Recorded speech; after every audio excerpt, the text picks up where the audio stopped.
to have in our midst today Honorable Mr. Justice Hamasan Singh, thank you, Chief Justice Acting High Court of Meghalaya. Honorable Mr. Justice Vannuruddin Judge, High Court of Meghalaya. Honorable Mr. Justice Biswadeep Bhattacharjee, Additional Judge, High Court of Meghalaya. Join me in giving a warm welcome to their lordships. May I request Madam Kerpa M. Lingdot Nongri, Director, Meghalaya State Judicial Academy, to kindly lead their lordships to the podium.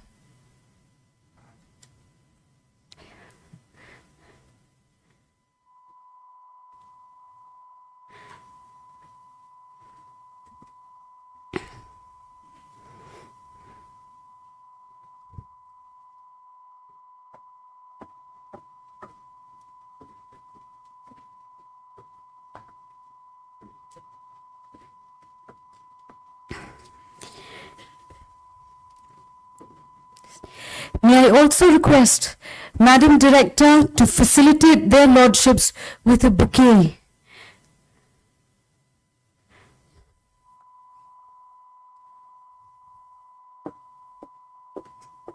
May I request Madam Director to felicitate His Lordship Honorable Mr. Justice H.S. Thank you, Chief Justice Acting High Court of Meghalaya.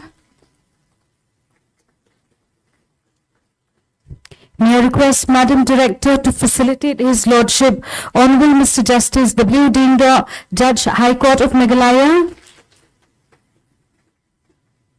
May I request Madam Director to facilitate His Lordship Honorable Mr. Justice B. Bhattacharjee, Additional Judge, High Court of Meghalaya.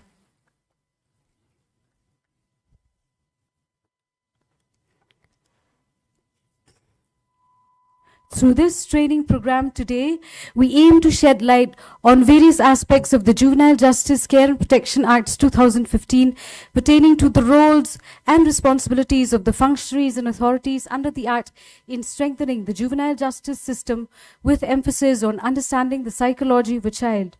To start a program, may I request Madam Kerpa Lingdot Nongri, Director, Meghalaya State Judicial Academy, to present the welcome address.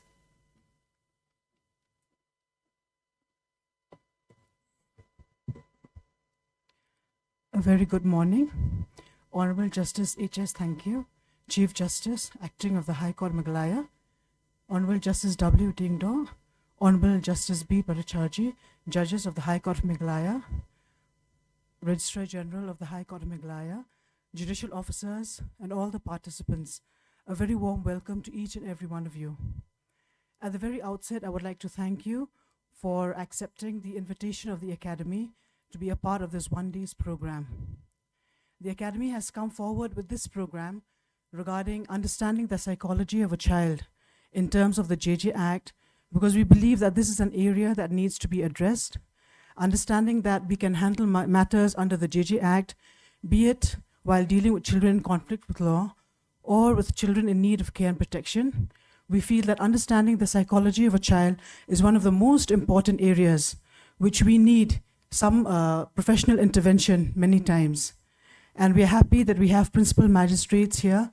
We have members of the child welfare committees, members of the juvenile justice boards, counselors, educators, supervisors, and many other legal and probation officers from the different childcare institutions, both run by the government and also other private childcare institutions. We feel that this is an area that needs to be addressed because we understand that for a child, there are many circumstances, many situations that determines why they act and behave in a particular way. We also understand that they commit certain offenses without knowing the criminal intensity of the act, or rather the consequences of the act. At the same time, we understand that children are vulnerable because they are yet to understand the risk factor.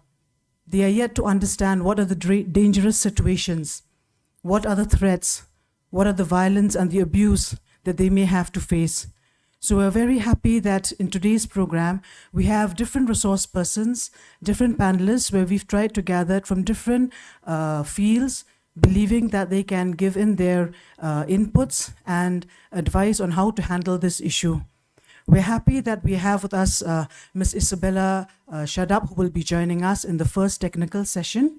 And yes, also our former Principal Magistrate, Sri Balkam M. Sangma, the Superintendent of Children's Homes, Srimati Euphemia Karbhi, Ms. Aime Bandri Warjari, and officers from the Social Welfare Department, Ms. Karbhi and Ms. Rapthab, who will be joining us a little bit later, and Mr. Trebor Kindia, who is also a District Child Protection Officer and a member of the Child Welfare Committee. We're happy that they have agreed to join us today, and we feel that we should all take the best out of these sessions, and we hope that the sessions will be beneficial. It will enable us to act better. And once again, we thank Your Lordship, Honorable Justice H.S. Thank you for being the supporting force. We had a very time-limited preparation for this program because of other limitations, but we're happy to His Lordship's support and willingness to be a part of today's program. Once again, I welcome each and every one of you. Thank you.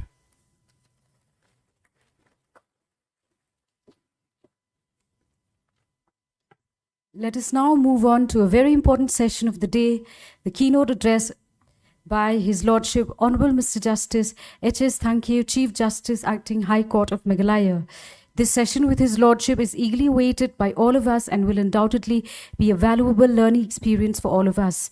May I now request His Lordship Honorable Mr. Justice H.S. Thankeu, Chief Justice, High Court of Meghalaya, to guide us with his address.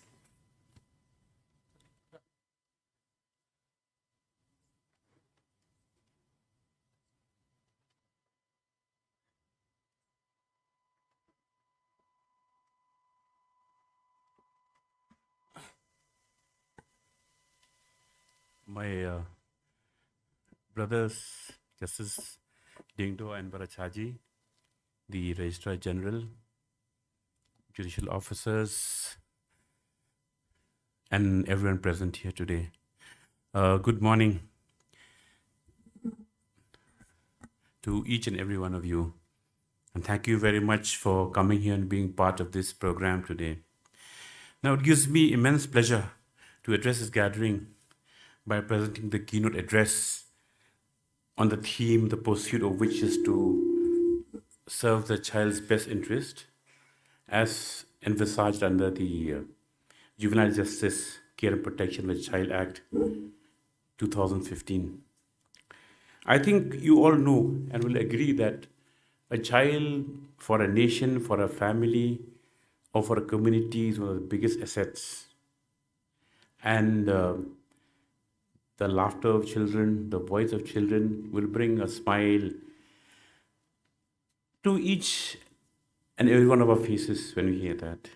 And so, when we deal with children who are in need of care, who are in conflict with law, so that brings out the need for us to understand what kind of situations they face and why has that situation come to them or circumstances which they face.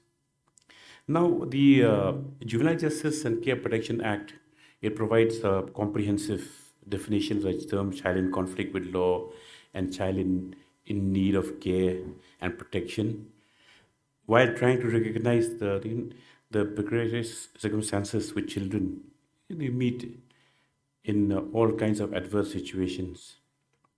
So, as you all are well know, since you're all involved in this subject, the Act defines continuous division of time of child conflict. Then, and also it gives the powers, functions, and responsibilities of juvenile justice boards and child welfare committees, and also the persons in charge of child care institutions. The Constitution of India also confers upon the state powers to make special provisions for children and makes the state responsible for ensuring that the needs of the children are met and the basic human rights are protected. So also you all know we have the United Nations Convention on Rights of Children, which was also ratified by India in 1992.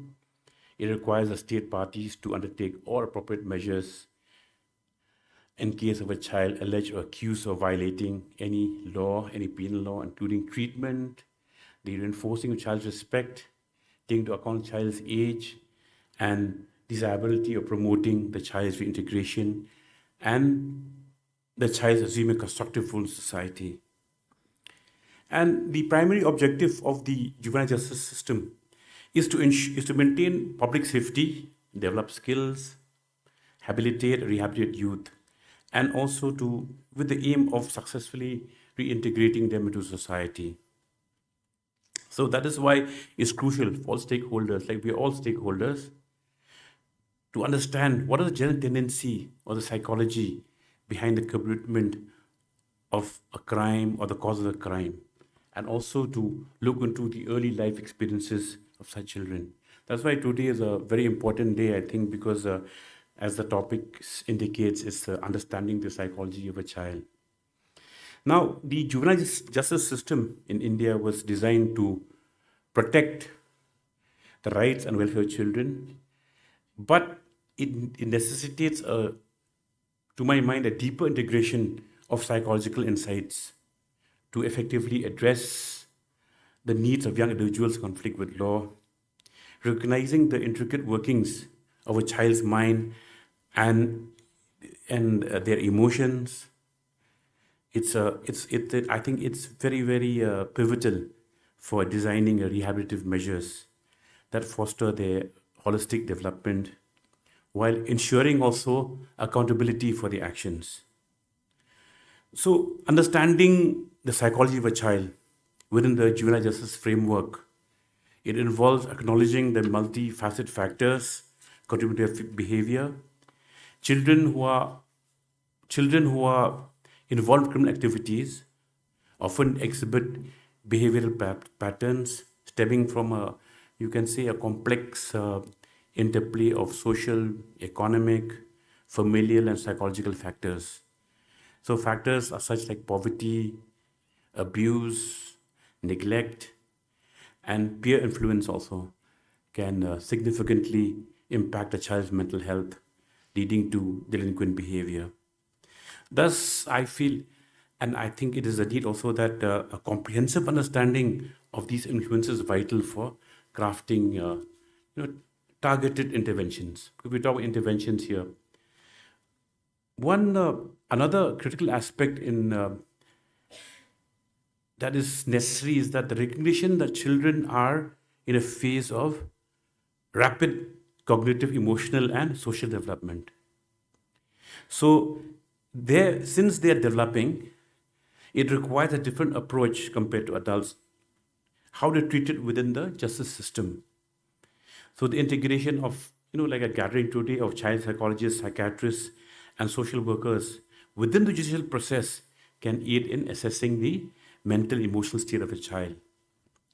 And this evaluation, by treating a child differently and trying to understand what are the needs and what are the causes, it'll give us valuable insights into underlying issues contributing to the behavior. And we can tailor interventions which will focus on rehabilitation rather than punishment or punitive measures. Another aspect is nurturing a supportive environment. This is within juvenile justice facilities. You're creating spaces that create like a home setting, providing access to education, mental health services, vocational training, recreational activities. So these also, by providing these kinds of support systems, you can say creating these spaces can contribute to a child's rehabilitation. And the other part, of course, counseling, behavioral therapy, and trauma-informed care play. So equally important, again, apart from these other, what I've spoken earlier, is emphasis on diversion programs and restorative justice practices. So these initiatives will focus on repairing the harm caused by the offense, involving the child in understanding the consequences of their actions, and facilitating reconciliation with the affected parties. So, terminal act of a child. Now, how do you make them understand that what are the consequences and effect of that act? And so, by engaging him in such a manner, an approach that fosters empathy, responsibility, and accountability, it'll help them restore and reconciliation, and also prevent the stigmatization or labeling the child as a lifelong offender. And as a community also, we have equal responsibility for the successful reintegration of a child in society. So there has to be a collaboration between the justice system, the educational, sorry, have some water? Yeah.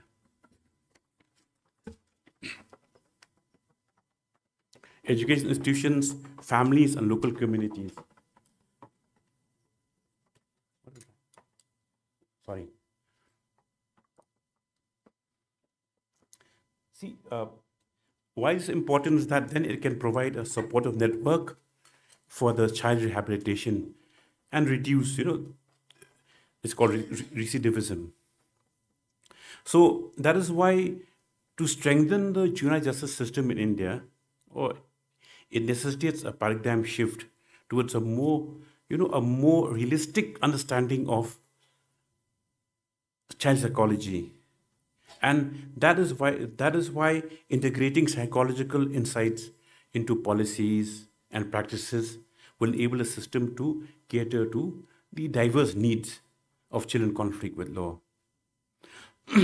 And by prioritizing rehabilitation over punitive measures, it will foster, and with all these other support environments, suppose we can create involving communities, then we are sure, and I am sure standing here, that we can successfully develop the juvenile justice system and reintegrate these children to make them upright citizens. And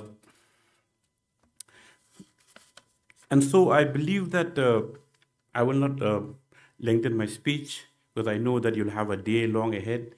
And I was going to talk about caregivers, but that I'll leave it for your sessions to discuss. And I know there are many expert resource persons who are going to be here. So I hope we have good takeaways, and I believe that the deliberations will be doing the program today will help and will generate that kind of material which will enable us to have a deeper understanding and appreciation of the roles and functions which each and every one of you play. So I'll just end this little speech of mine with a little quote of Nelson Mandela. He said, "Safety and security don't just happen; they're a result of collective consensus and public investment. We owe our children, the most vulnerable citizens in society, a life free of violence and fear." Thank you very much. Jai Hind.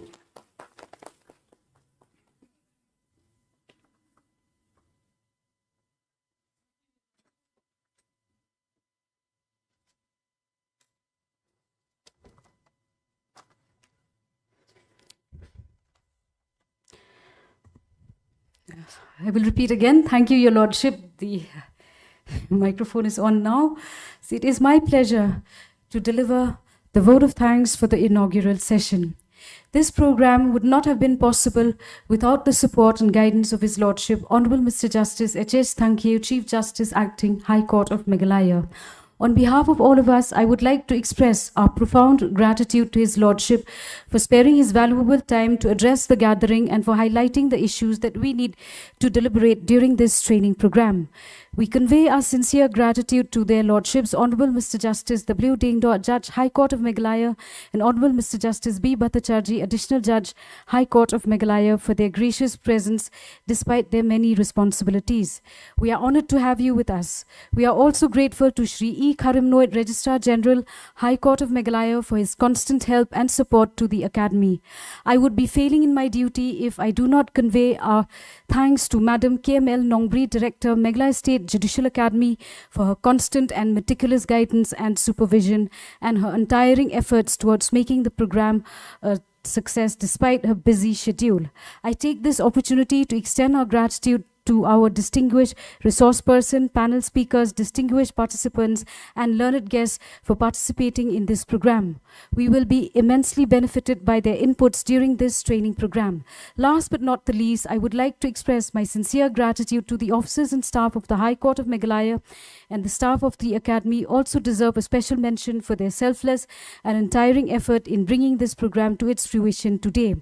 This program brings together representatives and individuals who you may not frequently find at the same location at the same time. The exchange of perspectives that this allows will definitely advance our common goals of contributing towards making the lives of children in difficult circumstances better. I hope you would all agree with me that we made a great start, a thoughtful start with this session. Thank you all once again, and we look forward to a productive and thought-provoking technical session. Let us now proceed to tea.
May I have your attention, please?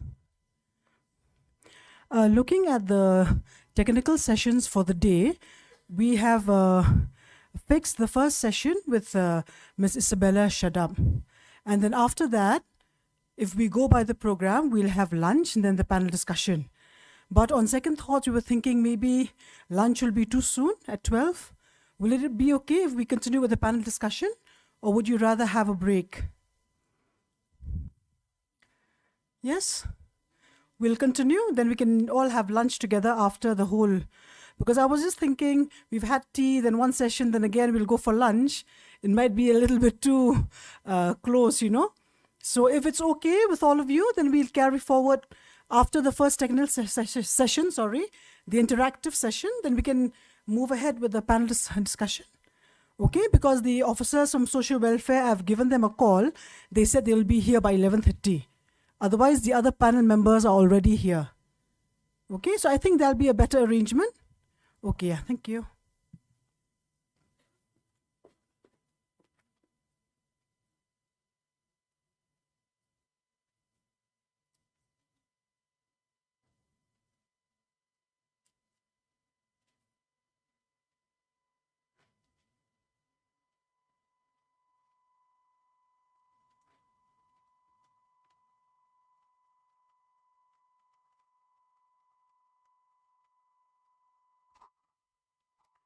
So, hello again, everyone. We have now come to the technical sessions of the program. We have with us Ms. Isabella Shadab. She's a clinical psychologist, Civil Hospital Nongstoin. She will be deliberating on assessment and intervention for proper care, protection, development, treatment, and social reintegration of children in difficult circumstances by adopting a child-friendly approach, keeping in view the best interest of the child. So, may I now invite our esteemed guest speaker, Ms. Shadab, to guide us in this session.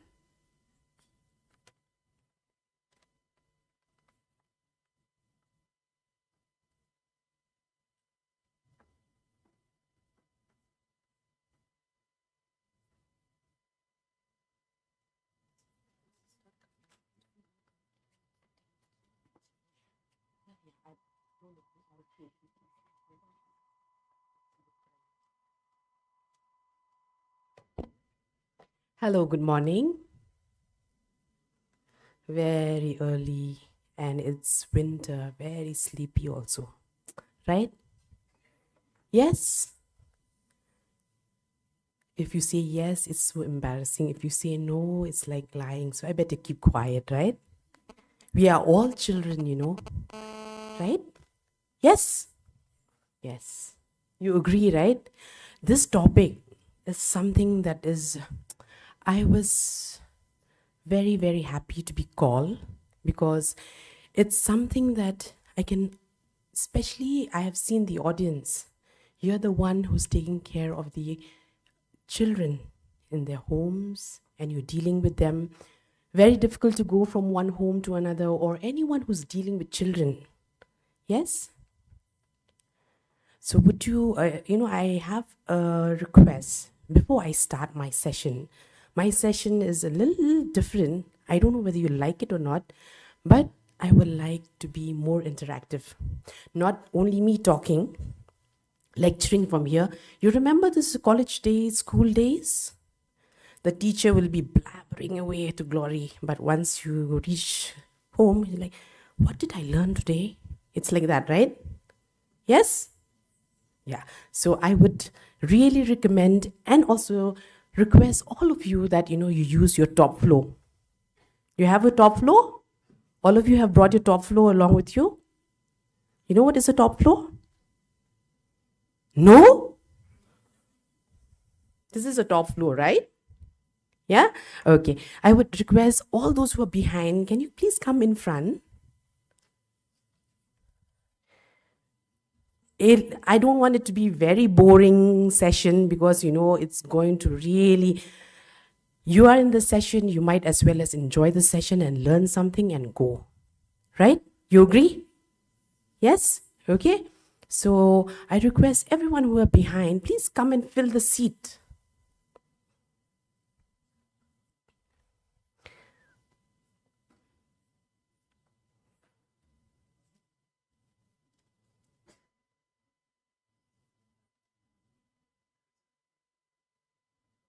You have these sofas here. That's why I asked, ma'am, can they come in front? He's like, yeah, no issues. Please come and sit in front. Yeah, this also I use. I'll walk around with this. Okay? Yeah. So shall we start now? Yes? Shall we start now? Yeah, okay. It's nice to hear your voice, all of you. Okay, a very good morning to all of you. And before I start, we have heard lots of saying, that behind a successful man or a woman, there's always someone behind, right? You agree? And there is also, why not for a child who has a problem? Every problem child has something behind them. You agree? Yes? Okay. So now, before I start this, I would like to talk about the brain a little bit so that you have an idea. Most of the time, parents come to me. I will not talk about the problem child. Okay? Something that we all talk about, so I want to talk to you about a very simple and ordinary child. What happens? A child, their brain is exactly like a whiteboard. And the first thing they see, whether you smile at them or not, and they smile back, right? The brain of a child is like a whiteboard. And most of the time, parents come to me with lots of complaint. My children, this one is very naughty. He has tantrum, he throws things, he breaks things. And I look at the mother. I said, okay, can you just keep quiet for some time? I just asked the child, who's the most angrier person in the family? May May. And when May May gets angry, what does she do? She throws things. And if the child does it, he is naughty. You agree? Yes. So they say, we say, a child takes their family, the house, everywhere they go. You agree? You know what happens in the house through their behavior. So it's a very nice topic, reading the mind of a child. Actually, that is, the child is everyone's mind in it. It could be a family, it could be a society, it could be a community, it could be, education. It's not child. You agree? Yes? Okay, so before I start, I will show you this. See, you see the brain behind? Yes. So you see the different, I think I use this. Hello? Yeah. You can see the brain? Different people stuck different things on that. Yes?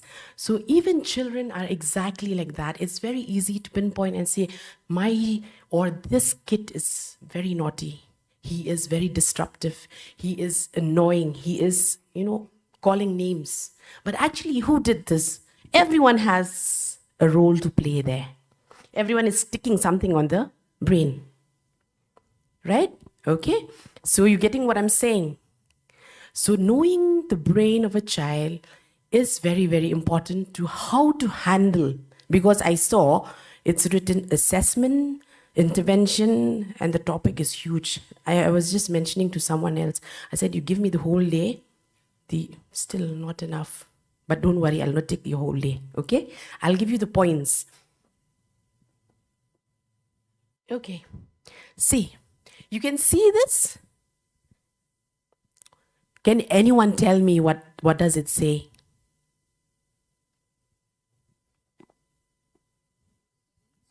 Yes, the roots. Very good. Anything else? Like I tell you, use your top floor. When you go from here, you'll remember. What else? I'm sorry? Can I give this to them or someone? Yeah. It'll be nice because, this, if you are working in the home, you'll understand children, and especially children with problems. Hello. You will feel sorry for them and you will have the heart to help them, if you understand. But if they are the problem child, no one's the problem child. No one wants.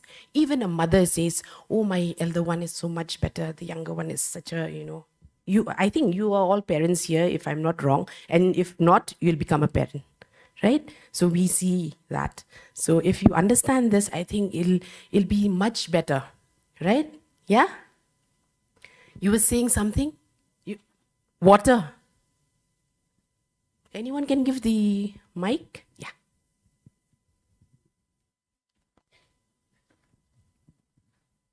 What I could see is that there are roots and those like the trunk of a tree, and besides that, from far, those blue portions like an ocean or water. Okay, lovely. Very observant. Very good. Okay, that side, you can see that. The other side. I like to keep all these, you remember. If you don't remember what I said, you'll remember the picture. You say, oh, she stuck something in that. Right?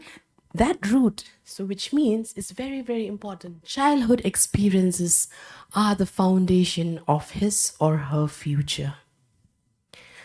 Freud would say the first 5 years is, very important. Everyone, these psychologists have different theories altogether. Everyone says they are learning. Some says it's in nature and nurture. You know what nature is? It's genetic. Nurture is the environment. But the debate did not end because it is a combination of both. Okay? So, very, very important to know that childhood experiences are the foundation or the reason of who we are or who the kids behave, how the kids behave. Okay? So, that's why these roots, have you seen? If those roots are not proper or not really cater or really taken care, then the tree would be like this. Anything can bend, anything can happen to the tree, right? And I'm not going to talk about nice things because anyways, we are from the home, we are from, from the, I would say, legal aspect. So adverse childhood experiences and protection risks such as neglect, abuse, family, psychosocial and protection vulnerabilities. All these I'll just discuss later. You don't worry about all that. It has a link. There is always a connection between these experiences, adverse experiences, with the negative development. Negative development. Very, very prominent negative development. And not only development, but it also later on in life also leads to mental health issues. Okay? For instance, children's exposure to frequent and prolonged abuse or domestic violence or anything, this is just an example I'll give you. There was one case. A boy hitting his sister. This is not that they have, he was brought by the mother. This is just my experience, how the brain and how the exposure and how the experience affect this child. This boy, this brother has been like, the mother was very irritated. He's like, I don't want this kind of son. All kinds of words he has used. She's like, he's very naughty. I wish I never had a son like him. Very sad, okay? And I said, what happened? Why are you so, when in the session, she was so abusive. You don't know. He doesn't know how to behave with girls. He doesn't know how to behave with his sister. He hit her every time. I was like, he was 10 years old. 10 years old. And then I said, okay, let me just talk to him. I sent the mother out. I spoke to the child. I told him to narrate a story. With children, it's very difficult to even explain, to say, is it good? So, what happened? He said, I said, you're hitting your sister. You don't feel sorry. No, Papa doesn't feel sorry when he hits my mom. Because he's not listening. It's not, let's see, my mom is always answering back, so my father hits her. So even the mother doesn't even, So when I say exposure, I'm not saying anything. Exposure to prolonged violence or abuse also leads to a child. You remember the brain of a child? They think it's all right. You stuck that, the mother is okay with it. So which means it's all right for me to hit a little one also, because the little one is not sharing his or her toy. Okay? So this is what you mean when we say any experience of a child really influences how the child behaves. And when I called the mother in, I said, do you get beaten from your husband? She was so embarrassed. She's like, "Uni ulat hat yang ah."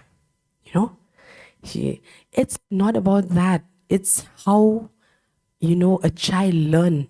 It's all right. Because my mother is still staying with the father and is not raising any protest that it is not all right. Okay? So I'm not talking about very negative, but it happens in daily life. How the mind of the child works. Okay? Mental health, this I will not go later. I'll give you one example. Okay? I want you to look at me. All of you. Keep your notepad. You'll remember, I think, keep your notepad aside and I want you to look at me. Okay? And please do not follow what I show you. But you follow what I tell you. Okay? Did you understand? Wat num le ya kabanga le mga nrei to snap ya kabe kabangong mga. I think most of you are from Meghalaya, or Garu. I don't know how to speak. Sorry. Okay, no Garu. Oh, okay. So, what I was saying is no. I'm no offense, because I would like to speak the language. It's nice. You feel really nice. That's how we people feel at home. We feel that yes. I think that psychology, learning that, okay, you look at me, okay? Yes? All of you, please stand up. I think you must be thinking, oh my gosh, how long will it take? Okay, don't worry. All right. Now, I think without this, also you can hear, right? Yeah. Now, I would like all of you to touch your head. I would like all of you to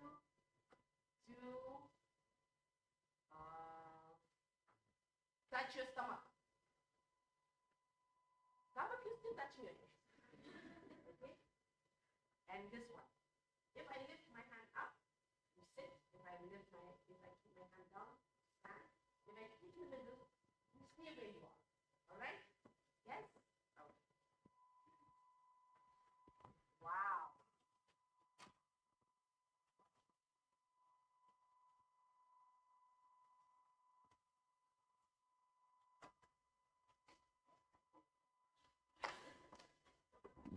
Very good. Please sit. Exactly, the brain of a child is like this. What I told you, do not follow my instruction. You have to see you don't follow my action, but follow my instruction. Most of you who look at me all got confused that I said touch the stomach. He's listening, looking at me because I'm touching my head, right? Exactly, the brain of a child is like that. Parents will say it's very bad to show tantrum, to hit someone. You've been doing it. I learn more with what Al Bandura, I think those who take psychology, they know. He says, give me a child, and I can train the child. I can really make the child whomever you want the child to be. If you want him to be the thief, I will make him. If you want him to be an officer, I can make him. Just imagine, any child, which means it's through learning, social learning, which means children learn from whom? First of all, from the family. Right? You agree? Exactly the exercise I did just now. Children will say it's very bad to eat kwai. Mother is full of kwai. You agree? No, this is what happened. I remember when I was working in sun care, there's one lady who came full really upset because the koi was very costly that time. So she came to the room. She's like, "Nee, this boy is very naughty." I was like, "What happened?"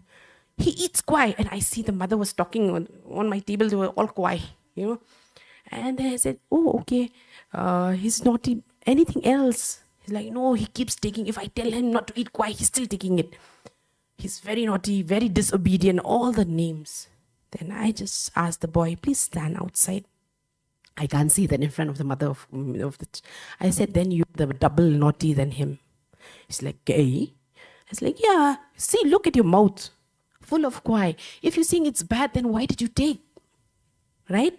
If it is naughty to take koi, then you are double naughty, isn't it? You agree?" So the mind of a child is like this, exactly what I did the exercise just now. And these are my experience with children. Okay? Whenever parents come with their children, full list of complaint, the first thing, it's enough to know what happens at home. Okay? Because children don't learn. They don't learn. How they learn this maladaptive behavior. You know, when I have seen, when you go to the shop, you will see kids want something, they scream and they show their tantrum, and mother is so embarrassed, just buys it. Right? Because everyone is looking at me and they'll think that my child is very naughty, or I don't know what, you know, because the mother is very embarrassed. The child is all on the floor doing all that. The child says, "Ta, ta, ta, ta, ta." Then next time the child wants something, does the same thing. Why to ask? Just do and you get, right? Okay, so that's how children learn. The moment you give, when they are doing that, their mind, the mind is very, mind doesn't have a mind of its own. You understand? The brain doesn't have a mind of its own. What you give the reward, that is correct. That is, "Oh, I'm going to get this if I do this. Oh, this is what is been done so far, so this is the right way." Okay? So that's how the mind works. And believe me, our mind also is like that. We once upon a child, right? Believe me, you hate your mother who's very, especially Mother Kasi, you know, blah, blah, blah, blah, blah. You know, I am, of course, I'm not. We say so much, okay? Then you say, "I'll never become like my mom." Believe me, when you have your child, you're exactly like your mom. Okay? Yeah? You agree, no? Yes. So, like I said, mental health increase the risk of internalizing and externalizing disorder. I think these are just, so first of all, when I get any case with a child, the first thing is assessment. When you see assessment, it's not what the child did that time. Even I have lots of cases now from the court. Okay, they send for assessment, especially the 16 to 18, so that to decide whether to send them to adult court, if I'm not wrong, isn't it? Yeah. So it's very sad and very sorry. I feel very sorry because who they are at 16 is because of childhood. Because whatever case I have seen is always there is something behind that. Like I said, every successful woman or man, there's always a good family, supportive, whatever. You go to any award or you watch any award, you will see, I give thanks. This award goes to my wife, who supported me, my family members. Then why not when child is in a juvenile? This award, this punishment also goes to the, right? You agree? It should be like that. We should understand that we are also responsible for it, not only the child, okay? So assessment, when we say assessment, what do you mean by assessment? Assessment doesn't mean only doing those tests. They are very fascinated. Oh, please do IQ for me, no? Everybody is, you're a psychologist, please do IQ for my child. Oh my goodness. They want to know whether he's become a doctor, engineer, and all that. Okay. Assessment doesn't mean only that. Assessment means in detail workup, which means since the child, we take the history since they are born, whether it is normal delivery or, and whether, there any complication after that. All that is assessment. It comes in the performer where you take, okay? Because why? All this matters. And at the same time, assessment not only when we take about the child, even the family history, the medical history, if you see. Okay, I think I've got. So when you see assessment, it means everything about the child. Their family, their history, everything. Okay, so there was a training because I think because of this act, Juvenile Justice Act 2015, they have come to terms saying that any child that is in conflict with law, okay, needs to go through the assessment from an expert, okay, whether they can be transferred to adult court. Please correct me if I'm wrong, okay, because this is what I understand. Because every time I get this, based on my assessment, they will see whether the child has all these parameters. These are the parameters that we do. Physical capacity, in a sense, child, this is not my area, okay? But mental capacity, in a sense, to see whether the child in conflict with law, okay, this is about in conflict with law, has the mental capacity of making a social decision, okay, judgment, and these are the things that we have to see. And these variables matters, in a sense, like mental health, and we do the psychosocial assessment, okay? And we also look into the substance abuse. We also looked into the life skill deficits, okay? And the circumstances of offense, not only there and then, but actually it's a longitudinal, okay? And the knowledge of consequences. These are the parameters that we have to do the assessment. I'll give you explain. When you say mental capacity, what includes in that? It includes this. The first thing for children, we see this. Life skills deficit. What is life skills? We talk about lots of that. And any school now, oh my goodness, I have a little one. The school asks whether they, life skills, they have learned any life skills. I was like, wow. Life skills is a set of abilities and attitude. It's not only that, allows the individual, allows the child to learn, make informed decision, and exercise rights to lead a healthy and productive life. After knowing all these skills, if the child in conflict still choose to do, or commit the offense, it is different. Okay, this is needed, whether we have to evaluate whether the child or the person has this ability or has the skill, life skills. Because it is important, because they are making a decision. Whether they know how to cope with problems, they know how to cope with stressor, they know how to, sometimes to cope with so much of anger, they don't even know how to regulate their emotions. This is also life skills, okay? So mental capacity doesn't mean only whether they are brainy or not, okay, whether the IQ is above 90 or not that. But when you see adverse childhood experiences, we go, when a child comes from the court, you have to call the whole village. It is like that. Sometimes the family doesn't know, the village people know, villages. It is like that. Because why? Adverse childhood experiences, maybe they are exposed. I'm not saying they have experience, they are exposed.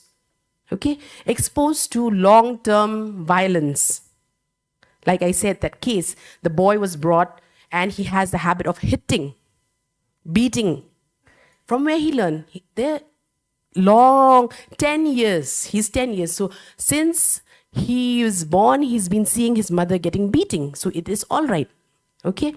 So adverse childhood. Why? It has an effect, it has an impact on mental health and neurodevelopmental. And I'll tell you, neurodevelopment is some children, they cannot sit in one place. Have you seen? Yes. And now it's like increasing. But it's not that they are having ADHD. Sometimes they are having depression. Children cannot sit and sulk behind like how we sulk or we say we are sad. But for them, it becomes so hyper, so impulsive that sometimes they don't even know the consequences or they don't even think what they did. Okay? So, and also even the academic functioning, most of them you will see, they are dropouts. Not that they, if you really do the IQ is okay. Like not that they have difficulty in cognitive functioning, but there's something else that is bothering them. Sometimes a child who is doing so well in their studies suddenly fail, really well. It's not that they are lazy, it's not that, you have to see, something else is bothering them, that affect, it has an impact. Okay? So this is something that we have to see. Experiences of abuse and trauma. This is exposure, this is experience. I will tell you, there's one case who was sent to me from the court. This is, something I want to share because it's very easy to say, oh, he's like this. This boy is an orphaned. Okay, since he was born, he was kept in a home. And in that home, he's been sexually abused many times, number of times, okay? And fortunately or unfortunately, he was caught when he was doing the same thing to other kids, okay? Because when he was the victim, no one caught him. No one really helped, and he did not ask for help because it's something that he was been threatened, or maybe he was given the, that's what I asked. What made you not? But when I did, they caught me. He was sent to observational home. Okay? And he is full of anger and full of they did to me, why can't I do to them?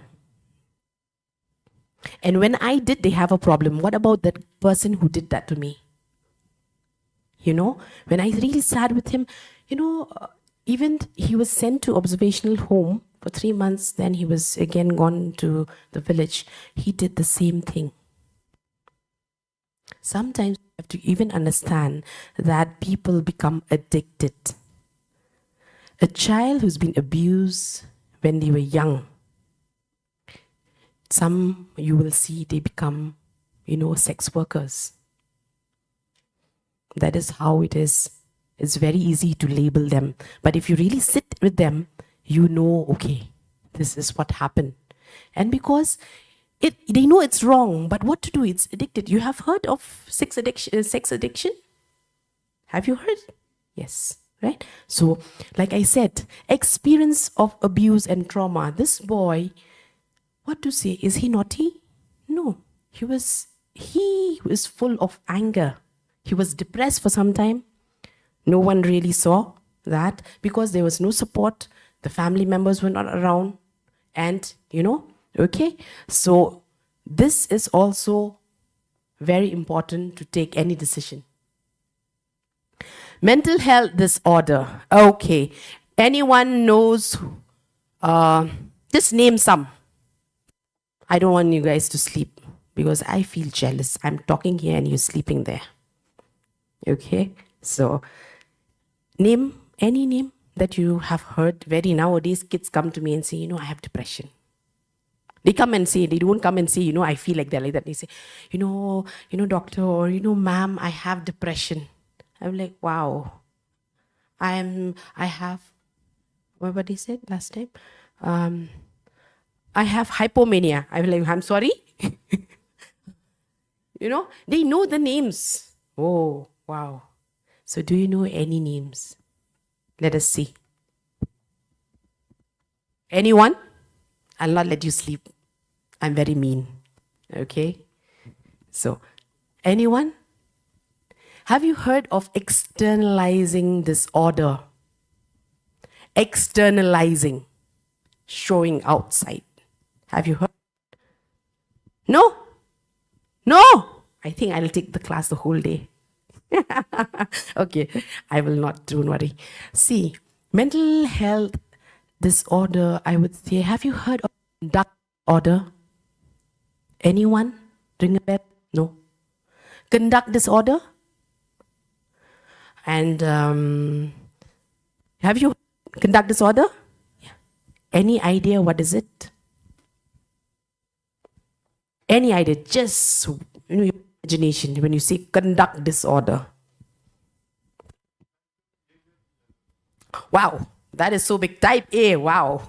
Okay, but you tell me what are the behavior? How do you know this person has type A behavior?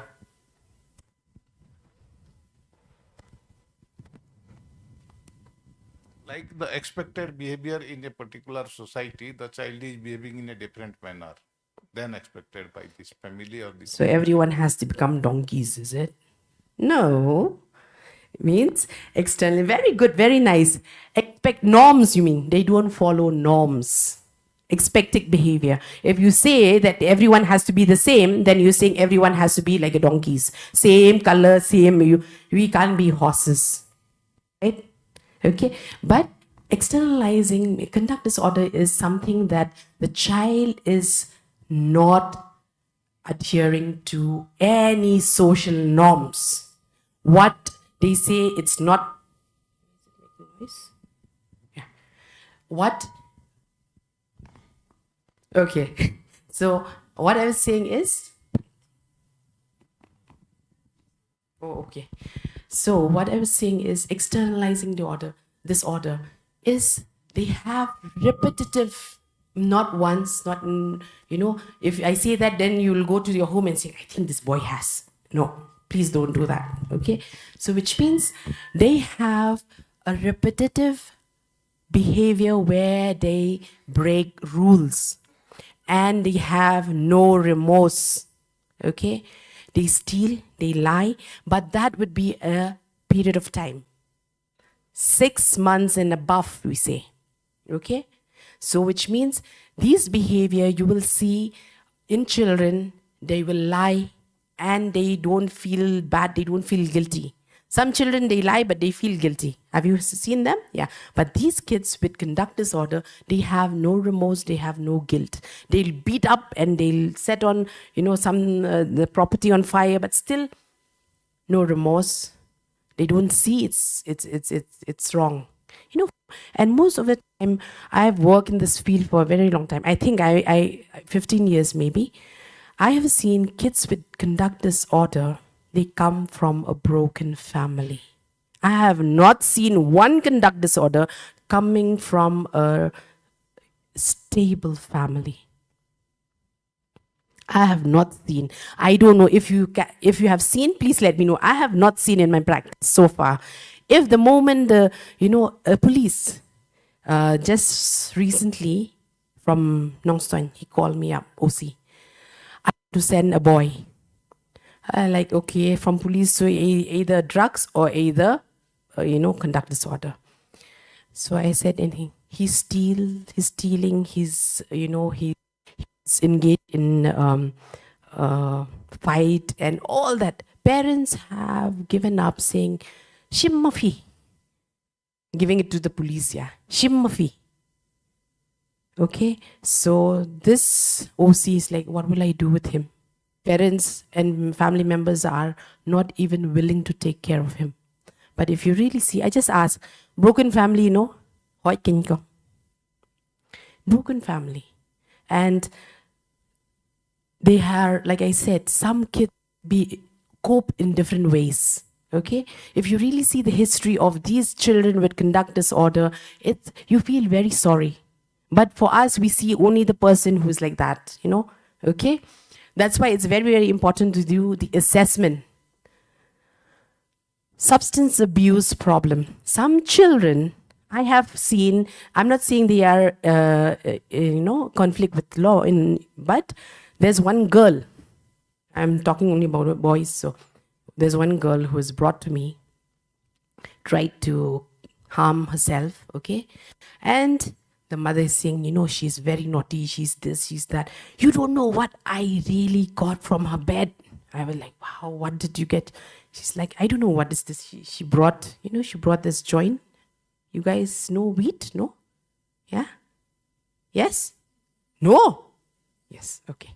And, and that, it doesn't look like a wheat. So she got, it was round and she brought it to me. Pitsy, poor thing, she doesn't know, of course. But when you really see, I spoke to the girl. You know what she said? I broke up with my boyfriend. And my friend said, since you are sad, you take this, you'll feel high. You'll feel good. Substance abuse, when you start taking, and every time you're sad, you come from that kind of family where you need a boyfriend to keep you happy, then which means, every time you break up which means they'll end up being an addict. And I will tell you, anyone with addiction has a comorbidity of other mental illness. We feel, we look down, why I get this chance of saying, this is the way they cope, this is how they enjoy. It starts like that. Means for picnic once in a month or once in a year, then once in a month, then once in a week, then every day, and then they have to go to rehab. Okay? So if you have to drink to enjoy, there's something not okay with you or with me. Because you need external things to make you happy. Okay? When you're social drinking, I'm not saying, okay? But substance abuse problem, which means they can do, now the crime has increased a lot. A lot means a lot. Why? Because of substance. You will, you pit it now, even when you have to travel, those days, 2018, it was very, when I was working in Nongsto in 2000, it was very, very, no one says, it's very dangerous. After that, they're saying, hey, be careful, okay, now so many, people stopping the car and robbing you and all that. When you really see, I was like, those days I don't hear, I used to travel late night, I don't have anything. But later on, because why? They've started taking drugs. And the withdrawal is so strong that they are forced to do or to commit these crimes because they need it. If they don't take, they cannot function. They cannot be as human being, like I said. Because if you really see, you feel sorry for them. I remember a police, an OC only, he's like, I caught these kids and I brought them to the locker. These I'm just sharing with you. They suffered so much. No, ma'am, I have never seen. They were like all suffering so much. At the end, I only give them tick. They got scared. So you can imagine that pain that they go through. Okay, that's why they are forced to commit a crime. And I'll tell you, people with this problem are very, very, very smart. Very smart to get things. They'll go and lie. They'll go and steal. Still, you'll not know. Okay, because the withdrawal is that strong to make them so smart that they can do it. Okay? Yes? Intellectual disability. Okay? This is very, very important. Like I said, assessment. If you take the assessment, the child, I remember when I was working in Tura, the policeman brought one boy. And he's like, he's involved in extortion. I looked at him, I said, he's still drooling, yeah? He's drooling. He doesn't even know how to clean his nose. I was like, how can he be involved in that? It's like, if I say 1 + 1, he's looking at me, hey, he's doing that. It's very sad, because why? People make use of these kids to commit the crime. And who's caught? And he can't say, when the police said, who sent you? He doesn't even remember who sent. Those days when I was in Tura, it was like that. You know, these kids, when they come, they don't even know how to write 5 lakhs. They want to, for 5 lakhs, they have written 5,500. They don't even know. You can imagine. When you do IQ on them, most of them are 70 below. 70 below, you know, right? What is the average IQ? Anyone? Numbers. Average IQ? 90. Very good. Sir is very 90 above. They're like categories. But 70, I'll tell you, these children with 70, 60, they are more prone to,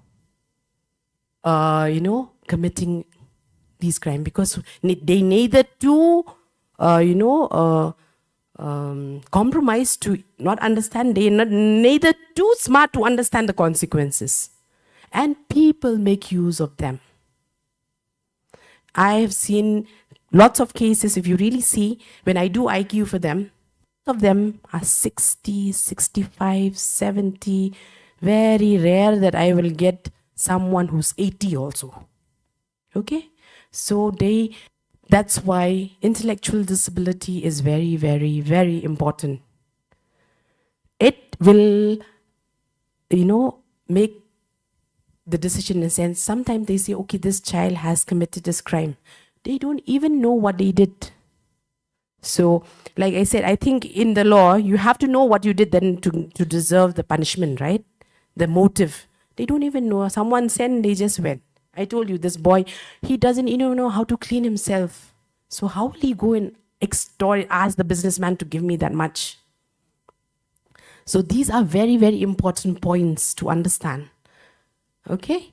Any doubt or any question so far? That's why when I get court case, I'm like, oh my gosh. Just imagine so many, and you have to take history, you have to, one person will tell you one thing, another person will tell you one thing. It's not, at the end, it's something that we have to use our clinical judgment as well. Okay? Any question? Yes.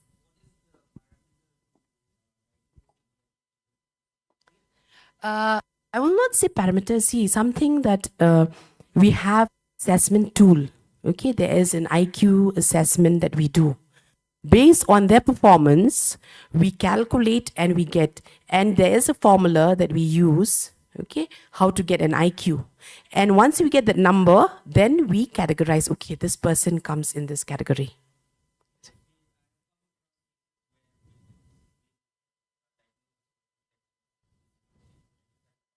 Yes.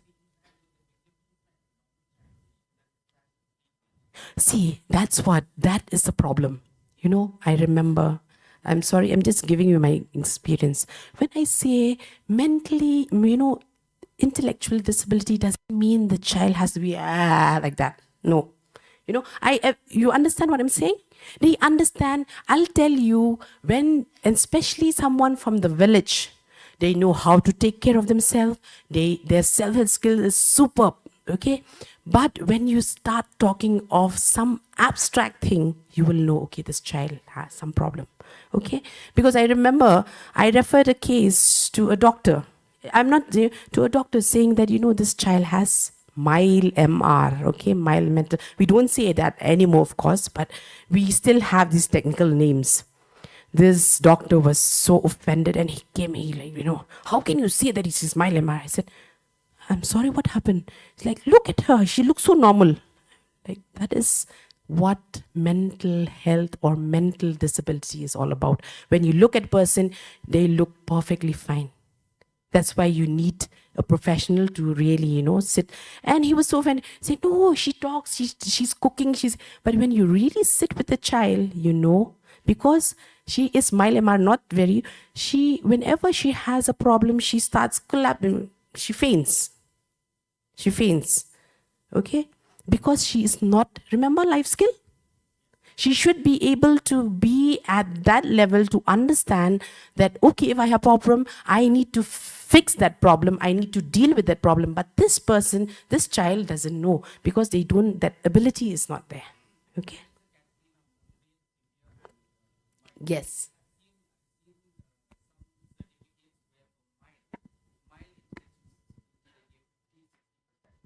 what will be the severe percentage? That's what it's like, wow, you have brought this up. When you say there is, when I do the IQ, okay, when the child is, it's like, they are 50 or maybe they are 40, they come in moderate MR, okay, moderate MR, which means their disability is more, which means it comes up to maybe 50% or 70%. But if I say they are mild MR is 60, 65% according to the IQ score, okay? So, but when you convert to the disability, it will come to about 25%. So that is the confusion, because when we do IQ, it's just the opposite of that percentage. Okay. Like for such victim, how that disability will affect the decision making of that victims? The victims, yes. There is, if I'm not wrong, even though I have like, a child which has moderate MR, a person, even if she is 30, Yes. her mind, her ability is as young as a 7-year-old or 8-year-old girl. Asking for the mild intellectual Mile, disability. mile, it would be somewhere 12, 13 years. Okay, which means still under minor. You're getting what I'm saying? Even I think in the court, if I'm not wrong, the judgment would also differ if the victim is an MR. The penalty is more because she still falls under the minor because her mind is at that age.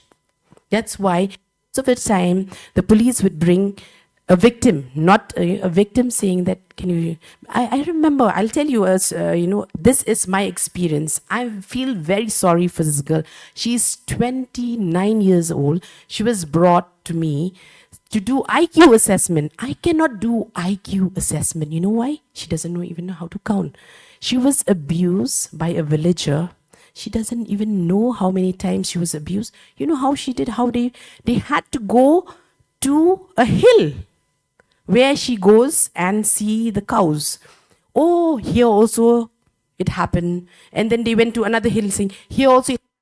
So we count number of hills and how many times she was being abused.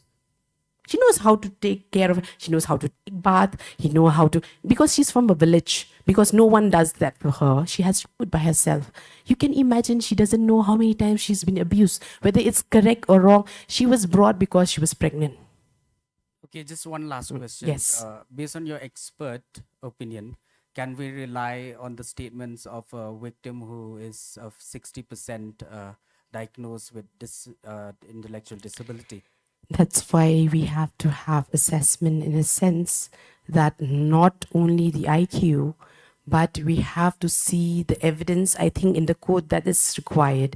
We go for physical examination. We have so many things that you come to terms saying, okay, yes, it happened.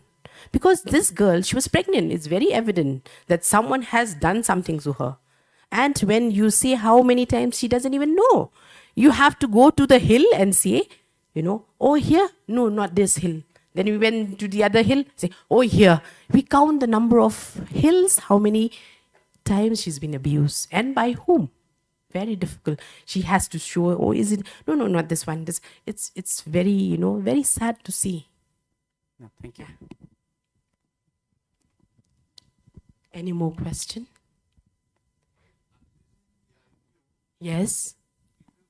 Psychological tests are something different than what we see in the children here.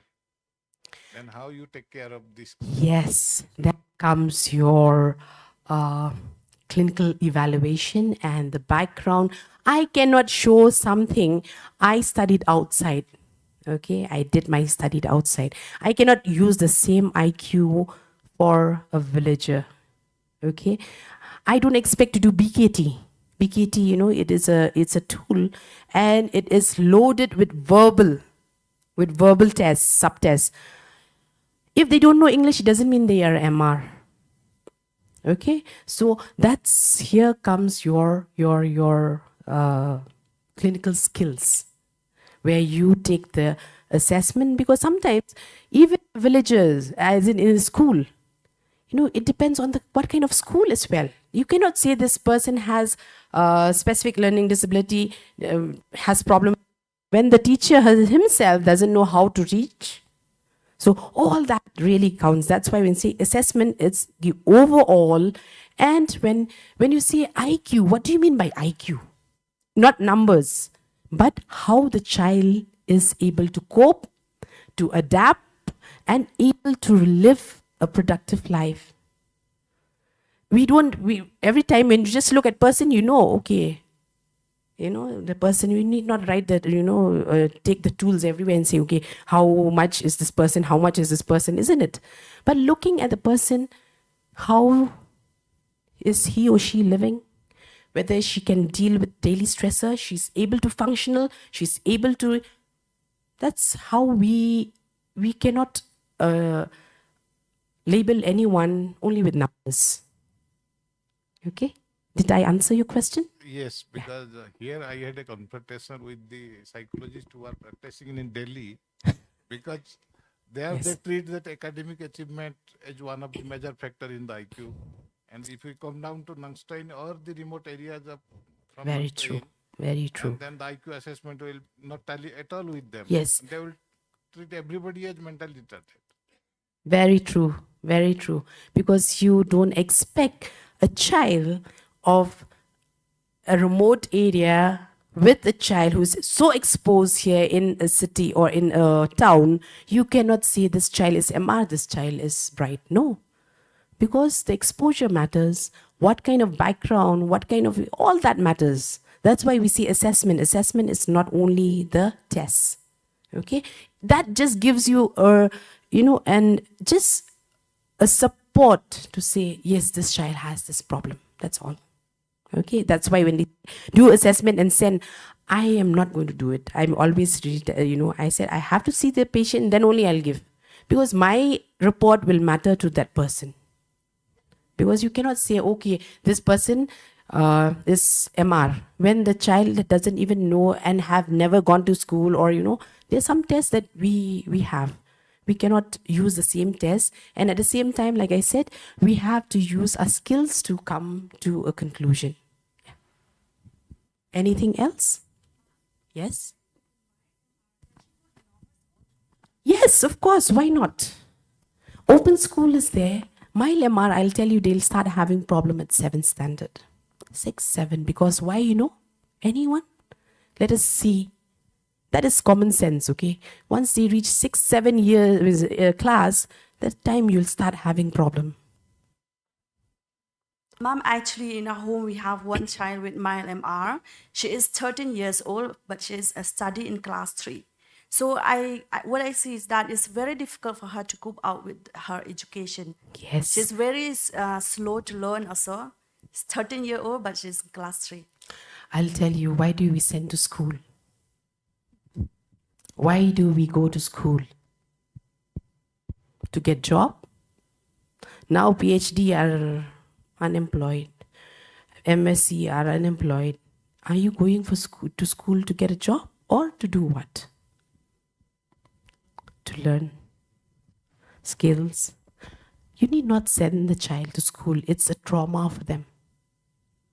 You can send them for vocational. They'll be very good in stitching. They'll be very good with gadget. They'll be very, very good in something. Say, like I tell, parents would bring their kids to me and saying, he's so dumb, he's so I said, God has given, just imagine if everyone has to be doctors. Oh my goodness. Where will we get food to eat?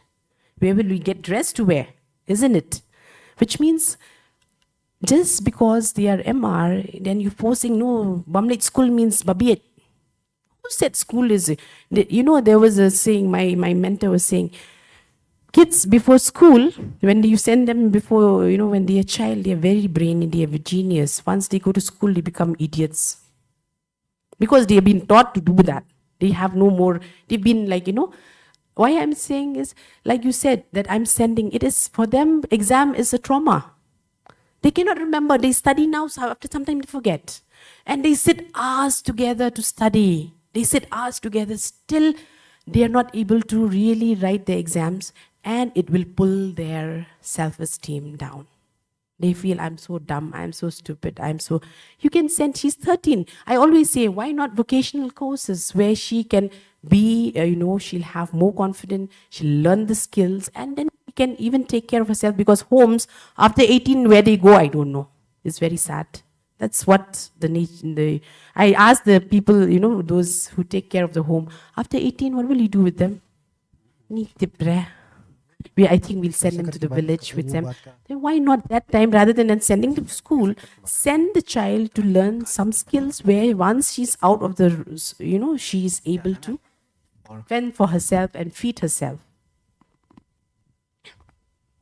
Any more question?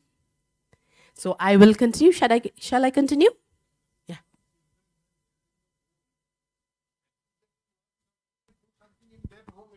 Yes. You cannot send the child to a vocational training institute, she's 13 years or 15 years old. But in the home itself, learning the cleaning, learning the cooking, whatever they can do at their capacity, they can start doing. Yes, very true. By the age of 17, they can put them into a vocational course, whichever is available. Nowadays it is available. Yes. But what I'll tell you, homes, they keep them till 18 years of age.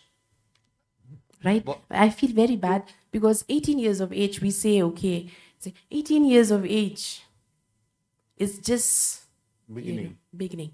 And you are sending them like that without training.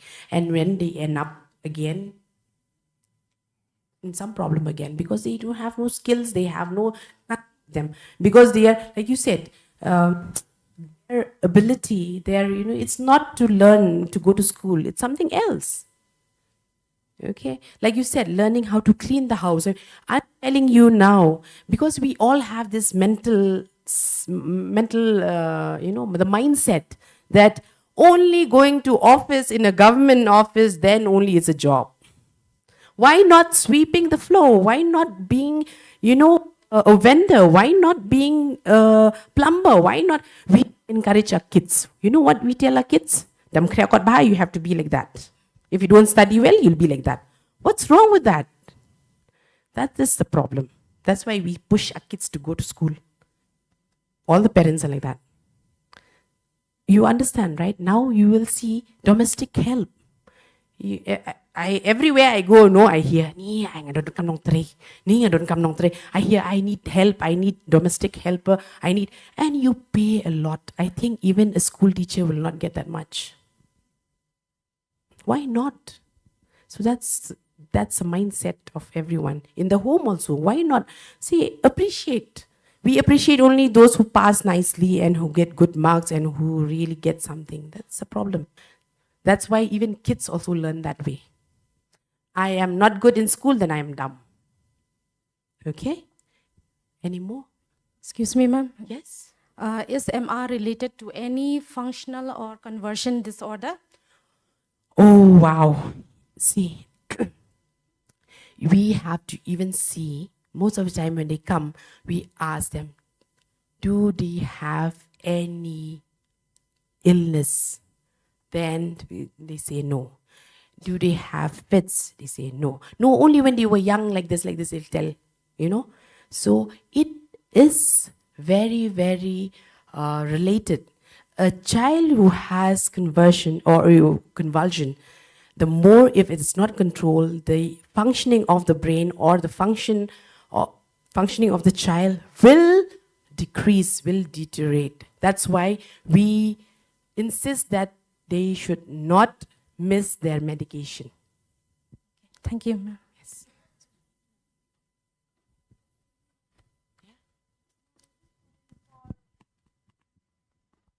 There is one mild MR child in our children's home.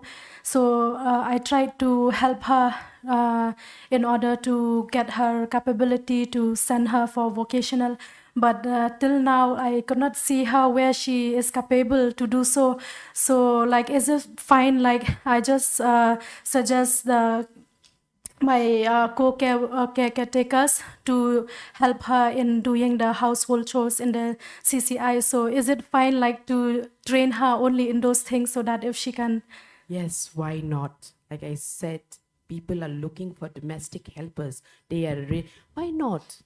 You know, some kids they learned by doing, like concrete we say.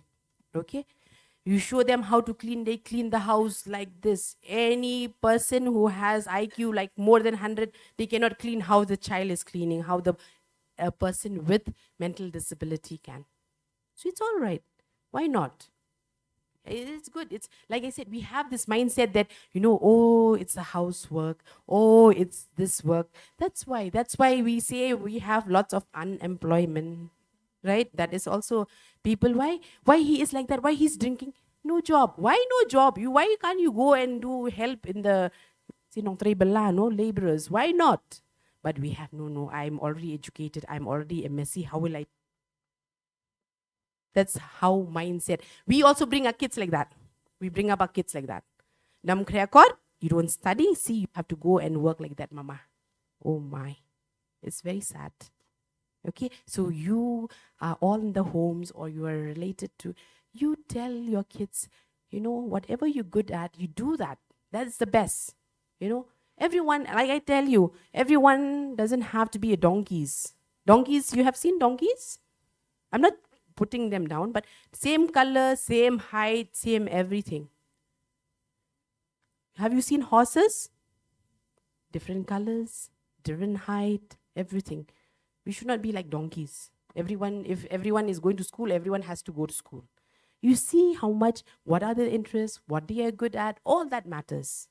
And also encourage them. We say, I did not go to school anymore. They come to us saying, I did not go to school. I'm so dumb. I say, who says you're dumb? Not going to school doesn't mean that you're dumb. Not going to school. You can take care of kids. You can be so reasonable. You are so helpful at home. That is a quality that you look. That's why it's very important to look at the qualities of children rather than looking at the weakness. Weakness, we are there, no to point. Don't worry. The society is there. He's this, he's that, she's this. So the one who's taking care is someone who would look for their strength. Okay.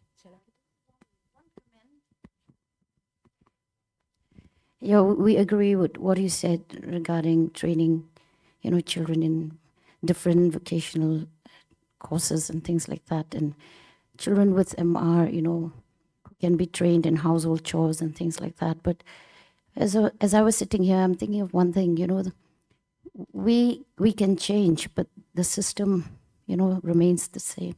That's why, like, when you apply for the job of a driver, you have to be at least class 9 pass, or even the job of a cleaner in the office. You need to have some education at least. And I've heard that the, people were like, past class 10, 12, and they're applying for a cleaner's job, driver's job. So the system remains the same. And so when we go back home, we have to tell our children, you have to do well in school. You have to at least pass class 12 to be able to get the job of a cleaner. The system hasn't changed. So even though we want to change, but the system here in India, Meghalaya, yes, remains the same. Yes, I do agree with you. Very true. Very, very true. But at the end of the day, who is that system? It starts with me. It starts with 1, 2, 3, 4, and then only it will change. Now, why is that this Justice Juvenile Act passed? Because they know that, okay, kids are not innate or inborn, bad, or maybe there should be a reason. So it changed. I agree with you, Kong. I really agree with you that we, first of all, our mindset at home. It starts from home. Why not, like I said, why not if he is cleaning the house or she is cleaning the house, you'll become a cleaner or what when you grow? You go study. It starts, and it's in their head that I need an officer job, I need a government job. most of the youth are so stressed out, so depressed because they're not getting a job. Because why? I cannot be a cleaner, or I cannot be a, a daily laborer. Because why? It's already put in our head that it is a low job. And system will change, believe me, will change if we start changing the mindset. And then only people will go forward and ask for their rights and ask for what is, like you said, for driver's job, you have to pass so and so. So sad, actually. You don't need qualification to really, when you drive. You have to have sense. You have to have that responsibility that, yes, I need to be careful. I have to have that, you really need qualification for that. But some, like a system, because so much of unemployment, so that's why. Why? It's from us, how we think, to be a driver. What do you need? Do you need to pass class 10, class 12? Or what do you need? Let us see. What do you need to be a driver? What is needed? The skill. Driving skills, okay. Only driving skills? Common sense, okay, no. What else? And especially we see here, I stop anywhere I want, I do whatever I want. No sense. Selfish. Most of the drivers are selfish. I'll stop where I have to buy something, I stop. Who cares behind? Right? So what are the qualities are needed? To be sensitive, to think for others, that is needed. And I will tell you, we will follow. We need not wait for the police or for the traffic police to be there to tell us where to go, where not to go. Right? Yes? Okay. Shall I continue? Yes. When I say circumstances, first we did the mental capacity, now we're doing circumstances. When I say circumstances, I don't mean to talk about only how the crime happened, at what time, and who is involved and all that. No. Circumstances is a longitudinal, in a sense, since the child, how is the relationship, the family history, how is the relationship with the child, how all that you need to take a history. What was the pathway that the child, led the child to this, to commit the crime. Okay, so circumstances, we have, remember that the mental capacity, circumstances is also one of that. School and education, it will give us an insight in school if the child has always been bullied or having, a fear of exams. There was a case that was in Metro, not here. This boy was so anxious of exam. You know what he did? He stabbed his friend, his classmate, he stabbed him, saying that if the child is dead, the school will give holiday. So much of anxiety to write his exams. So we will know in education, school education, like I said, mental illness is one thing, mental health is one thing, and how the child perform. You will, in school, what would you get? Like I told you, once they reach certain age, certain class, okay, this child has this much of ability. It will it'll show the pointer, or the pointer will be that, the child's cognitive functioning, the IQ. Okay? And sometimes I will tell you, even in school, you will know the child have this peer pressure. The child is not, if I don't do what they ask me to do, dare and truth. Oh my, dare and truth. Have you heard of that game? Dare and truth. If you dare to go and slap that girl, then you are, just imagine, I go and slap that girl, or I go and slap that boy. That is cool. How is just to be accepted in a group? So this is very important. What are the circumstances that led the child to commit this crime? Is he a child who is always under, the influence of these peer who are, a very bad company? This is also important to see. Okay. Work experience. Some children don't go to school. Okay, they go for their daily wages or daily labor. There, we need to know what kind of environment. I have one case. This boy is a dropout. He started going to work. He hang around with older men who would show him pornography, who would talk about sexual relationship, about their partners and all that. This boy was very curious, 13 years old, very curious, wants to know what is it. One child came to his home. She is younger than him. So he wanted to see. He wanted to, because the company that they keep, the influence, it matters.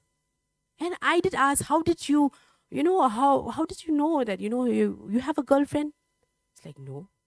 Then later on, when I take a proper history, it's like, these people whom I work with, they show me this, and I really want to see how is it. Is it wrong? Is the problem with the boy or with us? Or with the environment? Right? Like I told you, the mind of a child. Okay? So, peer relationship, like I said. Whom they hang out. What kind of ideology they have. Okay? It's very important how it influences in the child's mind to commit the crime, or what kind of intervention. It's all based on these. Okay? Experience and trauma, like I told you, the case. He said, I've been abused many times. Why can't I abuse others? Full of anger. When I was abused, no one took the action. And when I abuse others, why? What's wrong? Because I don't have parents? That's what he said. It's very sad. Okay?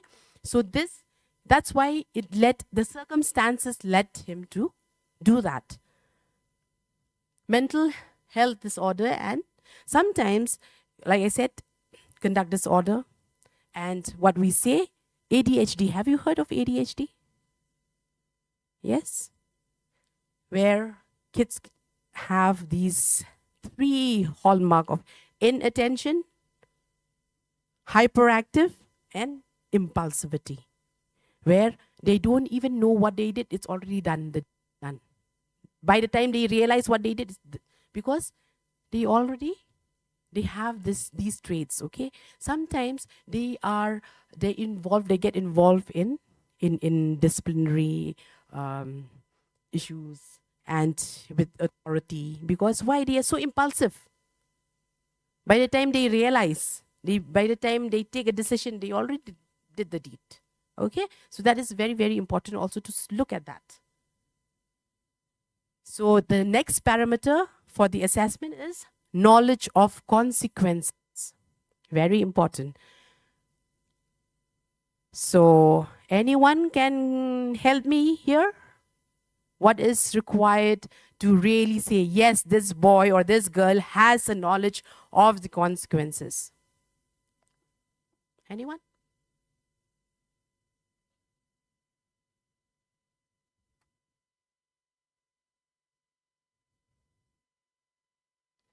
When you ask them, especially POXO case, no? You're very familiar with that. I am so overload with POXO case. When you look, whether they know the consequences of it. In the village, 14, 15 years old, it's all right to get married, they say. You agree? Because I work in the village, when you really sit with them and talk to them, it's them, wherever it's them.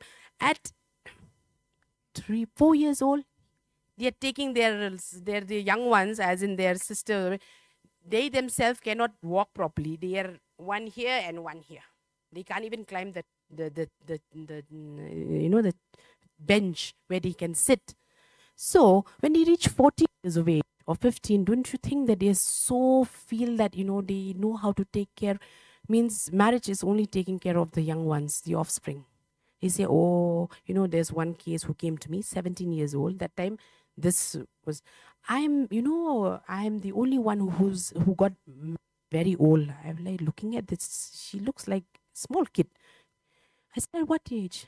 17. I'm the oldest one, like from the family who got married. 17 years, she's saying she's old. Like, you can imagine. You can imagine. Why? She has already taken the responsibility and she feels she is ready to take. So now, if consensual, not consensual, still it's POXO, right? Yes? So that's what the knowledge of consequences. When I spoke to this boy, he said, Yalang samlate. And she only started, you know. That's why I'm going around with this girl. So she initiated, but wrong is wrong. Like, the law is. But why is it in a standing of social? If socially is accepted, they don't see there's a consequences for that, right? And the relationship between the person, will it change? They don't see that. It's like very normal. I'm talking in view with POXO cases, okay? Legal consequences. I asked, did you know that you'll get caught? Everyone does. Why me? It's very sad because he doesn't even know that there is such law that you cannot get married or you cannot have any relationship, physical relationship with below 18 years of age for girls, and he didn't even know that. Because in his village, there are lots of cases like that, but it's not reported. I think everyone, to talk it very, it is like that, right? I think social welfare will be the bright people to tell, yes, oh, I'm so fed up, it is like that. So whether they really know the consequences, and if knowing and saying, yes, I did it purposely, and I want to get I know the punishment and I still did, then yes, that is also important to come to a decision to say, yes, this child needs to be transferred to a adult court. Okay, these are all my case, okay? 15-year-old dropout, he usually goes to work and spend much time with his workmates who are older than him. They showed him pornography, discussed their sexual relationship with their partners. The following week, there was a girl who came to his house. He was much younger than him. He did the same as he had seen in the video, following which he came into conflict with law when the young girl complained to his mother. He was neglected, no supervision. How old he was? 15. He was a dropout, no one to take care. He went to work. He has no structure. Timing, schedule. That's why he is involved in such. We have to all see, remember, the circumstances, the mental capacity, the knowledge about it, all that comes into play when you really see this. And this boy, when I did the IQ, he's a dropout, class 6. Fail. He's been like, I'm tired of studying and teachers beat me like, left and right, I don't go. When I did the IQ, he was mile MR. Like I said, mile MR, it doesn't mean that they cannot go to work. It doesn't mean that they cannot wear clothes. They don't know what is wrong or right. But it's just that concept, that abstract thinking is not developed. Okay? Case 2. 16-year-old orphan, like I told you, his parents died when he was very young. He was kept in the shelter home. When he was there, he was sexually abused several times by his homemate who are older than him. Okay? Later on, he did the same to the younger boys in the home where he was caught by the in charge. He was placed in the juvenile home for a few months. He was sent back to the village. He did the same thing. Like I told you, what happened to him? It's like, one, he's been abused since he was young. I don't know how old. He doesn't even remember at what age his abuse started. It could be addiction. It could be anger. Many things will come into play when we come to see this case. He needs therapy, a 14-year-old with a history of delayed milestone, never went to school. He was left on his own. His parents had other children to take care of.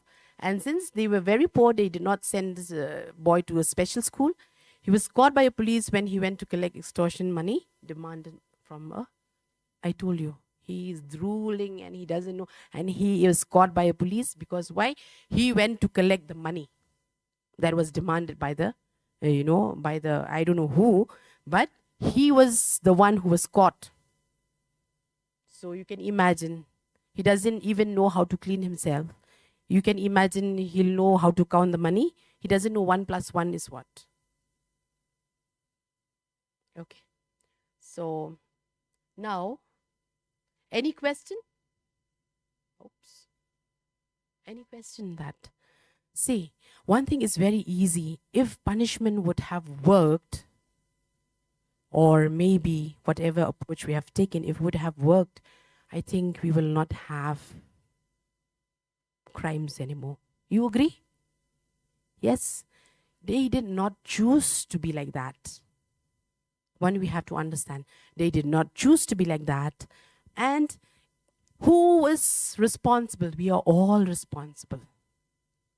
Like I told you, behind every successful man or a woman, there is a family, there is a society, so every failure or every crime of which we are also responsible. We are behind them. Right? We should not take only the reward. We should also take something, It's very easy to say, oh, he's very successful because of me. Can you say, as parents, saying, he is like that because of me? Very difficult. What will you say? Oh, he's naughty only. Right? Okay.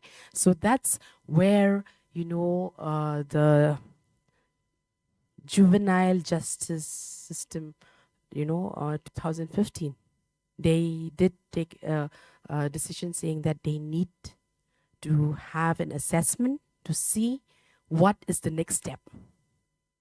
Okay. So one thing, rehabilitation. See, like I said, punishment. If you transfer them to adult court, when they come out, they become an expert in crimes. I've seen that. I'm sorry to say I've seen that. You send them to juvenile, when they come out because why? The approach is such that we have missed out somewhere. I'm not pinpointing and saying, no, the problem is this, but somewhere we have missed. We have to fix the cause of it. Okay? It doesn't prevent further if you send them to adult court or to a jail where you keep these. I'll tell you, I have my patient. This is, of course, I was sent to this district jail, or he was saying, oh my dear, I meet lots of people who are explaining how I should become more pro in doing so that I don't get caught. Right? So this is experience. I'm not saying because I've never been to, to visit them also, but this is out of experience when they come for session with me. I'm very scared to go to the court, please. I say, why? Oh my goodness, they're teaching me to be more better so that next time I don't get caught. Okay? So it doesn't really help. But when you see rehabilitation, oh my goodness, I think it wants to end, I guess. Oh, what did I do? I'm sorry. Please help. I am very bad. I'm tech challenged with this. Oh, okay. Here.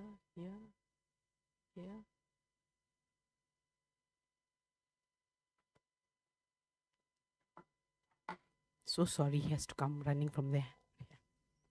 Yeah, rehabilitation. They have two ideology, which means they say that they, all children have they have that innate belief that children, including those who have committed the crime, okay, or in conflict with the law, have the potential to transform. That is the ideology of rehabilitation. Okay.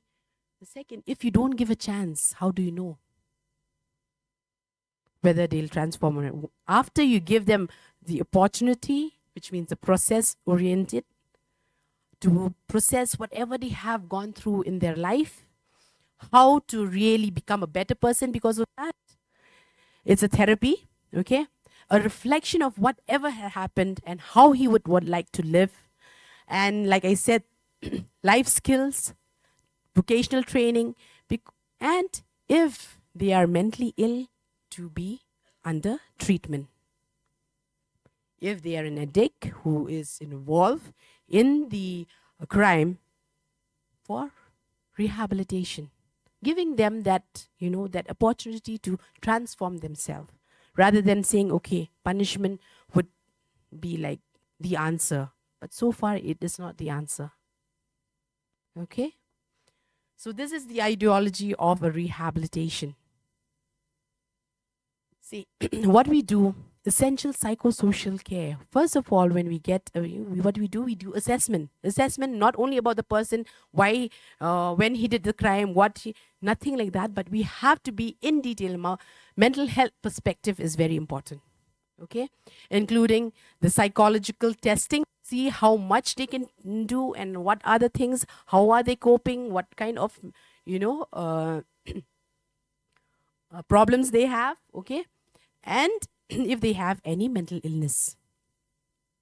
Individual counseling therapy, where when you say counseling, it's not like, how people think. I'm very sorry, but, when people come to me, they say, I come to you, give me an answer.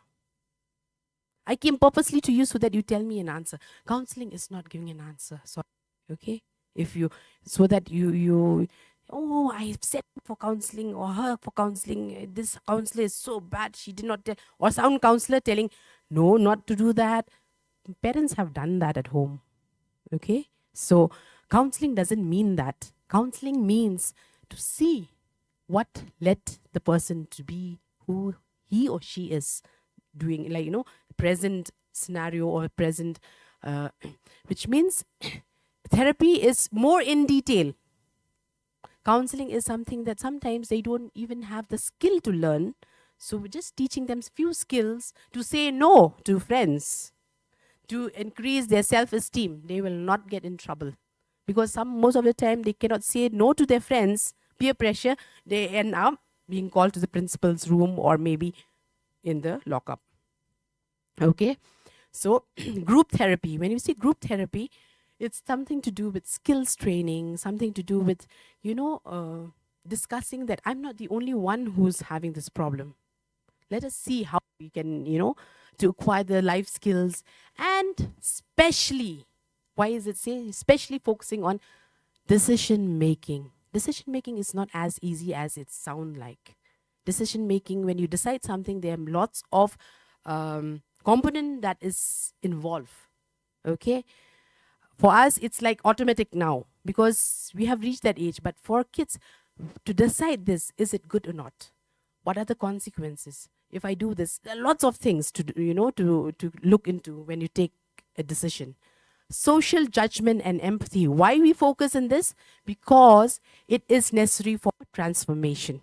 Okay, and also to have a daily schedule for them.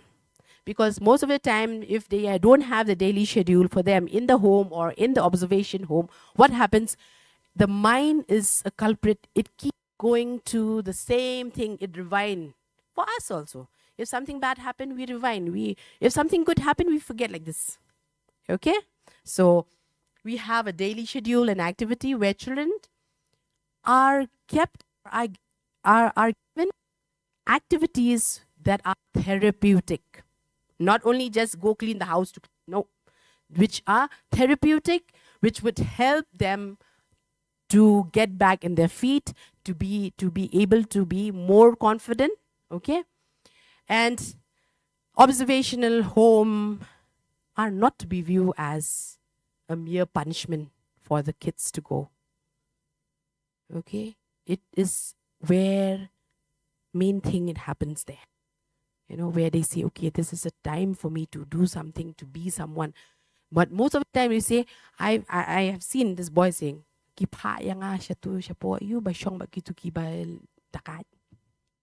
very sad. He's seen like that. That is a punishment. I said, what did it quote? Time I was very new. So I asked. He said, they sent me to Shillong. I said, send you to Shillong and do what? No, I was sent there as a punishment. He took it as a punishment. So you can understand that, the mind. I have already served my sentence. I've been sent away from home. I've been in Shillong for 3 months. Okay? So it shouldn't be that. And pro-social experiences, participation in community services, which means let them also get involved in some community service where what kind of reward they get if they involve. They have never been involved in some activity that gives them that, that good feeling. They don't even know because they have never been engaged or never been taught, maybe never given a chance. Okay? Vocational training and placement. When you say vocational training, and it's very, very important. Very easy till 18. After 18, no life. You agree, right? That's why I keep saying after 18 means what? After 18, that is the start. And so sad, after 18, you are sent to the adult court. Okay? But it is there. 18 is not, you have, like Mama was saying that, there's a girl in my home that is like this. Why not train this girl where after 18, she is standing with her head high and saying, I have my own job. I can stitch this. You come for Jainsem, you come for this. I have seen, I'll tell you, because of course this girl is not in conflict with law. She was always admitted in the hospital. I meet her now after that was like some 8 years back. She was always in the hospital, always the sad one, always, always that self-pity, She was always the sick one and all. And then when you really do the assessment and when you really look into it, she was very scared to even say that I cannot do it. She's a mild MR. Okay, she has no capacity like her siblings. Siblings are all engineers, doctors, and officers. So it's very scary to fail. Everyone's saying, "Chika bit, jaito," all that. So better I get sick, no? All right. So when she came for session, I said, we did the IQ, did everything, explain. But one good thing, this family, hats off. I've never seen a family, 9 of them. They all came, they all sat and explained to them what is the reason. They supported, they sent her for vocational training. She has her own shop now. She has 2 kids. She knows how, and she's like, when she walks, you should see. She sees, I still meet her nowadays. She's like, Ma'am, I have 2 kids now. Before when she came, she was like this. Okay, it doesn't mean that you have to have an IQ of, 90. She's 65 IQ. She still live a very happy life, more than these people who have IQ who are more than 100 also. Okay, so that is what is important, vocational training. We did the exercise, no? Very easy. We cannot teach emotional regulation to kids through instruction. Impossible. Exactly what we did. I think we are all adult here, right? When I said up, you were all confused looking at me. I am not your mother also, but still you're like, right? So see, we foster it by being a regulated present ourselves, which means, so when you have kids who are committing more crime, then the problem is with us also. Any question? Yes.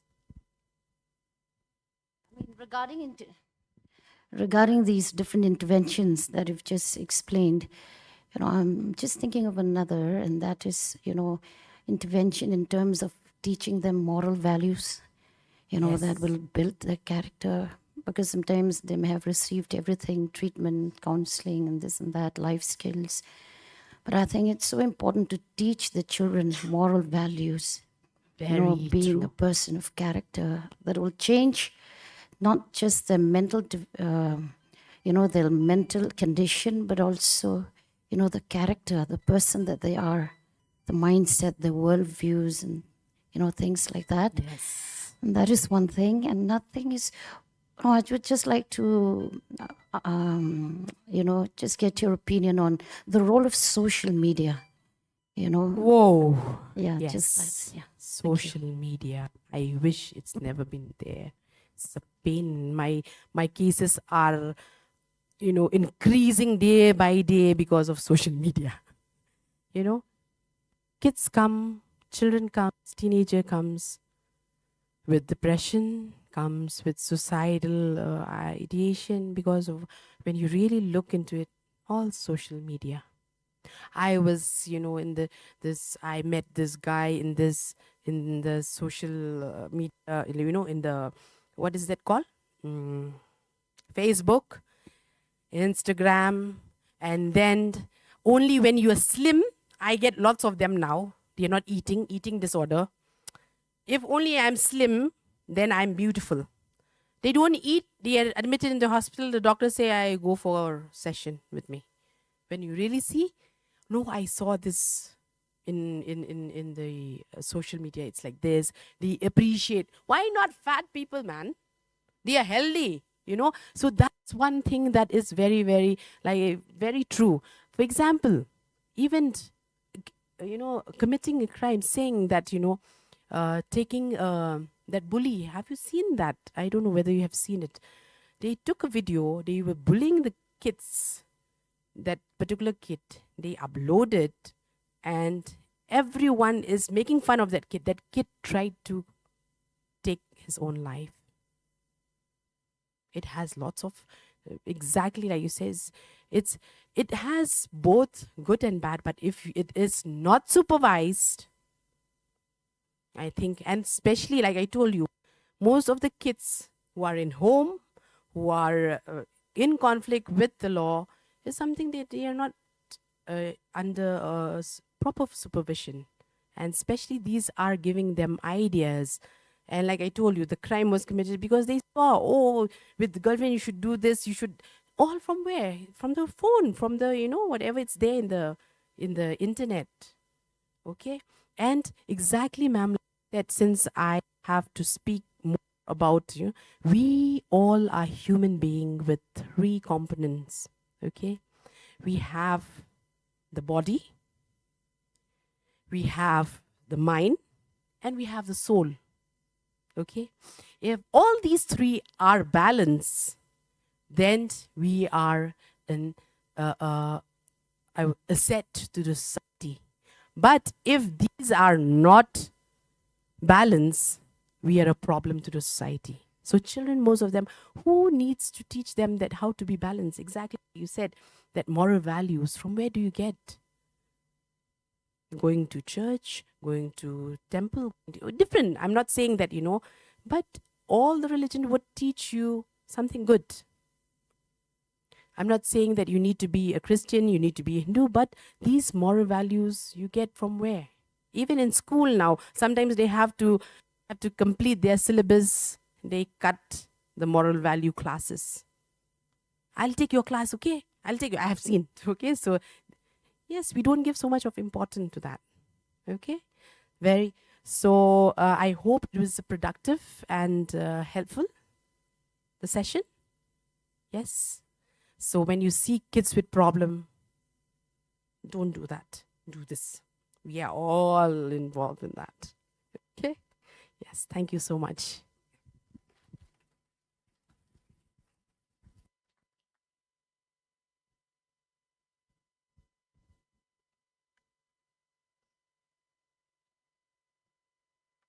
So any question?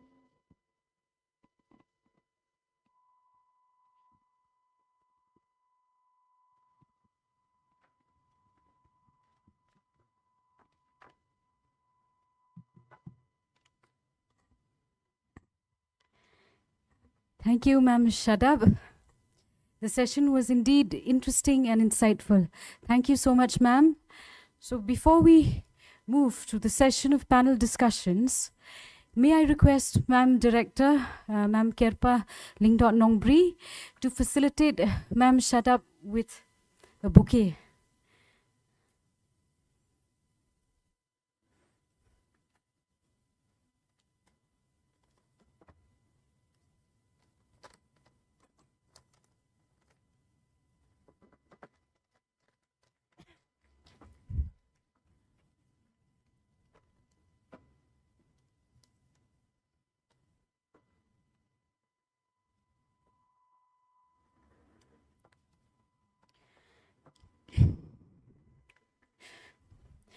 Madam KML Nongbri, Director of the Meghalaya State Judicial Academy, will be the moderator for the session panel discussions, as you must have noticed in the schedule. So, may I invite Ma'am Director to the podium to oversee the discussions in this session. May I also invite Shri Balkim M. Sangma, Joint Registrar Listing cum OSD, High Court of Meghalaya, and former Principal Magistrate to join us in the podium. May I invite Srimati Euphenia Karbhi, Superintendent Children's Home, Girls, Maukasyang, to join us in the podium. Ms. Aime Bandri Wadri, Superintendent, Place of Safety Boys, Shillong. Shri Trebor Kindia, District Child Protection Officer and Member Child Welfare Committee, Southwest Khasi Hills District, Maukarwat.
Okay, can we start, or do you need a break of 5-10 minutes? It's fine? Okay. Once again, I thank each and every one of you for being a part of today's program. And we were very enlightened with Kong Shadab's session. It was very interactive. I applaud each and every one of you for participating, for asking questions, for being interactive, and for coming forward with your practical issues. And I expect the same kind of participation, because we are just 6 of us, 7 with me. But I think the session will be a fruitful one if it's not just the 7 of us who are going to do this, the talking and the discussion, but we would like to, to get questions from your end. In fact, we will not be having suggestions or answers to every queries.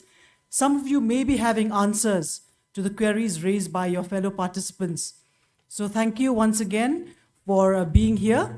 And just a brief note on what we are going to have now is we have decided to have this kind of platform where we have called panelists from institutions, from the directorate, from the board, from the welfare committee, from the DCPOs, because we feel that these are the important branches that will help us strengthen the juvenile justice system. Sometimes we tend to get carried away by the fact that we are dealing only with children in conflict with law, forgetting that we are also handling children in need of care and protection. Because it is not only an area where we segregate the children in need and care and protection, and the children in conflict with law, but sometimes it is something that we have to club together, because the children who are in conflict with law, at the end of the day, they are also the children in need of care and protection. And at the same time, we have here many participants, counselors, legal aid councils who are handling matters. We have, these educators. We have people managing these different homes. We have, at the same time, members of CWCs, member of JGBs, principal magistrates, and at the same time, many other, members who play a major role, be it the caretakers, be it the caregivers, be it someone who also play a very minor role, which of course we could not include all of them today. But we hope that whatever that we do here, you can take back a very strong message to whoever that is a part of your team to make this, this aim of strengthening the juvenile justice system a success. So before we start, I would like to welcome each and every member of this panel discussion. Shri, not in any specific order. We are holding equal responsibilities here, but I'm just calling out names as per the schedule here.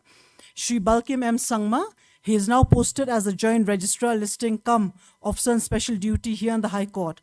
However, do not be surprised. We have called him here because he has had his share of experience as a principal magistrate in recent years. Then we have Ms. Euphemia Karbi, Superintendent of Children's Home, there at Maukasyang. We have Ms. Aime Bandri Wajri, Superintendent of Place of Safety, Boys, again in Shillong. We have Kong Mary Ann Karbi, an officer from the Social Welfare Department.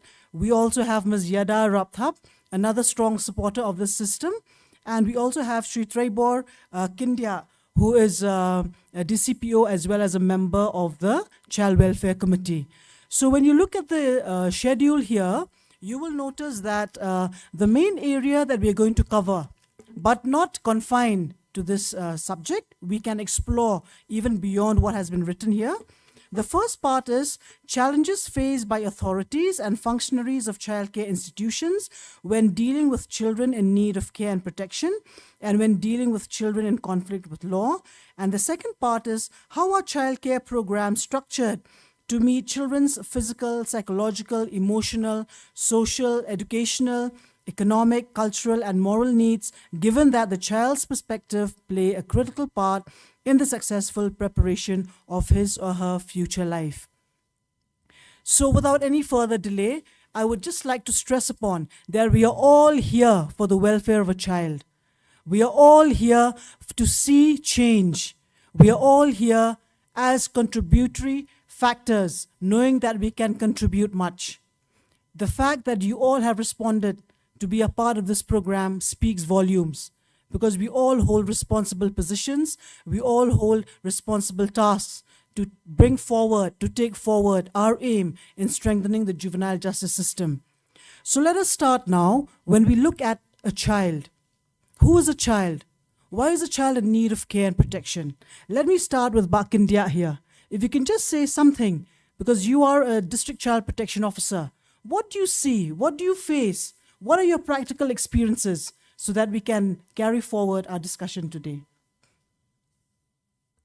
Thank you, ma'am, and thank you for giving me this opportunity. I'm grateful to be part of this program. And according to me, a child is, as per JJ Act only, who is below 18 years. And yes, not all childs require protections. Only two categories of children who has an issue, who comes into the system of juvenile justice system when they have an issue. Suppose a child in need of care and protection, say an orphan child, or a child who comes from a broken family, semi-orphan child, single parents, those are CNCP. And then there is another category, is a child in conflict with law. And as the program itself deals with understanding the child psychology, I would like to say this, if you agree with me, all children's, be it a CNCP or be it a child in need of care protection, since they come into the system with an issue, maybe a victim, sexual assault, and a juvenile who comes with an issue of caught stealing a bread, they have an issue. They require psychological assessment to understand the mental capacity, the mental status of the child. Because JJ Ag is all about rehabilitation, reintegrations, and mainstreaming. So we should focus on reforming the child. So a child is a child.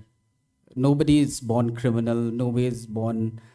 We are born as a human only. So it is the society that that a child's come into contact. If the child is born into a broken family, obviously the environment will influence the child, and it may lead in future when the child's grow, he may committed crime, like what Kong Chadap has explained to us, the and family environment, and not only the family environment, the society outside the family also is very important for a child. That's why we, under JJ Act, we have a child-friendly atmosphere, child-friendly environment, be it in the family, be it in the society, be it in the school. We should have this child-friendly. When I say child-friendly, it doesn't mean that we have to talk good only to the child, that how are you, how are you? It's the approach, and then the teaching, like moral values. Some has suggested for to reintegrate, incorporate moral values also.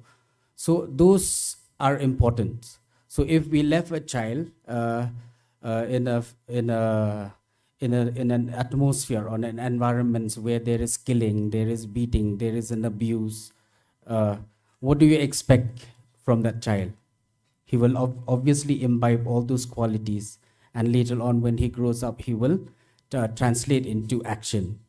So the responsibility is on us, because before taking care of a child, it's a responsibility, but now it is a right of a child to be protected, to give protection to a child, to teach a child.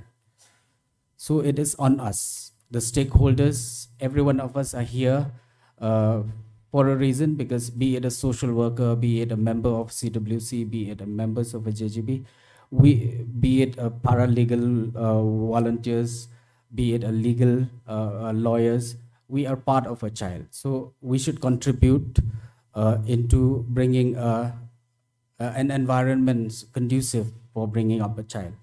If we bring up a child in an environment where he will get certain bad influences, we will not have a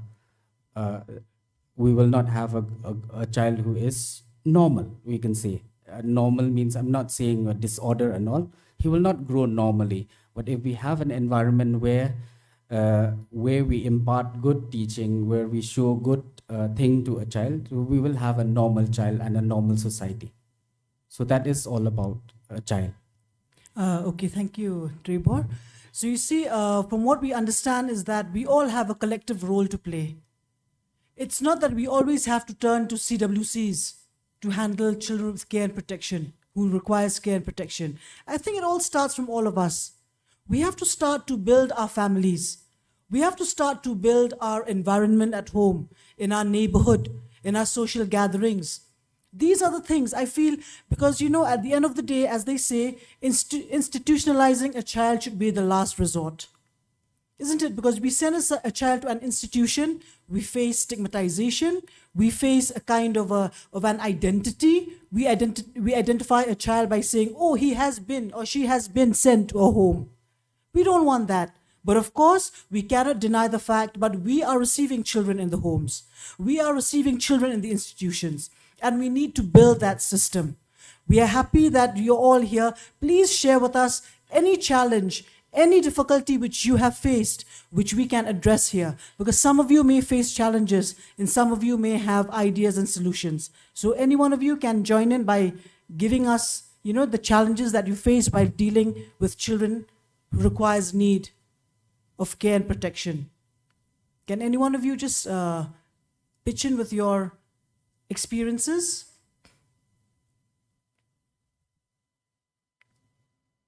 What are the challenges that you face while handling children like that? Be it the paralegal volunteers, be it the members of CWC, be it legal aid councils. Have you ever faced any challenge while dealing with children who are in need of care and protection? Children, yes, okay.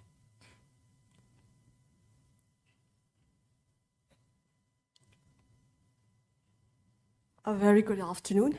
Well, my question here, I just want to say, as a counselor, dealing with children in need of care and protection in relations to POCSO cases. So there are instances where the child refused counseling, as well as the family refused support person. So at the initial stage, of course, we all understand, we are thinking in the perspective for the well-being of the child needs counseling. But when they still refuse, we cannot enforce on them. We can't enforce. But the problem here lies is when the matter reached to the court, when it comes to the court either for 164 or either for trial, there comes a problems where the counseling report is being asked and a support person is being asked to represent. When the concerned family or the concerned child is not willing to accept such kind of services from us, so how do we work for it, or how do we look into it? So in a better way where we also will be able to give an answer to the concerned authority that these are the things, because as per the Act, as I am aware, and we all know that there is a opportunity where the child can refuse the support persons, but when it comes to the court, they are being called, like the support person has to come.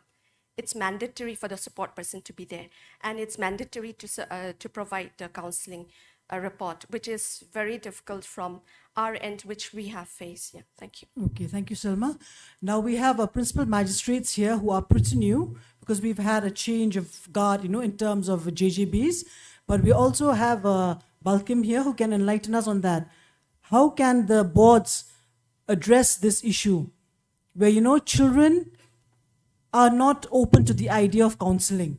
So how will a principal magistrate or members of the JGB handle the situation? Thank you, ma'am. If this kind of situation arises, but in my experience, from the persons concerned who give counseling or support to the children, we haven't received any report as such, but since there is no straight jacket formula to say what you need to do, because this act doesn't specifically say what you need to do when they refuse counseling, or they refuse support person, the family don't want to do it. In this kind of situations, it depends on whether it is the board or the children's court, but who has sent the child for counseling. If it's the board, I would suggest you can always give a report to the board that this has happened, and the board can very well take it up and pass necessary orders depending on the nature and circumstances of the case. It depends if it's petty offense, serious offense. We all know what is petty offense, serious offense, and POCSO, it falls under heinous offenses. And yes, we need to take care. I mean, the board, while dealing with such matters, because since the time the child is apprehended until the time the board passes an order under Section 18, meaning a dispositional order, we dispose of the case saying that child has to go and so and so. From the time the child is apprehended, we have to take up the inquiry, and while we take up the inquiry, the act specifically says we have to do in the best interest of the child. So I cannot specifically say, because it will depend on the nature and circumstances of the case. So if it's a petty offense, well, we might say like it is not required. But heinous offenses, yes, it is required. We have to balance it out, and the board may very well, if it is required at all, that a counseling be given to the victim or the child in conflict with law. then we can pass necessary orders directing the parents or directing the child welfare police officer to assist you. Maybe it's required or maybe it's not required. It depends. Because we cannot skip because they say it's not required. Because one of the principles we follow when we take up these cases, it's the principle of family responsibility. And it is for you to make them understand that this principle while we take up, and it says the primary responsibility of care, nurture, and protection of the child shall be that of a biological family. We always reflect in the orders. The custody is given to the natural parent or guardian. It's not just some other person.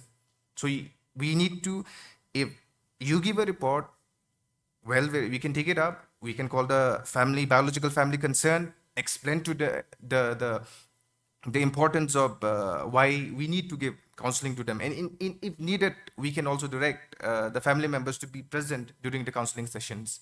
In that way, maybe we can balance it out. But I would repeat, there is no specific provision saying what you need to do in this kind of circumstances. You can always give a report to the board, and the board, in its own wisdom, will pass necessary orders as required. Thank you, Balkim. Now, I just want to add something for the principal magistrates here, for the legal aid councils. We should all understand, while taking up matters dealing with children, we have to remove our identity as judges, our identity as lawyers. Because many times, from my experience, taking up matters under the JJ Act, we have to play a whole new role altogether, a different role altogether. We are not judicial officers. At the end of the day, we are there to look at the welfare of the child. So many times, on many occasions, as board members, as principal magistrates, we end up being counselors. We don't have the degree, we are not equipped, but somehow we have some instinct in us where we look at the child, we come down to the level of a child, we try to speak and understand, because yes, I understand the challenge where they don't want to face that professional session of having counseling sessions. Some children, they don't want to relive that activity that they have gone through. Some people, they're traumatized. But I think all of us, though we are not trained in any specific manner, but we have some instincts in us that we need to approach a case, be it a child in conflict with law. We need to approach a case as counselors ourselves. We need to come down. Because when we look at JJ Act cases, we do not look only to punish. We look to reform. That is why they say that, we cannot give a punishment to a child based on what has been defined under the IPC or any special act. Every case has to be treated individually. Every child has to be treated individually. What has compelled that child to act in this manner? What are the circumstances that make this child behave like this? What is the thing that has triggered this child to change? This is a picture which I've often visualized before, while taking up matters. They were all born as newborn babies. They were all innocent, wrapped in swaddling clothes, as they say. But at which point of time did they break? At which point of time did they end up, somewhere where somehow they've lost their way, or somehow they've turned out to be, people who require extra attention. So I think this is the kind of approach that principal magistrates, legal aid counsellors, counsels, in fact, counselors are trained to do that. I think it's our approach because we need to face all these things.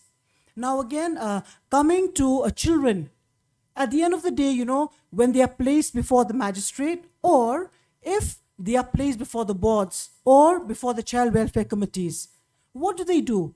We first analyze whether we can send them back home, whether we can send them back to the streets, whether we can send them back to the places where they've come from. Is it safe? Because as we say, sending to an institution is always the last resort. However, we are bound to send because the family is not a safe environment. Because, the school where they come from, they're studying, they're facing some threats. And at the same time, there's no professional assistance which can be given to them from where they've come from. So we send them to these homes. So now we would like to hear first from Ms. Karbi, how do you handle, because I believe your home is looking after children in need of care and protection, isn't it? So can you just address this issue? How is your approach? How do you go about? Very good afternoon to everyone. Very good afternoon. Thank you, ma'am. Thank you for this time, for giving me this opportunity. Relating to the POXO case, yes, we've been dealing with POXO case since the starting of the childcare institution. The first case that I received was a POXO case. This POXO case was in the previous district that I was searching for a foster care for the child. But after setting up the childcare institution, the child was transferred to the district in East Khasi Hills when it started. So the thing is like this, these POXO children, they will not reveal what happened to them there and then because they want to suppress or to forget whatever had happened because it has traumatized them. So it's very difficult to get it at one go for counseling. Yes, we have professional counselors who counsel them at home, within the home. We do take them for medical examination, which is very, very important for the well-being, for the health of the child. But counseling take a lot of process. And in my home, what I see is this. These children, they open up to house mother, they open up to the in-house staff who stays with them. Sometimes when they're having rice or making food together, it recalls them of how situations happen. So what I do is, I informed my staff or tell them any information you get, anything, please inform me immediately that I could put up in writing and share the counselor to do the necessary. So there are times when I talk with the counselors or the probation officers, they would enclose that such information was not given. Then we realized that those children, when they slept at night, because we have smaller one, so the caretakers, some of them, they would cuddle the children with them. And while dressing up, while eating, like I say, while playing, those memories tend to come up, and we will add up all those information in the report, which help us to take care better of the child and help us, and it helps us a backup and a support to defend the child in the court. So when we are called for 164, there are many times I used to be there with the child in front of the magistrate when 164 is taken. So any information I receive while the child is giving to the magistrate, I listen. I keep in my mind and I compare with the counseling and the report that is being given in the counseling, and I compare with the statement that was taken the first time when the child come to the DCPU, because the DCPU will take the record, the intake report, they will take it. So we used to compare whether it is the same or not. Yes, most of the time it is the same, but there are piles and there are loopholes that the child used to miss out. So there are times it takes 2 years to get something to get out of the child because they want to forget, and most importantly, they are searching for trust. Who they can trust, who they can rely, because they cannot trust anyone. Because most of the cases that I receive, POXO cases, in the first few years are from the biological family, mostly the father. So for us, it takes time. But yes, the children, they come out through the process of working as a team, they come out. I see them, they come out. There is a process, there is a growth. Because even though they say institutionalization is the last resort, but we have been given our mind, our soul, our body to make them feel at home, to give them the love that they need, that they cannot get from their own family. Yeah, thank you. You've made a very crucial expression by using the word home. Because as we understand under the JJ Act, even if it is a child who deserves to be punished, we say we send the child to an observation home, not a jail.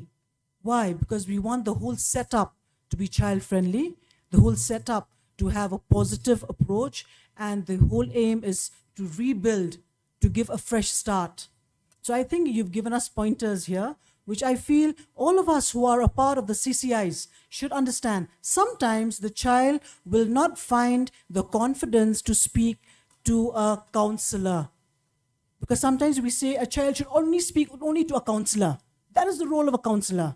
Or only to an educator. We should be open to the idea that a child can open up to someone who they feel can understand their level of language, their level of understanding. Yes, perhaps as what Karbi here said, that it is an approach where sometimes they can open up to someone who is a caretaker, a caregiver. But one thing that we have to understand is that level of confidentiality should be there, because they need trust, and once they open up, they don't want that trust to be violated.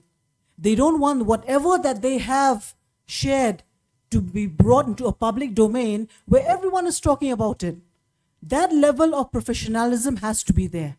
Yes, they may have opened up to a helper, to a support staff. They will share with whoever's supervising. They will share with the counselor. But I think a level of confidentiality should be there so that that trust is not lost.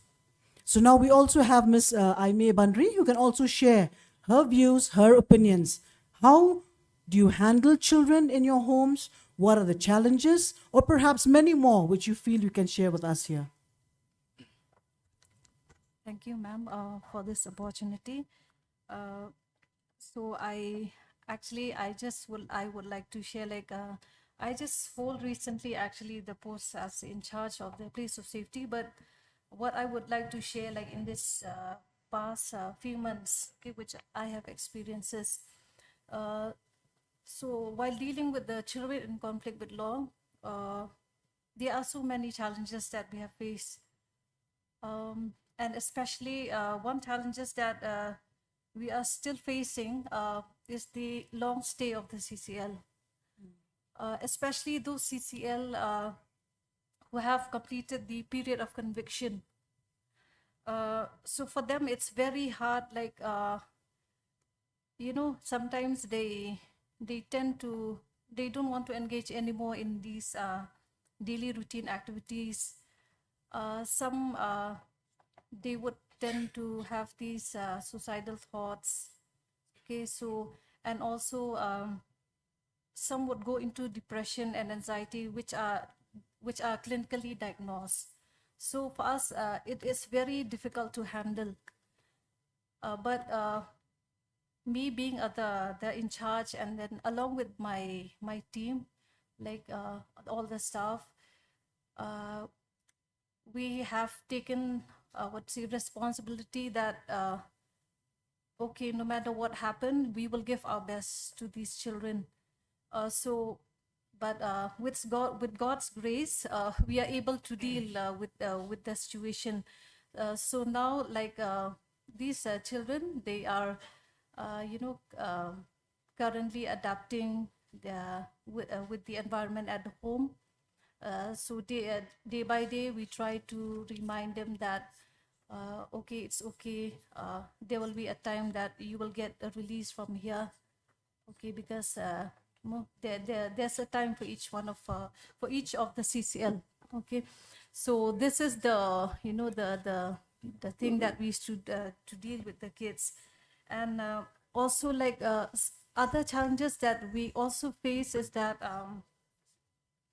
especially these CCLs who have medical issues, we find it very difficult because sometimes they need family support.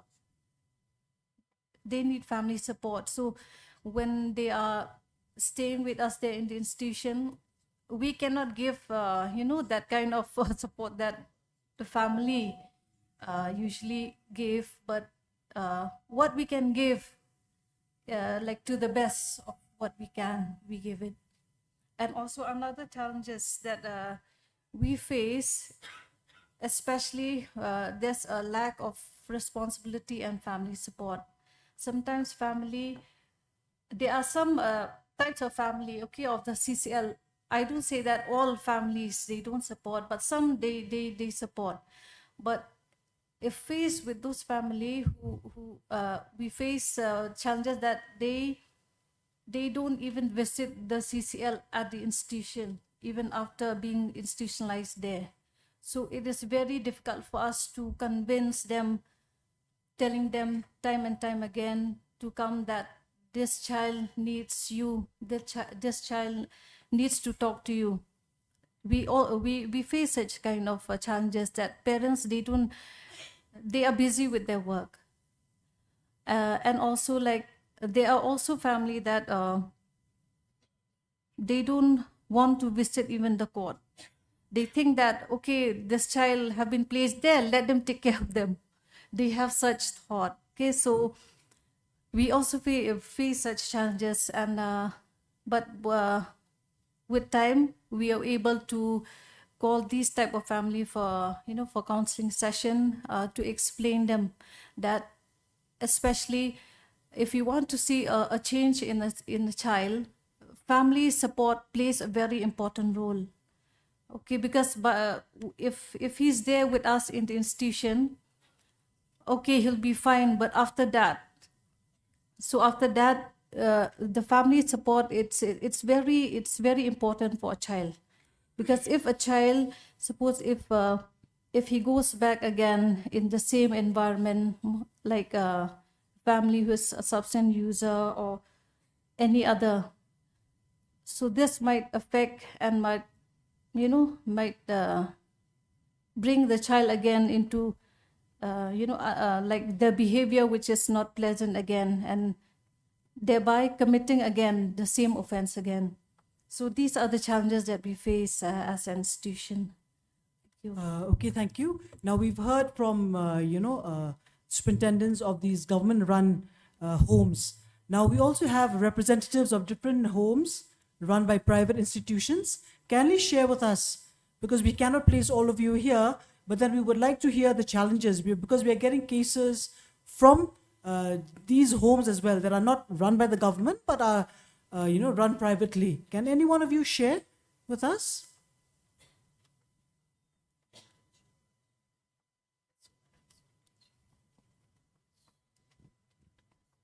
I can see some of you are here, isn't it? Please share with us. This is the best place to highlight, because we need to, at the end of the day, we have officers from the directorate here also, where, if at all you have any problems, you don't have to run to the office and tell them. You can tell them here, and then we can address the issues. Please feel free. There are no formalities required. We just want you to share. What are the challenges? Or what are the measures adopted by you to help you run the homes, to bring out fruitful results? How many of you are coming from privately run institutions? Yeah, please stand up. Just feel free. Please give the microphone to sisters over there. Just introduce Hello, yourself. good afternoon. Thank you for this opportunity. I'm Sister Delina, coming from Prando Transit Shelter Home, Maulai. We have only the girls' children, around 19 of them. Mostly they are sexually abused from the family itself, as we have been listening.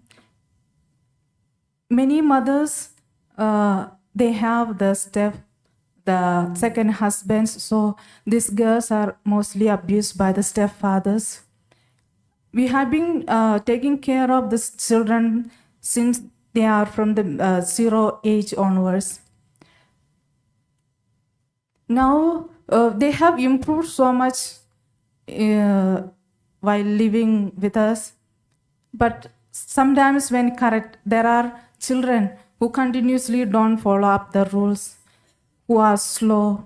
When we correct them, even they have the tendency of going back or running away from the institutions. So we find it difficult to teach them the moral values or to bring them back to the discipline. And when we call the parents, so some of them have their mothers, single parents, some of them even they are 100% orphans, some of them have siblings. We call them to meet these children, but they pay least interested. They want their children to be brought up in good manner with education such as, but to meet them, to earn them, they have no interest. Even once a year or at least once, they don't pay the heed to come and see and earn the children. And the children also finds this difficult. So they don't get the real love of the parents. So these are the problems that we face. Yeah, thank you. I think this is a practical issue which is being faced by many. which is why we encourage home visits, isn't it? Because if the parents are not coming to the homes, so we have to arrange an alternative where we send someone to visit the homes. But I think that is also a challenge because lack of manpower.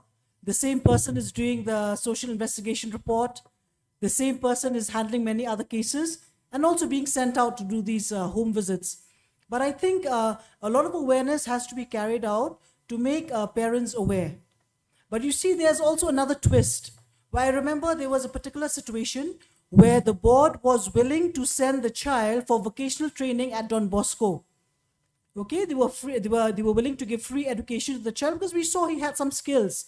The homes did not have any kind of specific trainer or teacher in terms of that skill which that child was good at. So we had proposed that we'll send the child to Don Bosco and make him stay there for some time. We called the mother. The mother was not willing. She says, I would rather have my child work somewhere to help me build my financial position, forgetting that allowing the child to go for vocational training will enable the child to build a future for himself. So you see, these are the challenges that we face. These are the challenges that, sometimes parents, they need to be aware. Now again, at the same time, talking about depression, talking about many other anxieties, which I'm not an expert in that field, but looking at this, I think, which I feel all of you are already doing that, but I think we need to have it in a more larger scale, is, group counseling, family meetings, and sometimes children should also be made to say something and parents should be made to listen to what the children are saying. Because what the children go through because of the family situation, parents are not willing to listen. I think that angle also has to be addressed. If a father is an alcoholic, perhaps nowadays even the mother is facing that same kind of lifestyle. A child acquires that kind of habit as well. I think we should also encourage, the parents to go for de-addiction, to go for, other special sessions, not only the child. Because if we try to change the child, but the family environment is still the same, how is it safe for us to send back a child to the family? So these are the things that I feel are all practical issues, even in terms of adoption, isn't it? Why do we have the rules changed now? It's not the regular courts that are passing adoption orders. We have the district magistrates now passing adoption orders because we want it to be taken up in a more speedy manner. But then at the same time, all these investigation about prospective adoptive parents, all these also is quite a task. But I think we are moving in the right direction, but we need more manpower, we need more support system, and at the same time, counselors. We are running short of counselors, and we applaud the counselors who are doing their jobs. Because when we talk about, yes, we are here for juvenile justice, but we are talking about POCSO cases, which what Ma'am Shadab has mentioned. Because when we look at POCSO cases, especially when the predator is a juvenile, it means the counselors will have to handle the child in conflict with law, how to reform him, and at the same time the victim. And sometimes it is the same counselor who has to address both. So how do we change the approach? Changing a child in conflict with law to reform him, and at the same time to build a victim also who is already traumatized. So these are the challenges that we are facing. So, and yes, we've tried. I just want to share something. We've thought of this program today with the idea of bringing all of us from the whole state to come. But we've been informed that there are certain challenges where there are, other stakeholders from Garo Hills who are facing some difficulty in coming. And of course, even others from Jainda Hills, Ribhoy, West Khalsi Hills, they're all facing some problems. But we thank you for being here. But of course, there are many challenges which they are facing, and sometimes they cannot take part in, a program of this nature, which we feel they should have and could have, but because of certain limitations. We have officers here from the directorate who, sometimes I understand they are doing their level best. In fact, I should thank them for bringing all of you here. It was a single official letter where we had sent to them, and they managed to bring all of you here. the government-run institutions, the councillors, and many other stakeholders.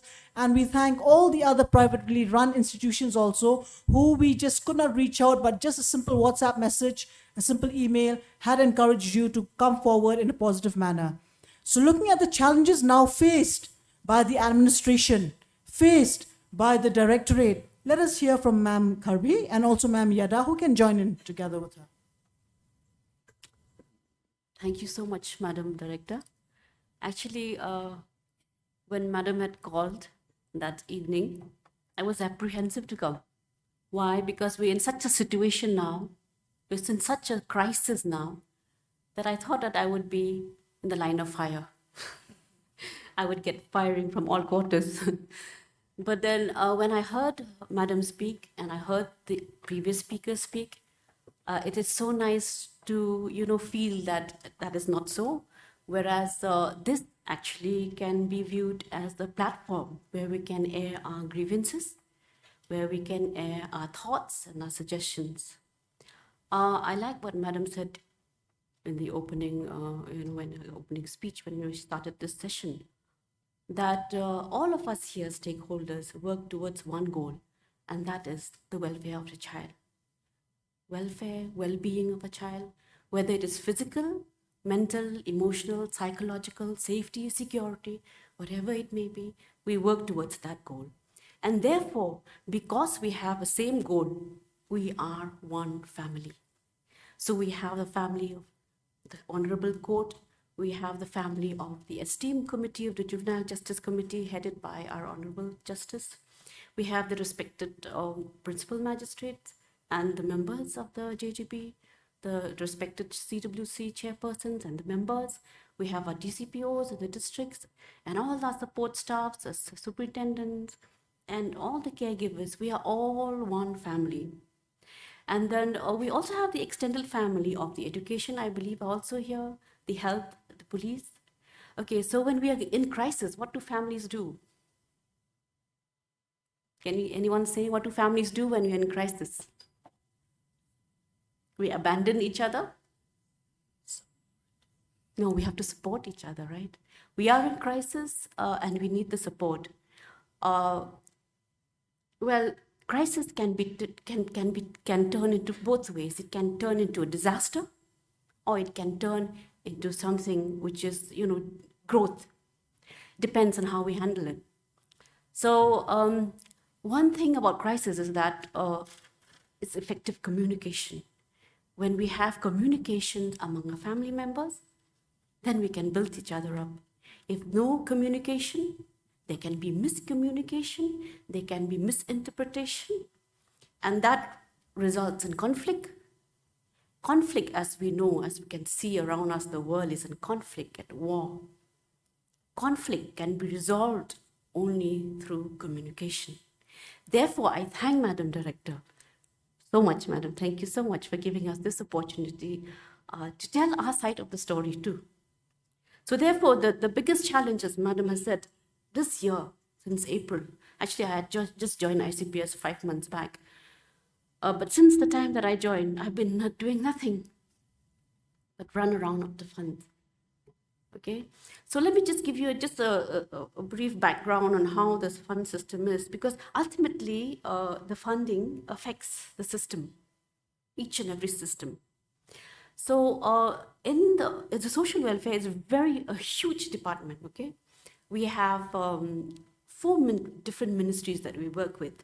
Ministry of Tribal Affairs, SC/STs, okay, Ministry of Minority Affairs, Ministry of Social Justice and Empowerment, which looks after disability, the older person, drug addiction. Then we have the Ministry of Women and Child Development, under which the scheme Mission Vatsalya, now called Mission Vatsalya, it was earlier called ICPS. It falls under Ministry of Women and Child Development. Under Ministry of Women and Child Development, also there are many other schemes. Okay, we have Mission Shakti, which looks after women's empowerment. Under Mission Shakti, we have women's protection cell, Sambal they call it, women protection schemes, like the one-stop centers and the women helpline, which are functioning 24/7. Then we also have a women empowerment schemes. We have Shakti Sadan, we have Balnath or creches, and so on, working women hostels and the district hubs and the state hubs. And, but all this are under one ministry. And from past 2 years now, they're trying to change the financial system. So this financial system, as we now know, is the PFMS, the Public Financial Management System, the SNA, Single Nodal Account. Now these schemes, this introduction of the new financial system is so, it's in its teething stage. As a child, those of us who have children know that when a child is teething, they will have, fever one day, diarrhea the next day, cold and cough. They would, I think we are experiencing that, madam, now. So what happened is that, so under Mission Vatsalya, we have 5 sub-schemes now. Previously, we used to have only one head of account, and all this, the fund that came from the center would go into one head of account, and it would be transferred to the districts. Now we have to open a sub-head or a sub-scheme for each and every head. We have 5 heads. One is the grant aid for the institutions and the GCPOs. One is the construction grant. One is the Swashta action plan. And one is the non-institutional care or the sponsorship care. And we also have the child helpline. Now, out of these 5, 4 of them are 90-10. That means 90% of the fund comes from the center. And 10% is borne by the state. Only child helpline is 100%. Now we had to open a budget head. This when I joined in June, end of June or July, that budget head, opening of a budget head for each of these sub-schemes was still under process. So I had to go to the AG, we had to follow up with the budget branch and all that. So it took about 2 months or 3 months just to get to open the budget lines. And once we opened the budget lines, we have to map it with the PFMS.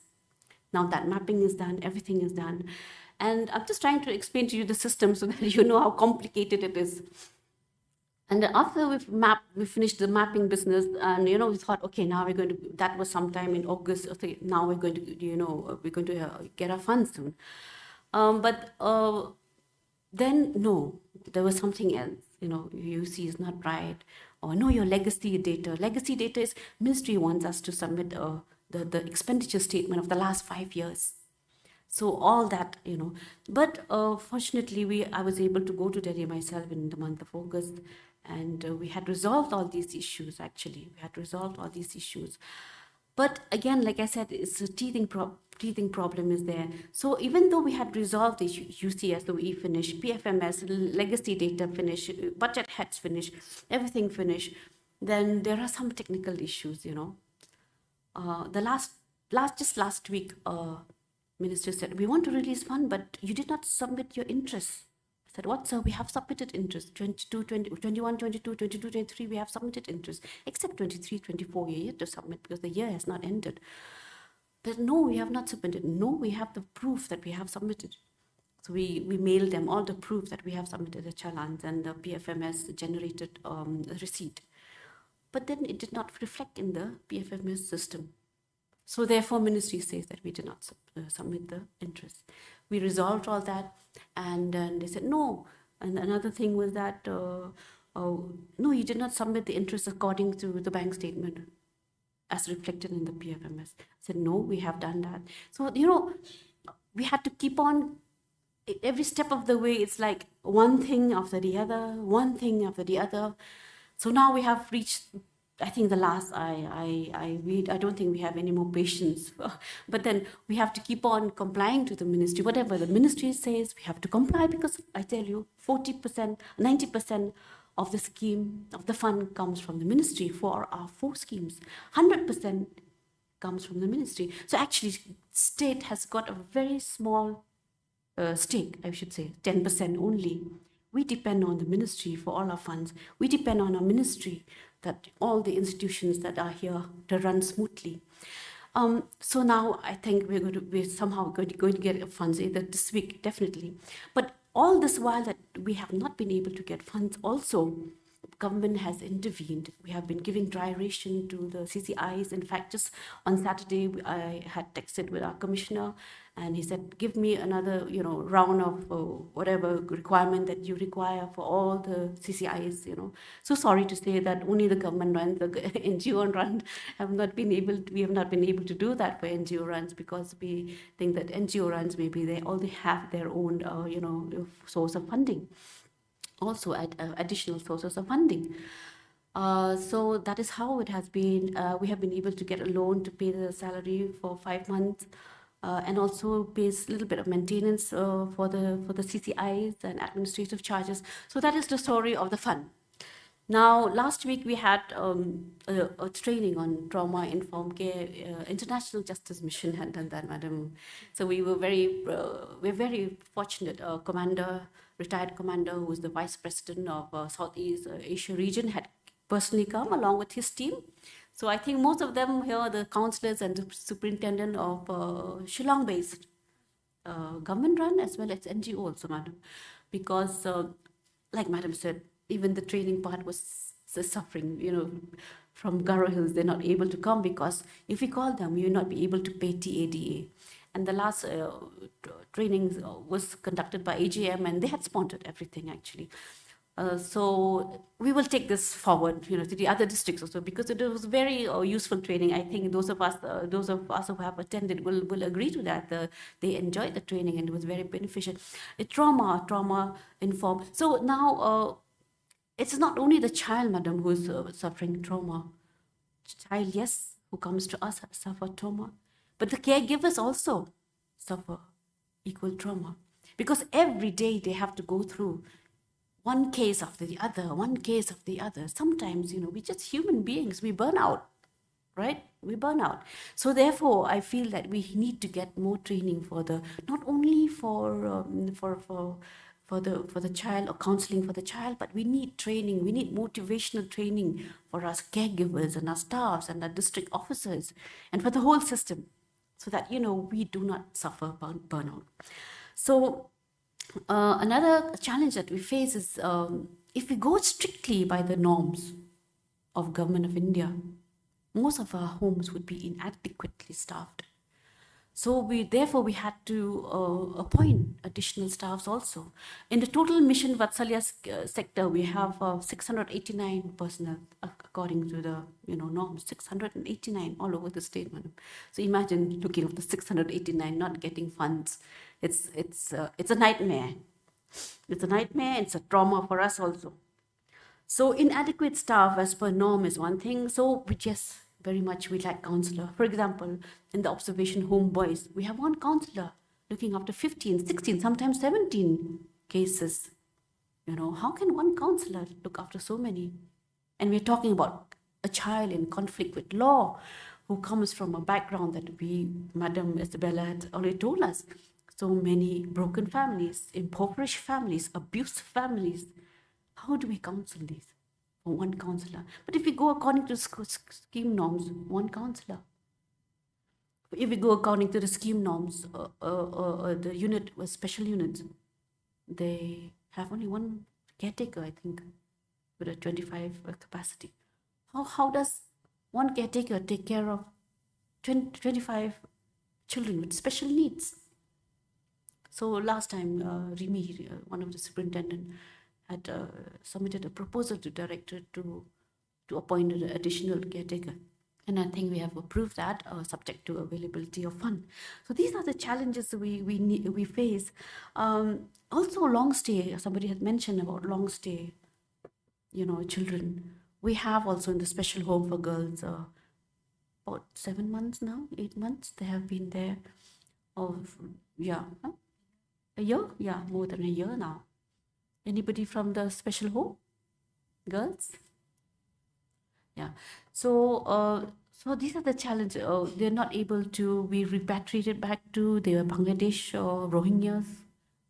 So we have taken up with the JGB of Cleariat, and we hope that Kongyada has also said that we would be taking up with the United Nations refugee here. Yeah. So and I find that this long stay really, like Kong Aime has said just now, they suffer depression. And every time I go to that home, I say, Madam, hum log kab ghar jayega? When will we go home? They are eager to go home. But because of the system, because of the laws, we are not able to do that. So we are scared that these children, these girls and boys would suffer such depression that they would lead them to suicidal tendencies. And we've had one very sad case of suicide this year, right? So we don't want a repeat of that. And the only thing that can stop such things from occurring, such instances from occurring, is that the children are kept in the institutions for a less period of time as far as possible. And as far as possible to be rehabilitated by the families, if the family situation is conducive. If not, as Madam Isabella said, when they reach 18 years, what do? Do we just throw them away? They may go to aftercare, yes, but what have we given them? Some of the children in Kong Yufis and Kong Steffi, also the children home boys, they have stayed there for 3-4 years. Some of them have grown up with us till they reach 18 years. But what skills are we giving them? Education, no doubt. But we know that in this day and age, they need to be skilled. Therefore, I think, Madam, with the recommendation emanating from this discussion today, if we can do something about skill training, maybe we can convene a meeting with the Skill Development Society, Meghalaya Skill Development Society, Meghalaya's Rural Livelihood Society, Basin maybe, or some other, even private, like Don Bosco Technical Institutes, or some institutes for conducting skill training. So we can see how best we can give skill training to our children. Because we already have the infrastructure, Madam. The school that was built near it's really massive and it's well made, and we have not been able to utilize it. I think that's a big challenge also for us. Now we don't know whether if we keep a formal school, how will our children go there? I don't know how will the school function. Then also we would have to have the education. Education would have to frame all the guidelines and all the policies. So I think in the last JGC meeting, our Honorable Justice had mentioned that the school can be used for vocational training, which I think we agree. And if we can have a meeting with these stakeholders, maybe we can start off that school for skill training, and our boys and our girls can come for training there, so that by the time they reach 18, or even if they don't stay with us till that time, but whatever time that they stay with us, they can have some sort of skills, whether it's computer skills or any other trade, we can do that.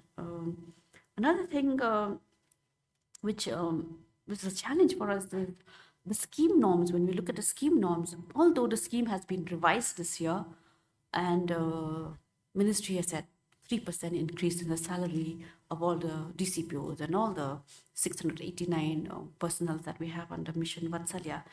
But yet we find that it is still inadequate. Yet we find that the officers and the caregivers need more motivation, because we need money, right? Yeah, unless I'm able to look after myself, how can I look after another human being? So with that, we thought that maybe, again, if it's a suggestion which emanates from this discussion today, if government can give some kind of an incentive to workers. Government of India has given 3% increase every year. Maybe if we can give another additional 5%, if not an increase, at least for some time, 5 years, 5% increase apart from the salary, it would be a motivation for them to, give their best. Because why I'm saying this, why motivation? Because last time we had the review meeting with the minister, our Honorable Minister, Social Welfare, one of the district officers had brought up a very important point, and which is related to the child psychology and well-being of a child, is that the house fathers and the house mothers in the institutions, they are like fathers and mothers to the children. Now the children also become very attached to the house mother and house father, because they get their love, they get their attention. Now, but the house mother and house father are being paid so meager. How do we retain them? So there have been a lot of resignation. So when a house father and a house mother resigns, it is the child, not us, not me, not you. It is the child who suffers the most because they have bonded with that house mother or house father. So therefore, I brought up the subject of 3% increase from the center and why not 5% from the state as well? Because to regularize the services of ICPS is just 12 years old now. It may not be possible in the near future, madam. So I think I've said a lot, I think. Anything else? Thank you, Madam Director, who is the moderator of this panel discussion. And thank you, Madam Mary Ann, who gave us a detail on the ground reality of the financial crisis that we are facing at present. So I just want to, before I brief some of the issues that we are facing at the administrative level, I just want to inform to the House that at present we are having around 33 number of government-run homes, and we are having 47 number of NGO-run homes. So out of these 80, 57 numbers are being funded by the Ministry of Women and Child Development from the central government. Can you imagine how these 57 numbers of funded homes are suffering right now? And we are so thankful to the Commissioner and Secretary of the Social Welfare Department who has taken the initiative to provide the dry ration to the homes. And then we are also being very fortunate that we have under the leadership of Madam Mary Ann in the Directorate, that we will be able to get some fund as a loan from the Chief Minister Office for the maintenance. And we have also given to the NGO-run funded homes also. So, but yet it is not sufficient. So we hope that the ministry will release the fund, most probably before Christmas. And we also have a total number of 1,623 number of children in these homes. 1,623 number of children. So one of the main issue what I have experienced when we had a case in the shelter home at Maukasiang a few months back, I found that that we need a psychiatric ward for the children under the health department, because whenever the children's home or the observation home or the special home do receive cases where the children need a psychiatrist, so we have very less psychiatrists, and we don't have a psychiatric ward also. Even in Mimhans here in Shillong, they do take children who are above 18 years of age. So we used to refer to Suncare. And you know, Suncare is a private institution where the fees is too high and we cannot afford. Even though we cannot escape that, we'll have to keep in the Suncare, and the fees used to come, if they have been staying for a week, it will come to 1 lakh plus. And it's so difficult for us. So maybe I would like to kind of recommendation or suggestions to Madam Director here. Maybe if we can take up with the health department, at least if you can have maybe a room, separate room, just for the children who are below 18 years, who need psychiatric help, maybe in the campus of Mimhans here in Shillong. And then another issue that we are facing, since the childcare institutions, government run, they are running from a rented building, except here in Shillong, where we are having in Maukasiang. So these childcare institutions, they are facing a lot of problems, and we cannot meet the minimum standards of care as per the Juvenile Justice Act. And now with the financial crisis, the house owner, they keep on asking them about the house rent. And some of them, they have called me, I said that the house owner have threatened them. They have threatened them, if you don't pay within this month, that means you'll have to move out. Where will they take the children? It's a great challenge for us.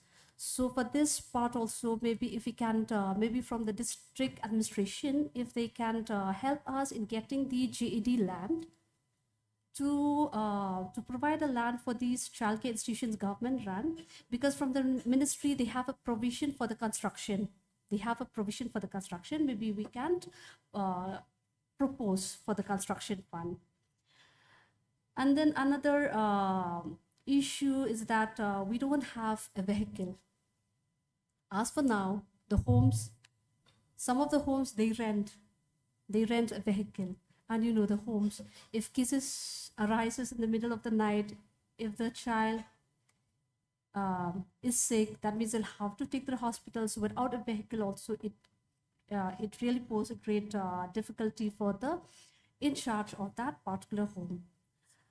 And then another thing that I would like to highlight here is that the management committee and the children's committee of the home, because in all the childcare institutions, both government and NGO run, we do have the management committee and the children's committee. So I feel that we as the stakeholders, we as the functionaries, we need to strengthen these committees so that the children will come forward and raise their voice so that their voice can be heard, which is one of the rights of the child to be heard. So I feel that these committees should be strengthened. And then I would also like to inform you all that that the government has notified the child protection committees at the grassroots level, that is at the village level. Some of the districts, they have constituted these village child protection committees. And then from the village level, we have also constituted at the block level where the BDO is the chairperson or the chairman of this committee, and then at the district level, and then we also have at the state level. So I feel these committees also should be strengthened, especially at the grassroots level. So whatever issues that are having at the grassroots level, they will take up at the block level. Then from the block level, it will take up at the district, and then from the district at the state level. And then I don't know whether you'll agree with me or not regarding this. One issue is that the support person, because as for now, there's no incentives for the support person. So in all the districts, the support person, majority they are from the district child protection unit. And now without salary, without TA or DA, and the court, they have been giving an order that they'll have to go and appear for hearing they'll have to go along with the victim. So it's very difficult for the support person. At least if an incentive is being given, maybe from the ministry or from the state government, it will be helpful for the support person. And then regarding with the reporting that we are facing at the administrative level, we found that most of the reports that we are getting from the district, it's not uniform, even though we have provide them the prescribed format. Okay, so it really give us a problem. For instance, we do have a report where the High Court used to ask us quarterly, that is the updation of the portal. So we are facing a problem because, you know, with the less of manpower at the district level, where they'll have to submit the report on time. But when we ask them, they said that we have so many things to do and we cannot provide. So I feel if we can have the MIS, the management information system at the district level as well as the state level, it will be easier for them to update every day, and then we don't have to ask them. Just by one click, we will be able to see the database of, be it children in need of care protection, be it child in conflict with law at the state level. And then the functionaries or the staff under Mission Vatsalya, we don't have medical allowance or the accidental insurance during duty. So this one also, it's a great challenge for the staff.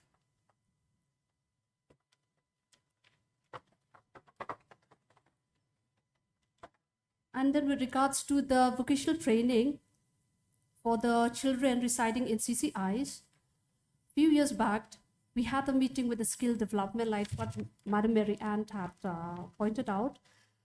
So from the skill development, last time when we had a meeting along with the district child protection officer in our office, they said that I can take the children who are above 18 years of age. But we do have children residing in CCIs who are less than 18 years of age who doesn't want to go to school. So they need vocational training. So what should we do about those kind of children? So for this also we'll have to take it seriously, because we do have children, be it in government run or in NGO run, we do have children who does not have any interest to go to school, and we don't want to force them also. And then lastly, with regards to the counselor, we do need in-depth training. This year we had a training with the District Child Protection of DCPU with the Sambat. So we had sent a proposal to Sambat that we can have even with the counselor of the childcare institution as well as the superintendent. But due to the fund crisis, we couldn't do anything. So hopefully maybe by next year we'll be able to give this in-depth training. Maybe it will be phase-wise, phase A, B, and C. Or else we can also send them to Bangalore on mental health, because mental health is a very important topic, I feel, where the CCIs should get this training. I think that's all. Thank you so much. Thank you, Kong Mary Ann and Kong Yeda. So this is why we have this discussion here, because you all need to know the challenges faced by the department, and at the same time, the department also need to know how you're managing within such constraints. But of course, we should congratulate all of you and the Social Welfare Department, because despite the fact that these are the hurdles that you have to face and you are yet to overcome, but still, you've kept the ball rolling. The work is still being carried out. And I think the main thing is because we all take our job as a calling. That is why we work. Because we've come across many of these, important stakeholders. They've been telling me personally, we have not been receiving our payment for 4 months, 5 months, 6 months. Still, they attend training programs. Still, they carry out their work.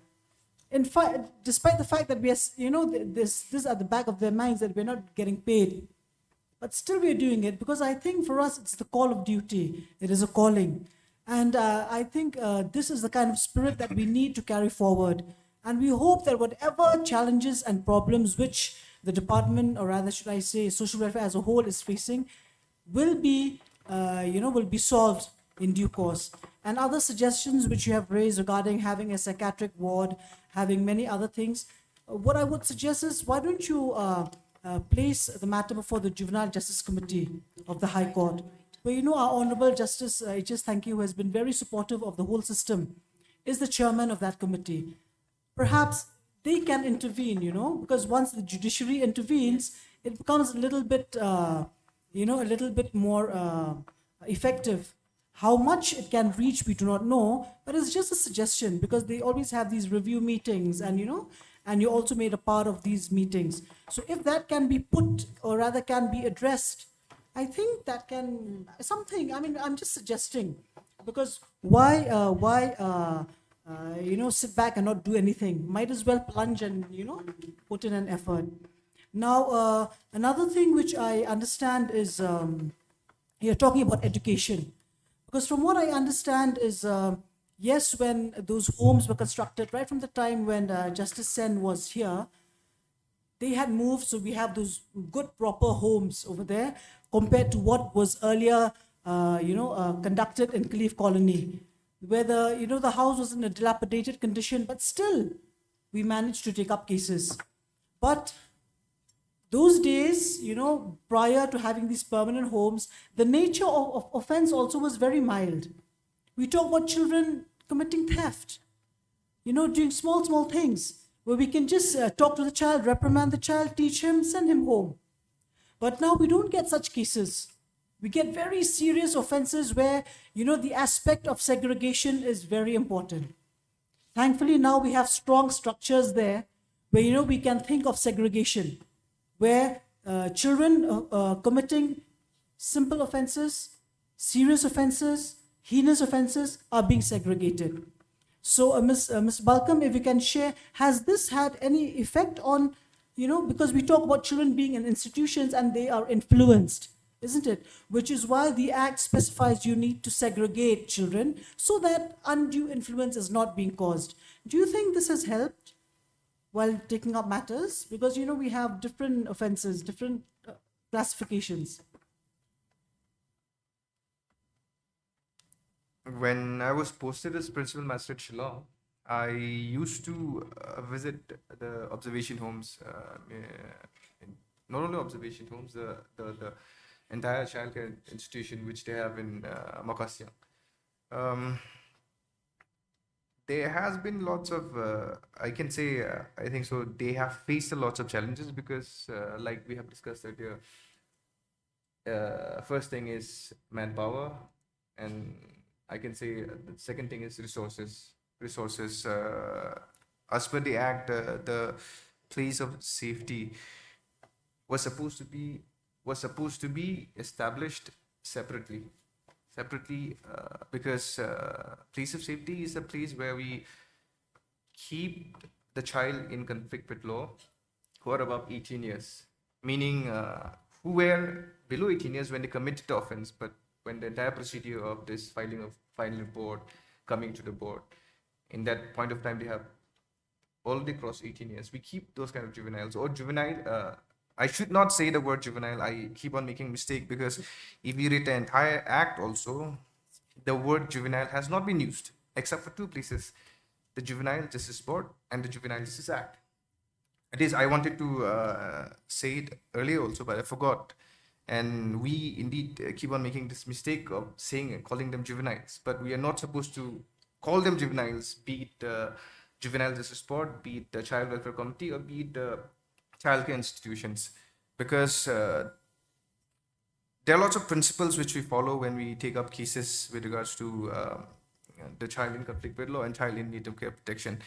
And I can say this principle of non-stigmatizing semantics, principle of fresh start, these are one of the few principles which we need to give importance. Now, coming back to this observation homes and what challenges they're facing, like I think so there's only one or two counselors in observation home in Shillong, and I think so one more challenge they are facing is I think so from Nongpo.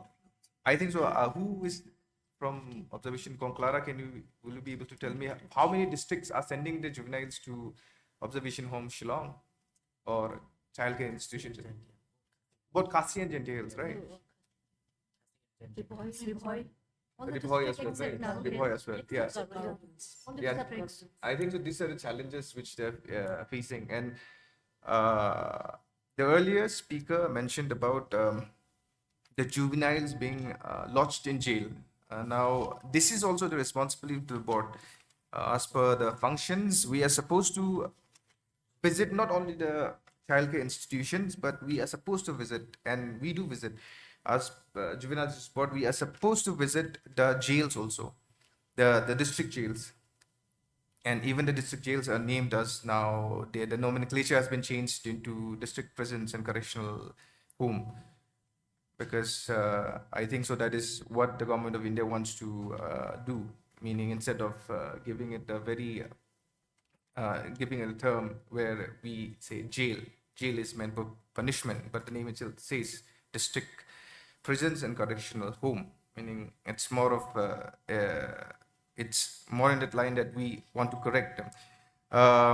Conducting regular inspection of jails meant for adults to check any child is lodged in such jails and take immediate measures. Like earlier speaker was saying that some juveniles were lodged in jail and they shared when they went for counseling that they had this kind of experiences. Now it is the responsibility of the board to go conduct these inspections and find out whether this person is child or not, child in need of care and protection or child in conflict with law. But again, we have to come to section 94. I'll just tell you one experience which I had when I was posted in Shillong. One child was arrested by the police because he had an election ID card, meaning he is above 18 years of age. But an application came before the board saying that he has not completed the age of 18 because his birth certificate and school certificate says otherwise, because section 94 says the board has to uh, determine the age of the juvenile based on the school certificate. First, school certificate. Second, the birth certificate. And third, if these two documents are not there, then we need to conduct a ossification test. It says so. But we were faced with this situation where the child's birth certificate and school certificate says he's below 18 years, but again he was having election ID card.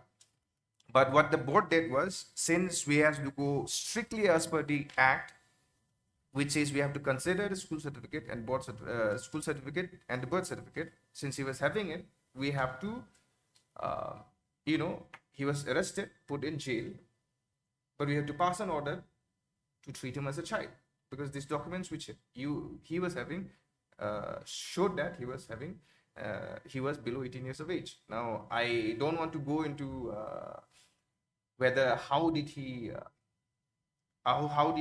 get that election ID card. It is for the election department to look into it, like how he managed to get it.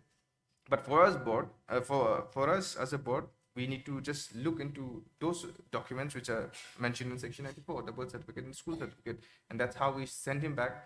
We brought him back from the jail and passed an order that he has to be sent to observation home. These are the challenges we face. And since most of the stakeholders are here, I would like to stress on one thing, that is section 24, because this is also one situation which I faced when I was in Shillong. One juvenile, one person who was having a case as a juvenile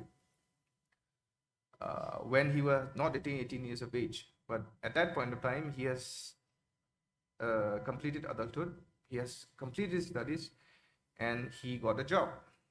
Now he went to the police, because after you get a job, police verification is very important. Now the police sent him back to the board saying that you need a certificate from the board, saying that you have been acquitted, discharged, or whatever it is. Now section 24 says removal of disqualification on the findings of an offense.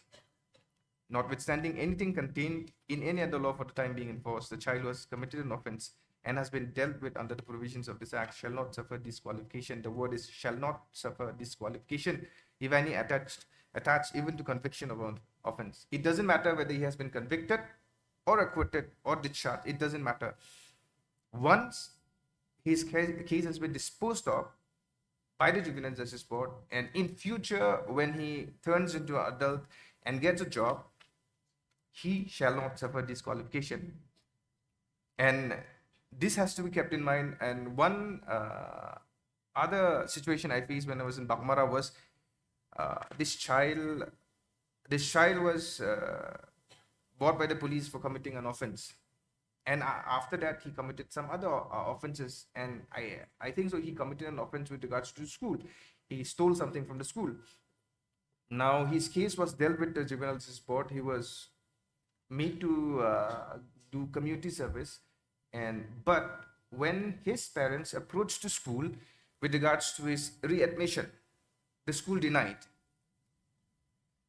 Now we have to keep in mind that we as institutions, so we are dealing with child, we cannot do so, deny them certain rights, because this act is to protect their basic rights, be it right to education, be it their human rights. So we had to call the principal of the school, or we had to have a discussion with the principal of the school to get this person readmitted. Because of this section, they shall not suffer disqualification. Who are we to put? And if we deny, it's like we are putting a stigma on them. And the principals say otherwise. So since most of the stakeholders are here, we have to keep in mind this particular section 24. But it says otherwise, provided if a child has completed or is above 16 years of age, that is in consonance with the preliminary assessment which we do in terms of heinous offenses. If he has completed 16 years of age, and if he is found to have committed a heinous offense, then this section will not apply. Meaning the police can maybe give a verification saying that, okay, fine, this person was having a case in children's court and he was convicted of the offense of POCSO. Maybe But one thing, since they were all talking about challenges, about funds and all, but the most important thing is that we have been given this model rules, and the state was supposed to frame rules as per the needs of the state, which we have not done so. And I think so that is the most important. Like, we have to give priority to framing the rules rather than thinking about this and that, because these rules are the ones which govern us, how we function in terms of administration, how we function in terms of like our judicial functions. Now we have not done so. There are lots of challenges we face, and Yeah, I there- think yes. you've mentioned a very important point there. We Yeah. need rules to govern us. Okay, not to forget another aspect. What about aftercare programs? That is Can anyone suggest how much are these aftercare programs happening? Yes, yeah.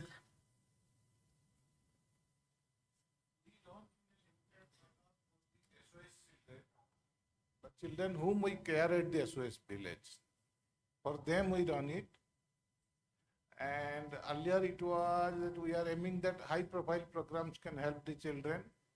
And looking into the academic as well as the ability of the child, also nowadays the small scale programs are also helping. Like in the last session someone was sharing that class 7 child. Even if the class 9 failed child, they are capable to earn 8 to 10,000 rupees after a small 3 months, 6 months skill training given by the registered NGOs as well as the Don Bosco Guwahati. They are giving such training and they are getting. And those who are academically capable, they are running it. But these programs need little more costs. And whereas we don't get regular funds, and any institute we go, we need to pay them. If the CCI is having no regular funding or have a balance fund for their training, it is very difficult to maintain. Yes. But there are some, like one such institute is in Umsaning in the Boy district also, where you need only the accommodation part of the child, the remaining they take care.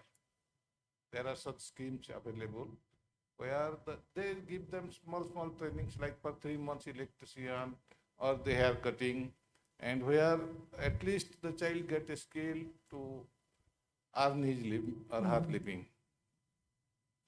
Yes, yeah, funding is one. That is a crucial aspect. But yes, why we are stressing? You want to say something? Yeah, okay. Actually, for the aftercare program also, we need a state rule. Yes, I think that is important because you see, why do we need aftercare programs?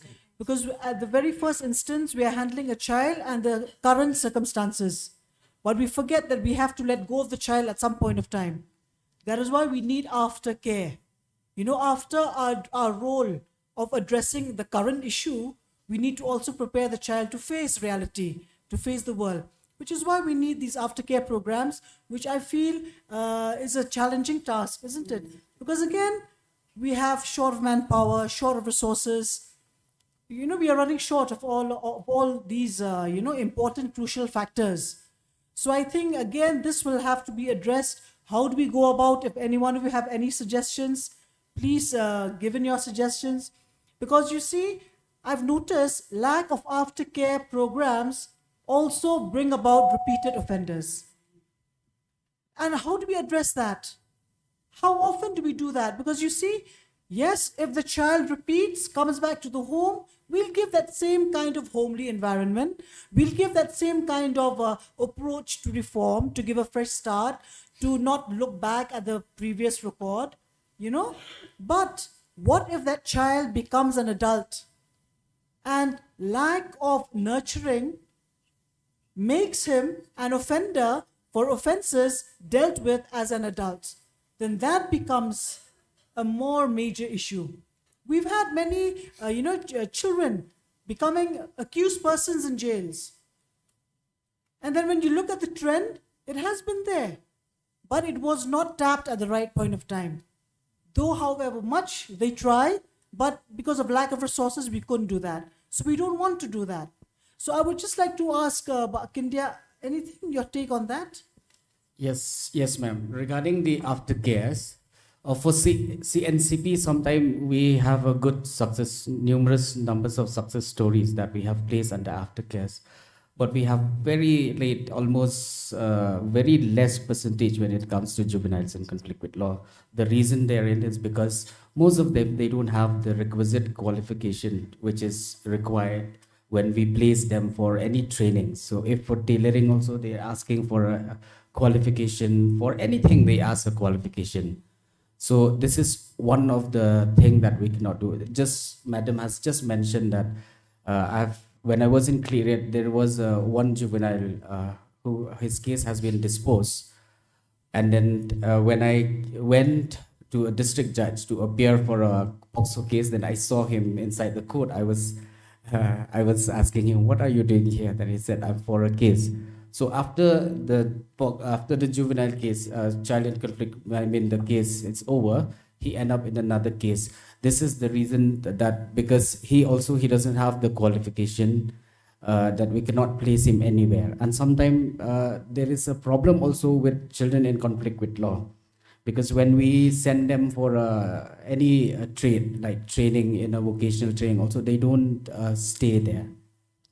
They don't. They have that lack of interest. They'll go for a while and they'll drop out. And if you persuade them also, it will not work just by forcing them. So one thing, aftercare now it has been increased the age from 18 to 23. We can monitor them till they reach the age 23 with the financial support, which is I think 4,000 per child now. So we can do with that money, if we have numbers of children also with 4,000, we can place them anywhere in any training center. But the problem lies is that we have to the qualification 5, 8, 10, 12, those qualifications they require. And these children, as from the beginning I told you, those children who come into the juvenile justice systems, majority of them, they don't have that qualification. They will be drop out class 1, class 2, class 3, and they cannot, sometimes they cannot read, write, so it's very difficult. It's very difficult. Though in when I was in my previous district, East Jaitia Hills, I have requested like industries to place a 15-year-old girl, and they willingly take her, and she got a stipend. Now she has completed her tailoring, but only few who can finish there. Some juveniles we have sent, but they drop out at the later stage. We send them for carpentry, and later on they don't have interest anymore, and they drop out. And when we push them also, they won't do. So that is the problem that we have to take up with the skill, which Madam Assistant Director has also mentioned.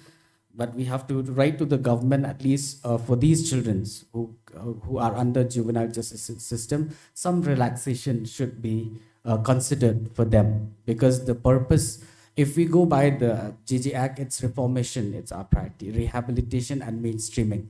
So if we cannot provide them a livelihood after they completed the terms under the juvenile justice system, they will end nowhere. So they will go back to the crime world. And there we cannot control them after 18 years because it will be under adult code. So we have to think about this. So if anybody of you have, any one of you has this problem, you can write to all your respective DCPOs, and from us we can recommend to the departments, and the departments will take up with the government, so that we will bring some relaxation in the age and the qualification in all these trade, like for vocational training. Thank you. You see, I think, the fact at the end of the day is communication. We have to communicate our problems. And which is why even for laws and for acts, we have amendments. Why do we have amendments? We have amendments to accommodate the changes, to accommodate the requirements as per the need of the hour. So I think we are flexible enough isn't it? I think we live in a society we are flexible enough. If we know what are the problems, I think we should not hold it back, but we need to inform the concerned authorities, and maybe it can be channelized properly. I think collaboration also with important departments also is good, because we cannot work independently. We have to join hands together, because at the end of the day, we're all here to build a society. I think that is one take that we can, have here. Okay, and then now, again, addressing another issue, there are two things which I just come to my mind now. Number one is substance abuse. I think substance abuse is another issue which is adding up to the rise in the crime rate, be it not only for children but even for adults, because drug users, they become drug peddlers, and then the market is there. So all these things. So I think this is an area where we have to address, which is sad to say, for children. We see challenges in schools. You've never heard in the past where schools would require counselors. Now every school that can afford to engage one have engaged counselors. Why? Because that is what is happening now, is the reality. So what about the homes? How do you address this if you get children, who have been victims of substance abuse, or rather have been exposed to that kind of environment? Do you have the means? If not, how can we address this issue? First of all, the children that come to the institution, CNCP, they go through the Child Welfare Committee. So the Child Welfare Committee will decide whether those children are fit or not to keep in our institution. Since we have children of different lists, different categories, so if we keep such children in our home, it will be not suitable for the other children, because they will learn from them. So what do they do is, we have the Kripa Foundation beside our home. So those children are being referred to Kripa Foundation. If not, from the DCPU, there are staff. They are the arrangement. They will send them for the medical requirement that is needed, and counseling is needed. But yes, if children within the institution, especially for us who go for formal education, outside of the house, so they might have such experience or exposure with outside of the home in the school, like cigarette smoking, or buying of what do we say, koini, like gutka and tobacco and all. So the prevention that we can do in the home is checking. Checking is very important. So there is a checking in the home when they come from the school. Sometimes the children, they are so aware and so cunning that they know checking will happen. So they used to help each other out to cover or to hide those utensils. We've had cases of one disabled child. Before, when the special needs was not set up, we cater to the disability child, and we cater to mental needs child at the same time. She's very good in hiding, and we can't find. Very good, such an expert in hiding. The moment we walk also, she can sense our feet. She senses our smell, very expert. So how do we tackle such things? Is we work together with the Child Welfare Committee. We address the issues with the members of the Child Welfare Committee, who guide us voluntarily and willingly, and you would come. Management committee from the DCPU, we give them a call to our DCPO, who would come running to the office to counsel, to cater to those children. So that is with us, and I believe from the NGOs, they do have all, but nobody is coming up to say they do have issues like that. Maybe they can help us more or share with us more. We've had names of representatives from Kripa Foundation. Are you, any one of you here? Kripa Foundation? We've received names that some representatives from the foundation will be here. Yes? No. If there's anyone? No? Clara or anyone? Yeah. Ma'am, actually, I just wanted to add up to regarding the aftercare that stated earlier. In our district, we've had many success stories regarding aftercare, especially for children above 18, because some of them have even acquired skills and education where they have graduated from their concerned institutions. They're not studying here itself. They have even gone to Bangalore also to complete their studies. and they're doing very well. Some are also have acquired skills like they are past their BSc. And especially from Rilang, we have one boy who has, through this aftercare program, he is now working in the police department. So, not to be so depressing, because as I said earlier, no, that there is nothing for such children, but we have encouraged NGOs, especially in our district, to set up aftercare for children who are more than 18 years, because why? We have seen that it has helped them a lot. And moreover, such children, those especially who are very good in their studies, they have come up in their life, and now they are also becoming trainers. If you're talking about CCLs also, the CCLs also are doing well. We have a video we have created, from May Initiative, they have done a video regarding a CCL who is now a trainer in the 24-hour crisis center. And with regards to earlier what they are saying also, ma'am, regarding the children, especially who are with special needs, for those also, no, ma'am, we have various intervention, especially from the home and especially from the DCP also, so that those children who are not from our state, we have repatriated them to their concerned state and districts, so that that child will be comfortable with his own dialect and his own language, because there are children we face difficulty, especially in the language, especially if they are not from our state, and we don't have the people who are working in that home who will be able to communicate with them in a better manner for them to be able to come up in life. So that's all. Thank you, Clara. Now, another thing regarding educators, we still have educators, isn't it, in the homes? Now, I think one challenge will be the children who are kept there are not going to be there forever, isn't it? So the pattern of education is a bit, it's not a formal education, isn't it? So, only for CCL, yeah, that's what, for CCLs. So, are there any other challenges which the educators are facing, or? Because I think educators are here, yes. Ma'am, I would like to add to what Kong Clara has mentioned earlier. Yes, yes. For the aftercare program, we would like to request distance support for further studies of the children, because as we have come through in a home, Rilang Children's Home, there are boys who are good in studies, and they are also approached to this further studies.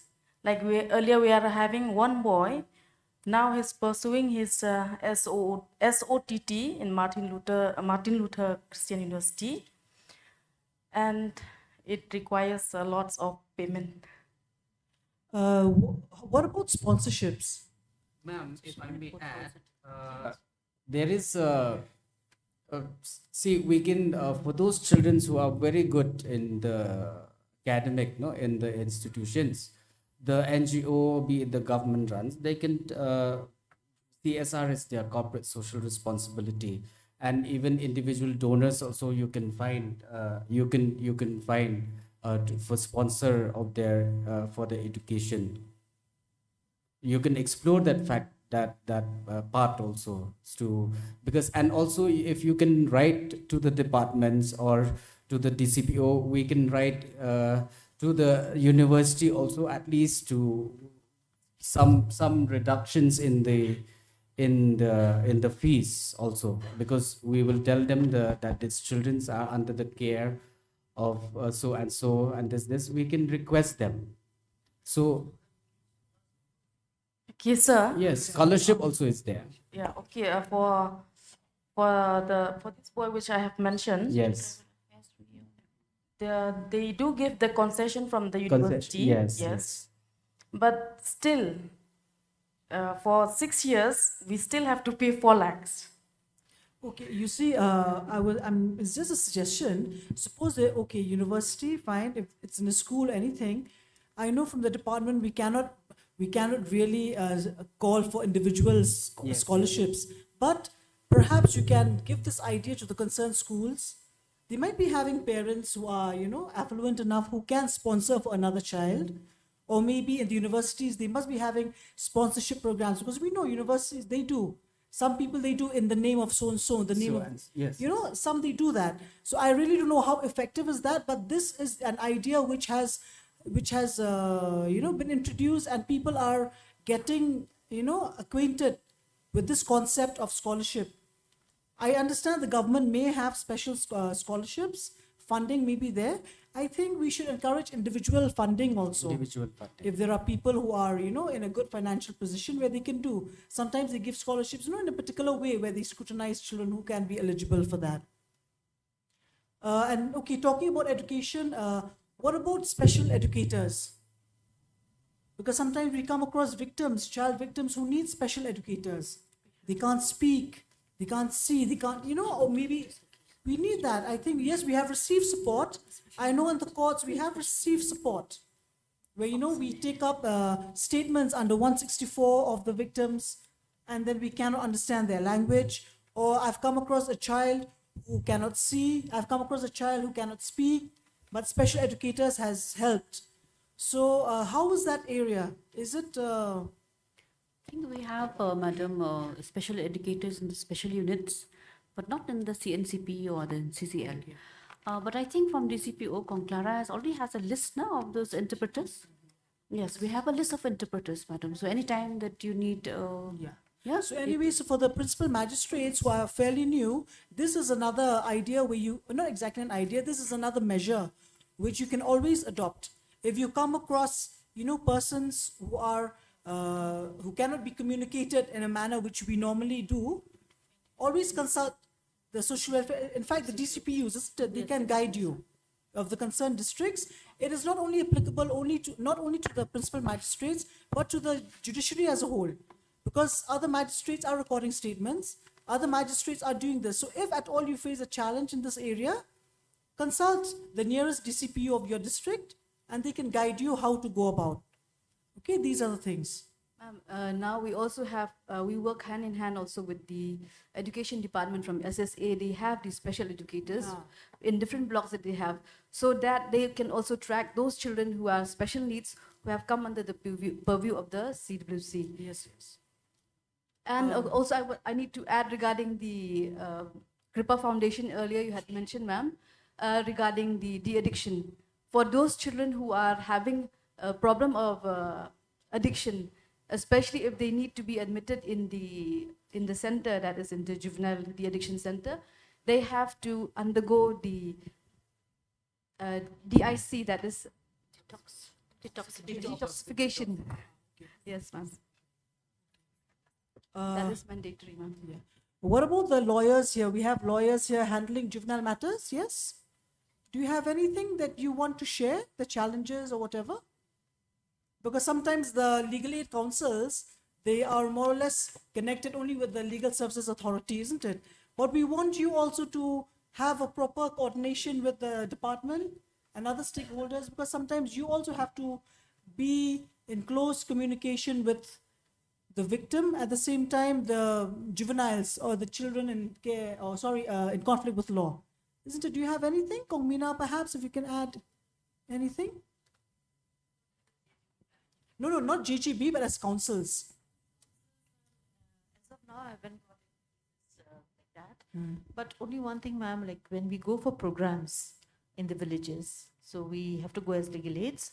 So people talk about sponsorship. Because sponsorship is given only for 3 years. And then people coming from very poor background, the children have to drop from schools. So that is one problem we are facing everywhere. Now it's no longer 3 years. Now it's no longer 3 years. It's still? It's up to the age of 18 years. 18? Yes. Okay. Because we were not aware of that, no? Just recently, with the introduction of Mission Vatsalya, so they have changed the years. They have do away with the years. We can sponsor a child till 18 years. Okay. And that's a good thing. Yeah, because we were not aware of that also when I consulted the And even the amount also has changed. It's no longer 3 years. That's why the amount also has changed. And there's a lady who is really poor, and then she told me her eldest son had to drop out from school. Okay. So then I can So, get but now back. hearing Yeah, this, I can yeah, get back. yeah, you can always convey that message. Yes. Yeah. I think I request all the districts also to kindly, if we can get the funds later on, then to intensify the IEC regarding this. Yes. You know, maybe they're not aware, like Comina, Yes. and not Yeah. aware. That's why I'm we sure need many, to work many, with many the are not legal aid, aware. I mean the DCPUs and all, no? Yes. Along with the legal aid. I think a lot of Maybe, awareness programs. Yes. And through the paralegal volunteers also, madam, Yes. this message can be. Yes, yes. That's why we need the information. you know, Yes. That's why. And I just think one more thing, ma'am, to add, like we were talking about funds and all, no? I think we can rope in the banks, ma'am, because they have that CSR, no? Where they have to give 1%, and especially like our district in Nongpo, we have big industries and all. So maybe from the office of the DCPU or the social welfare, they can always approach such entities so that some funds comes from there. That's what I wanted to say. Yes, madam, can I answer that? Yes, I think that is a very good point, Meena. The thing is that I think the districts can take up the DCs also. Then because we can't take up the whole state. So if the district can take up with the DC, I think like CSR can be made available. Last time, this year only, we had the Bank of Baroda giving us dry ration. They came to the CCI, yeah, Maukasyang. And I had also written a letter to them requesting them for a vehicle, but I have not got any response from them as yet. So that is the thing. Yes, we can do that. Kong Ai Mibandri, you want to add anything more regarding anything which you feel you want to address here? I think so for these, like for us, like relating with these aftercare, like after releasing of basically with the CCL, because I'm dealing with that, this constant follow-up, we have to have a proper planning for the CCL, because at the moment when the CCL enters the institution, we do have this ICP, like comprehensive care plan of the child. So for me, basically, I feel this is very important that we properly like plan for a child for the total development of the child in all his areas of his life, so that when he goes back to the society, he'll become he'll not become any more or maybe a repeat offender, but to be a successful person in life.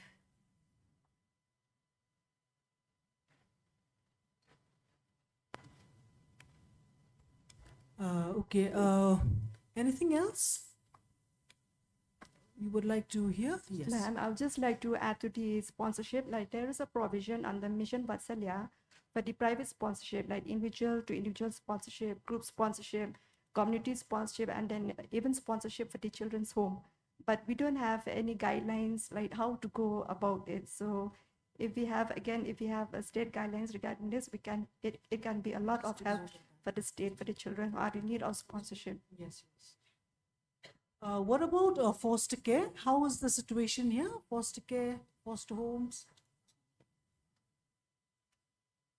With regards to foster care, we have few cases in all the district, but we don't have numbers because from my experience, I'll say correct me if I'm wrong, because sometimes in our society, taking others' children's, it's very hard because we will have presumption. If I take this child from CCI, what if she did? Because now with the POXO, with all this thing, there is a presumption that if anything happens to the child, I will be involved in the case. I will be this skeptical stigma. That is also factors which reduce the foster care. But having said that, we are trying from the district, from the DCPUs to promote a foster care so that we can reduce keeping children in the CCI, so that we can make rooms, because when we say reduce, it doesn't mean that CCI will be out of children. It will be new children will come, and these children will have a family, like extended family, to take care of them. But as of now, that is based on my experience that we're still skeptical. We're not like foreign. You know, they use even adoptions of a disabled child also. We used to get only from foreign countries. In our peoples, they don't come to adopt a disabled child. We have that stigma. So adoption also, it's like that. So we still have that skeptical that if I take this child, a boy child, so what if he's notorious or he have conduct problems, and then it will bring shame to my families, and all these are the reason that foster care is very minimal in our state. But with the Mission Vatsalya, which prioritize non-institutional care very much, like adoption, foster care, and aftercare. So we'll be promoting these in the days to come. From the other districts, anyone wants to add something about? Yeah.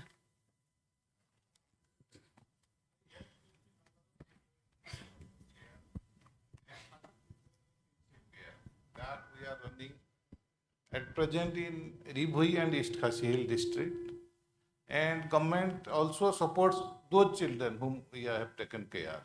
Earlier, those who are in the government list, we have taken the list from them and we are running it. We are supporting the children up to 18 years of age, and after 18, our target is that they should join a vocational course and find the employment. That also we help them to find the employment. So far, only 2 children, one in kinship care and one in foster care, they have gone into employment. Others are in the process. But that is limited only to the numbers, 50 in the individual foster care and 30 in the kinship care, and running only in Ribhui and East Khasi Hill district. And I hope in this year we may expand to 1 or 2 more districts. So do you feel this foster care has been effective? Positive? Yes, it is for with foster care. It was only in practice. We started in Meghalaya. It was earlier in Meghalaya, not in any other state in India. We heard of Rajasthan. When we go to the field study, we could not find anything. That's why we started in Meghalaya only. And now, after Meghalaya, we are trying to implement in other states. That's why whatever way you run, you may, that's like some district, they think that if it is the relative of the child, like the auntie or somebody taking care of the child, how it will be foster care. But anyway, somebody is looking after the child, otherwise the child will be in the CCI. When the family relative even is involved, the child is getting better care. And the guidance and support from the, whether it is from the CCI or from the DCPO, the child does something better. Yeah, okay, thank you. Okay, I understand about adoption. Parents, they come forward, isn't it? Because the idea of having a family, how do you promote the idea of having a foster care, household? I mean, because people need to be encouraged, isn't it, to come forward? Right. What Ba has said, mostly foster care also we not, the majority of the case are not from the non-related, like blood related. Mostly from the CWC, which we identify from the related only, blood related only. But the idea of foster care, it's not only that we place the child with a related, blood related family or individual. We should take up any child. Though I'm not related to the child, but I have the means to support the child. So I can take one child. Say suppose I have 2 childs and I can afford to take to look after 4 child, sending him to school, sending her to school, or give all the necessary essential for the child.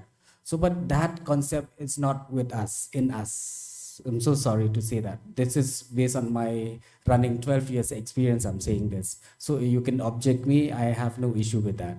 But that is our mindset. So foster care, yes, we do have cases, but mostly when they produce the child before the CWC and after assessing that this child is not needed to keep the child in the CCI, so immediately we will identify any family members who will take care of the child. And that also they will agree if we give the foster care money. There are very less cases who will come and take the foster care a child with no financial support from the government. There are affluent family. There are so many affluent family who can take care of a child. No need the government support, and they just support the child. What I'm trying to say, like individual sponsor and all. So that concept of sponsor, foster care has not been instilled in us. So we are still trying our best to bring that understanding of the concept of foster care. What adoption? Adoption, yes, relative adoption is now very high numbers in our state, because we are in a society where we cannot give our children to other people. That's what we fought for this relative adoption with. Before, there is no relative adoption, there is no step adoption. Adoption means adoption. But all not is in state. Whenever we go anywhere in a big platform, be it in Delhi, be it in Nipsit, we always put forth our suggestion that we relative adoptions and all should be, because our children's, we want to keep them in our society only. So with the coming of this relative adoption and step adoptions, so adoption it's coming up in our state, and even the normal adoption also from a non-related, it's coming up in our state. Yeah. One more. Okay, with regards to the foster care, as per the data that we are having at the state level, we are having 65 numbers this year. So it has improved a lot, because 6-7 years back, we are having only 14 or 20, but now it has improved. So this is with the initiative from the District Child Protection Unit, with their efforts, with their hard work that they have given to go to the village and spread the awareness on the foster care and the adoption.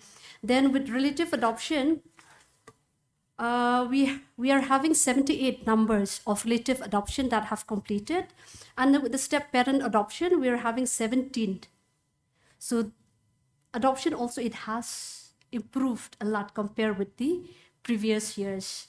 But now we're having we have a challenge with the older children residing in CCIs who doesn't have anyone. To please them in adoption, it's so difficult, because none of the prospective adopted parents wants to adopt them. So they are still languish in the homes till now, till date.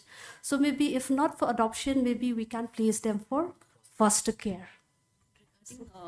Regarding foster care, is it just a suggestion, whether it's possible or not, for the districts, if they can draw up a list of possible, like we have prospective adoptive parents, maybe we can have a list of prospective foster care parents, so that anytime a case comes to CWC where a child needs to be put in a foster care, they already have a list of them. I don't know if it's possible, just a suggestion, just a suggestion. It is possible if we go by the system of Canada, US, and all.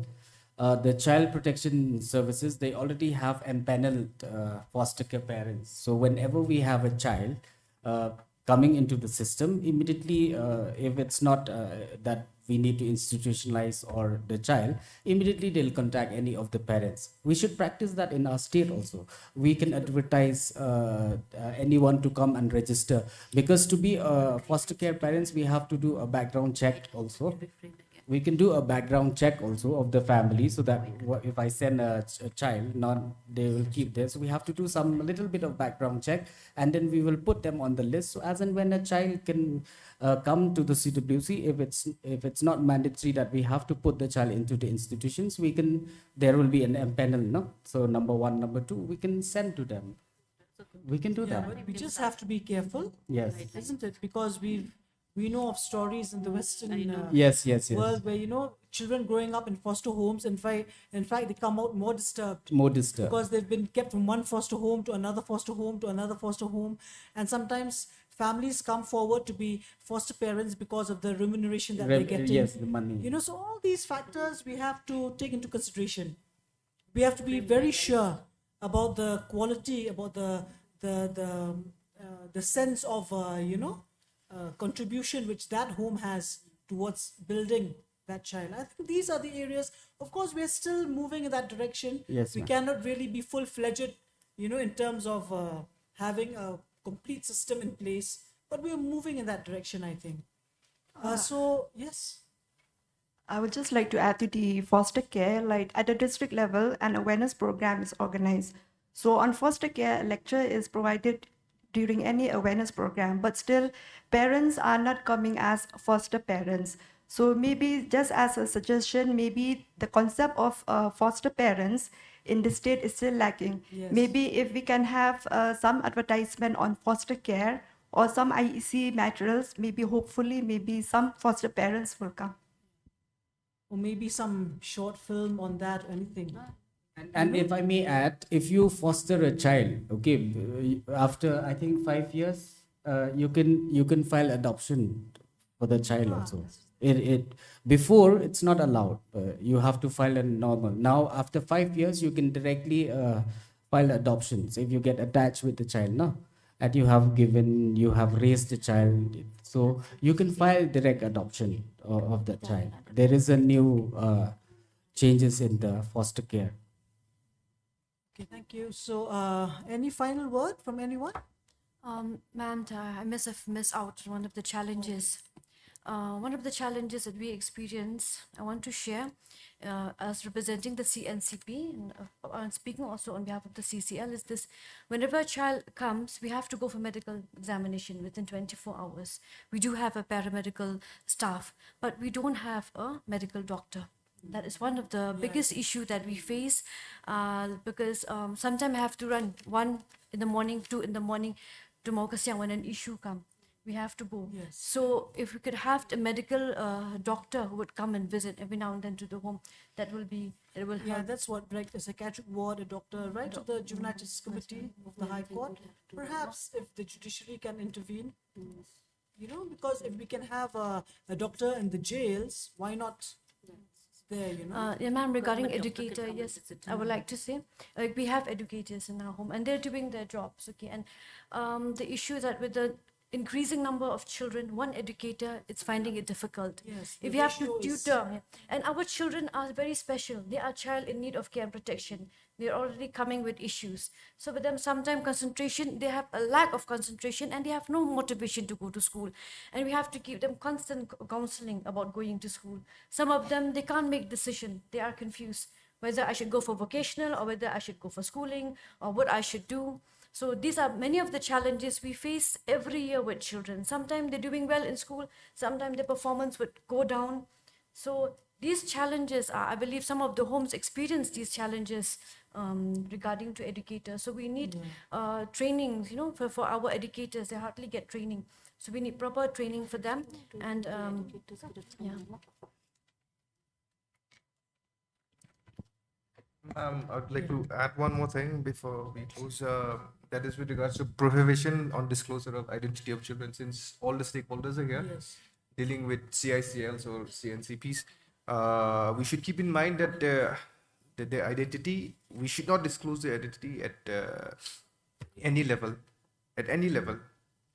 Since we're working as professionals, if we are dealing with CICLs or CNCPs, we should keep their identity. We should not disclose their identity. We should keep their identity as a secret. That's what I want to. And it's an offense if we do so. And what about the CNCP? Sometimes they take part in some singing and some program. Let me answer to that, ma'am. Government programs. Yeah, I'm we've a little confused about that. Let me answer to that. Yes, we've got a recent invitation from the High Court where we sing. What we do is we segregate the children. We do not involve the children with the POCSO cases. So we use like orphan children, or abandoned children, or children who seeks education because their parents are unfit. So we have to choose the type of children to let them come to the stage. Hello. Ma'am, with regards to the educator, I would just like to add, like most of the time, children's home, they find a problem with these class 9, class 10 students, and especially in math subject, science subjects, educator wouldn't be able to teach them in those We're facing subjects. the same problem in our home, in observation home boys. Our educator is there. We have one CCL who's doing his going to do his matric today, this year. Okay. Yeah. So an educator is not that. Yeah, you can share. You can share. Then we have found some solution to that. Yes, ma'am. As an educator, I find that really it's so hard for me because I Science and am maths from the is art stream. Mhm. Science and maths is a problem for me to help them. You needed to think something as a suggestion. No, we have made arrangement. I think somebody is helping, no? CCL? Yeah. Place of safety boys. No? Somebody is good in maths and science has been helping him with I would like to share. because he's a very bright. Ma'am, we do send for tuition when needed for the children in our home. We send them for tuition for maths.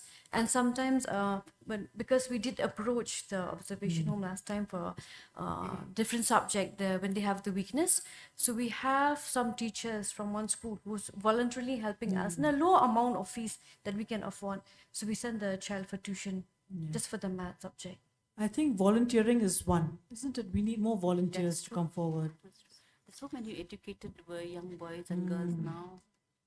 Ma'am, I just wanted to ask one question. It's regarding birth certificate, especially for a victim, because in the hospital immediately after the birth of the child, the child is being, I mean, the mother is being asked what is the name of the father to keep in the birth certificate of the child.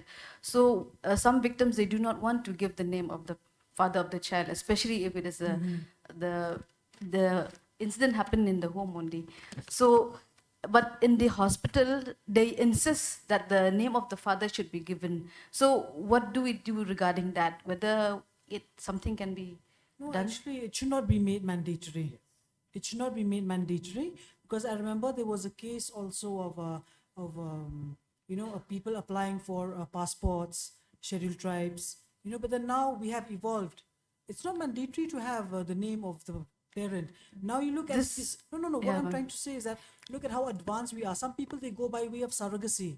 They don't want to. They don't even know the Reveal, name of the disclose, father. yeah. They do that, or even the name of the mother. So I think a lot of awareness should be. No, the thing is that it's related because the victim is only 13 years old, ma'am. So Not that's required. why. There is high court orders. Well, I'll share with you because in my district, Maukarwat, also I have a 12 years old carrying a child. So the family approached me. Then I talked to the MHO.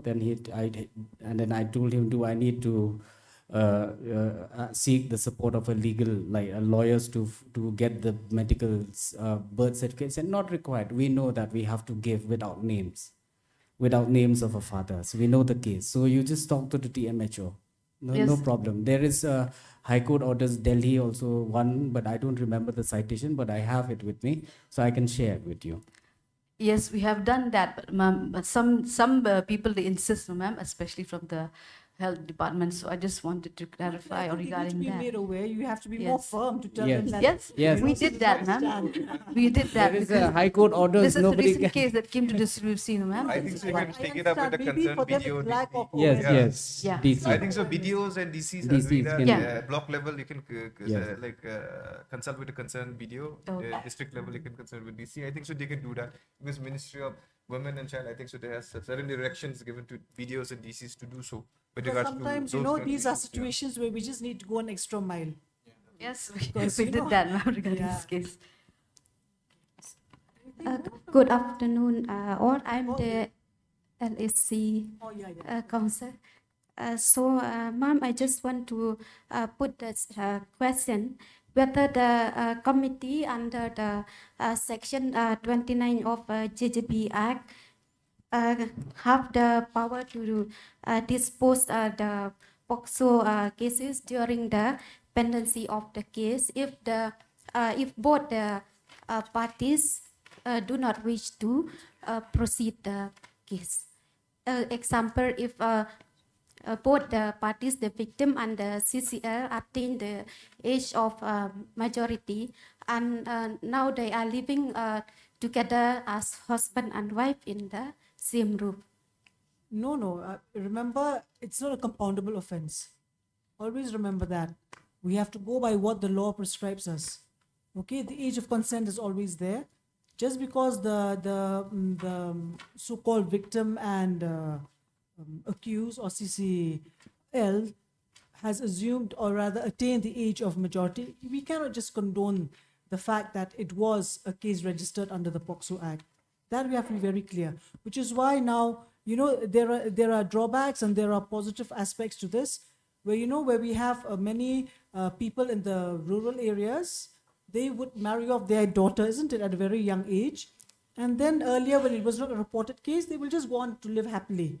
But of course, now with a lot of guidelines and rules, the health institutions are bound to report the matter. So at the end of the day, a happy environment rather turns into something which is ugly, because suddenly the father of the house has to be taken into custody because of investigation purpose or whatever. Because we cannot bend the law. That is one thing. And the drawback now is, because of these restrictions, because that the medical institutions, the doctors are bound to report, many people are not coming forward to the health institutions also to deliver their children. They would rather deliver their child at home, because they say, no, we don't want to be reported.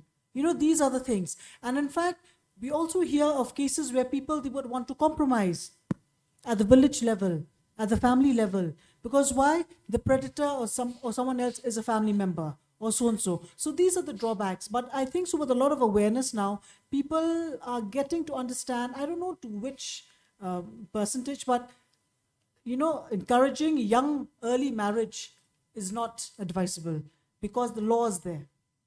You understand? We cannot dispose of cases like that. Just because they have attained or they have become adults, it does not make it fine. So we can approach the Honorable High Court under 482. That is for the High Court to respond to you. I will not speak on See, that. your question is whether CWC can dispose the case of a POXO case when they attain 18 years. Okay, your question is that, right? No, whether the committee have the power to dispose the matter if both the parties do not wish to Okay, proceed. let me understand. Let me try to make you understand. Committee doesn't have judicial power, okay? Though, having said that, but the committee is for care, protection, treatment, development, rehabilitations of the victim. Under this aspect, the committee has the power, okay? So whenever a POXO case is being reported, within 24 hours, the police has to inform or produce the victim before the CWC, and likewise, subsequently, to the POXO court also, they'll send the intimation. But the POXO court will not take the case immediately. It will be only after charge sheeted, the POXO court will start the trial. But in that period, till the case is charge sheeted, who is taking care of this the victim? It's the committee. So if you read POXO Act under Rule 4, I think Clause 12, there you will see the committee shall also seek monthly report for support from the support person or from a social worker which is being maintained by the DCPO. So till completions of the trial. So that means the CWC will monitor the victim till completions of the trial. We cannot dispose the case. Though the victim has crossed 18 years, though the victim has crossed 18 years or has settled or has a child, as and when the case, because we cannot say that all POXO cases is completed within 1 year as prescribed by POXO. There are cases where 7 years, 10 years of trial is going on. Okay, so whenever the POXO case, POXO judge required the victim, immediately they'll inform the CWC or the DCPO to produce. So that is the reason that we will not dispose the case, but we will keep the case as, we will not keep it as pending cases, but as supervision cases. We have to supervise to know the status. Because as and when the trial of the case starts, immediately the POXO judge will ask for the status of the victim, the mental status of the victim. So that is the reason we do not dispose cases till the completions of the trial. Okay. Thank you so much. Yeah, I think we've had a long day. I'll just take one final question, okay? Then we'll close the session. Very good afternoon. I just wanted a clarification actually in regards to POXO cases and their files in administration in the childcare institutions. We have cases like, I'm from shelter home, so it's usually a temporary stay. So we have children like 17, 18, about to be 18 cases. And their files, actually, I just needed clarification because what happened is like when a child comes, suppose another just 6 months to be 18, and we don't about the files of the children. Like I just want clarification, like the like how do we close the case because the child is the file of the child because we are there, the child is there just for a few days, and the support person is from some other units. So we have a lot of files actually, which like I'm quite confused what to do with the files. You're talking here about the files of the victims? Yes, victims. Because you see, when the case is still pending before the court, I believe you still need to keep the files because the special court rather, might want.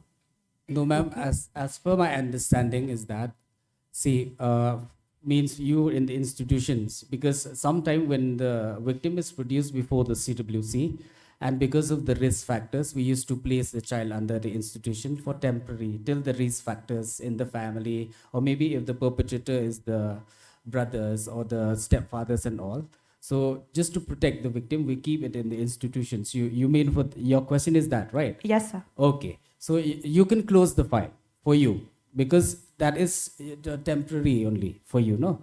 The monitoring will be done from the DCPO for the CWC. So you can close the file. That's the thing. What I'm trying to say is that you're not supposed to destroy. Close the file and keep That's it what in I'm the trying record room. Okay. So do we need orders from CWC or because how do we close? No, in the CWC order is clear enough for how many days they'll keep the victim.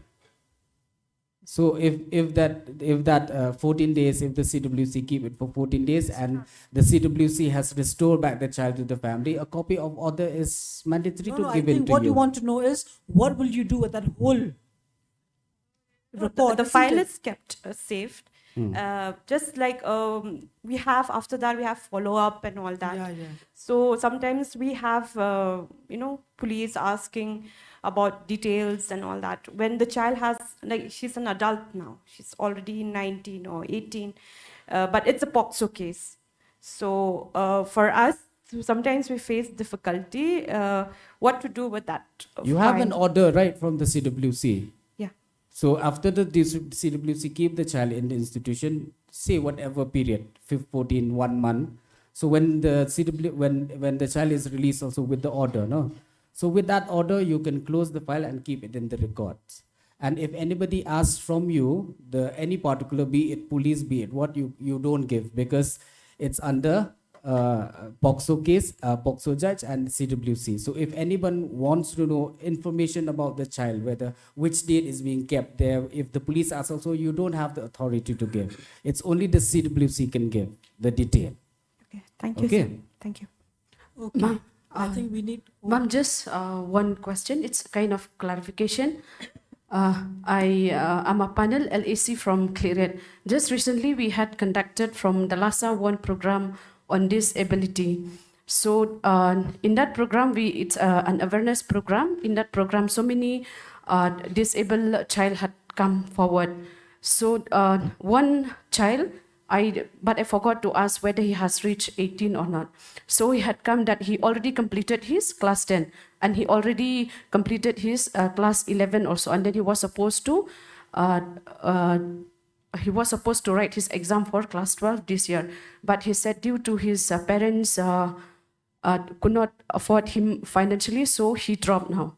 So he asked me whether is there any funding for him. So as at that time I don't have any answer to his question, so I just told him, you please go to the social welfare and seek clarification from them. So my clarification is here is that whether any funding for such type. He's a blind boy. Definitely. That's what we are there for. PWDs do receive scholarship, okay? Right from nursery to PhD level. Okay, and they also have meritorious scholarship, which is quite high from the State Resource Center on Disability Affairs. So you go to your DSWO and ask for the forms for this year, or this year is over, next year. Okay. Okay, by Yes, the beginning of the year, because- by April. April, May, like that. We give the forms. Okay, because at that time I don't have any answer. I just told him like that. Okay, thank you. So the DSWO will be there, isn't it, to answer? So that district social welfare officer. Yes, thank you, ma'am. Okay. Okay, we've come to the end of this session, in fact, of the day. Before we close, thank you to each and every one of you, the panelists here.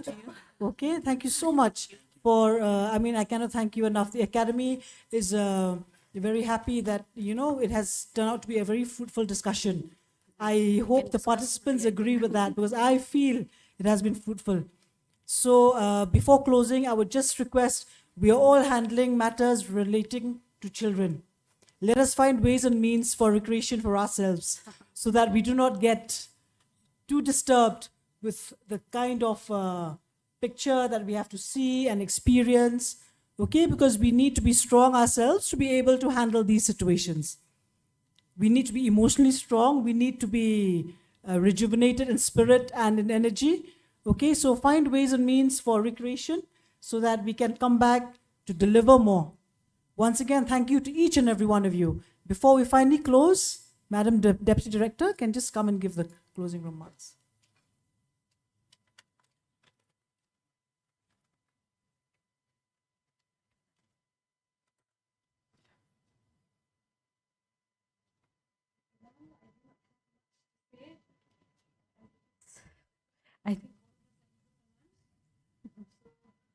Thank you so much for your unwavering.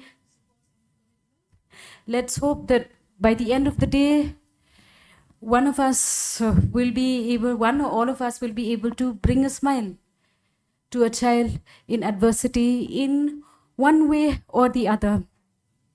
So before we proceed to lunch, may I request Ma'am Director to felicitate Madam Yadalin Rapthap, Program Manager, ICPS, with a bouquet.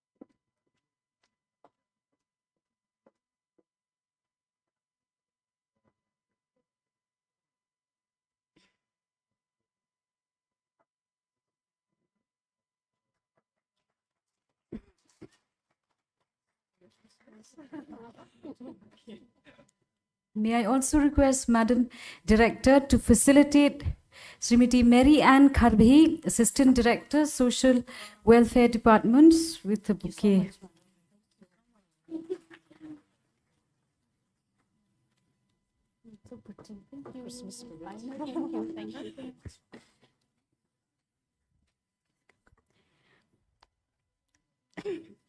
May I also request Madam Director to facilitate Srimati Euphemia Kharbhi, Superintendent, Children's Home, Girls, Maukasiang. The bouquet. Excuse me.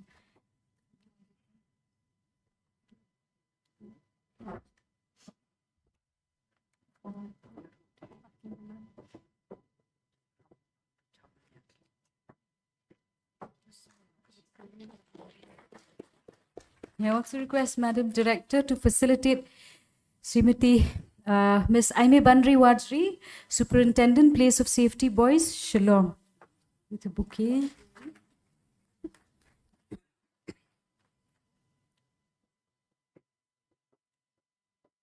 May I also request Madam Director to facilitate Sri Trebor Kandya, District Child Protection Officer, Member Child Welfare Committee, Southwest Khasi Hills District, Maukaruan.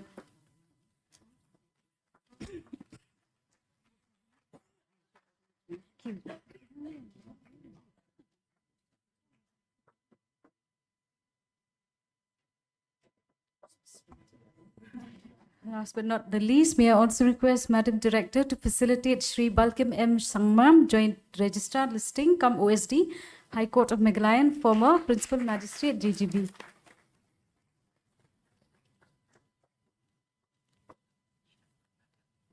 Thank you, ma'am. So,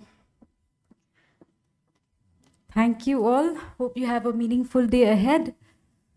Happy holidays. It's still early. 1 minute for the participants. You can collect your certificates. Okay, they're all ready. So maybe after lunch, you can just collect from the reception tables. Okay. Yeah, thank you so much. Please join us for lunch. Do not leave until you have taken your lunch. Thank you. Thank you so much. Nee, thanks. We enjoyed the session. Very nice. Account number.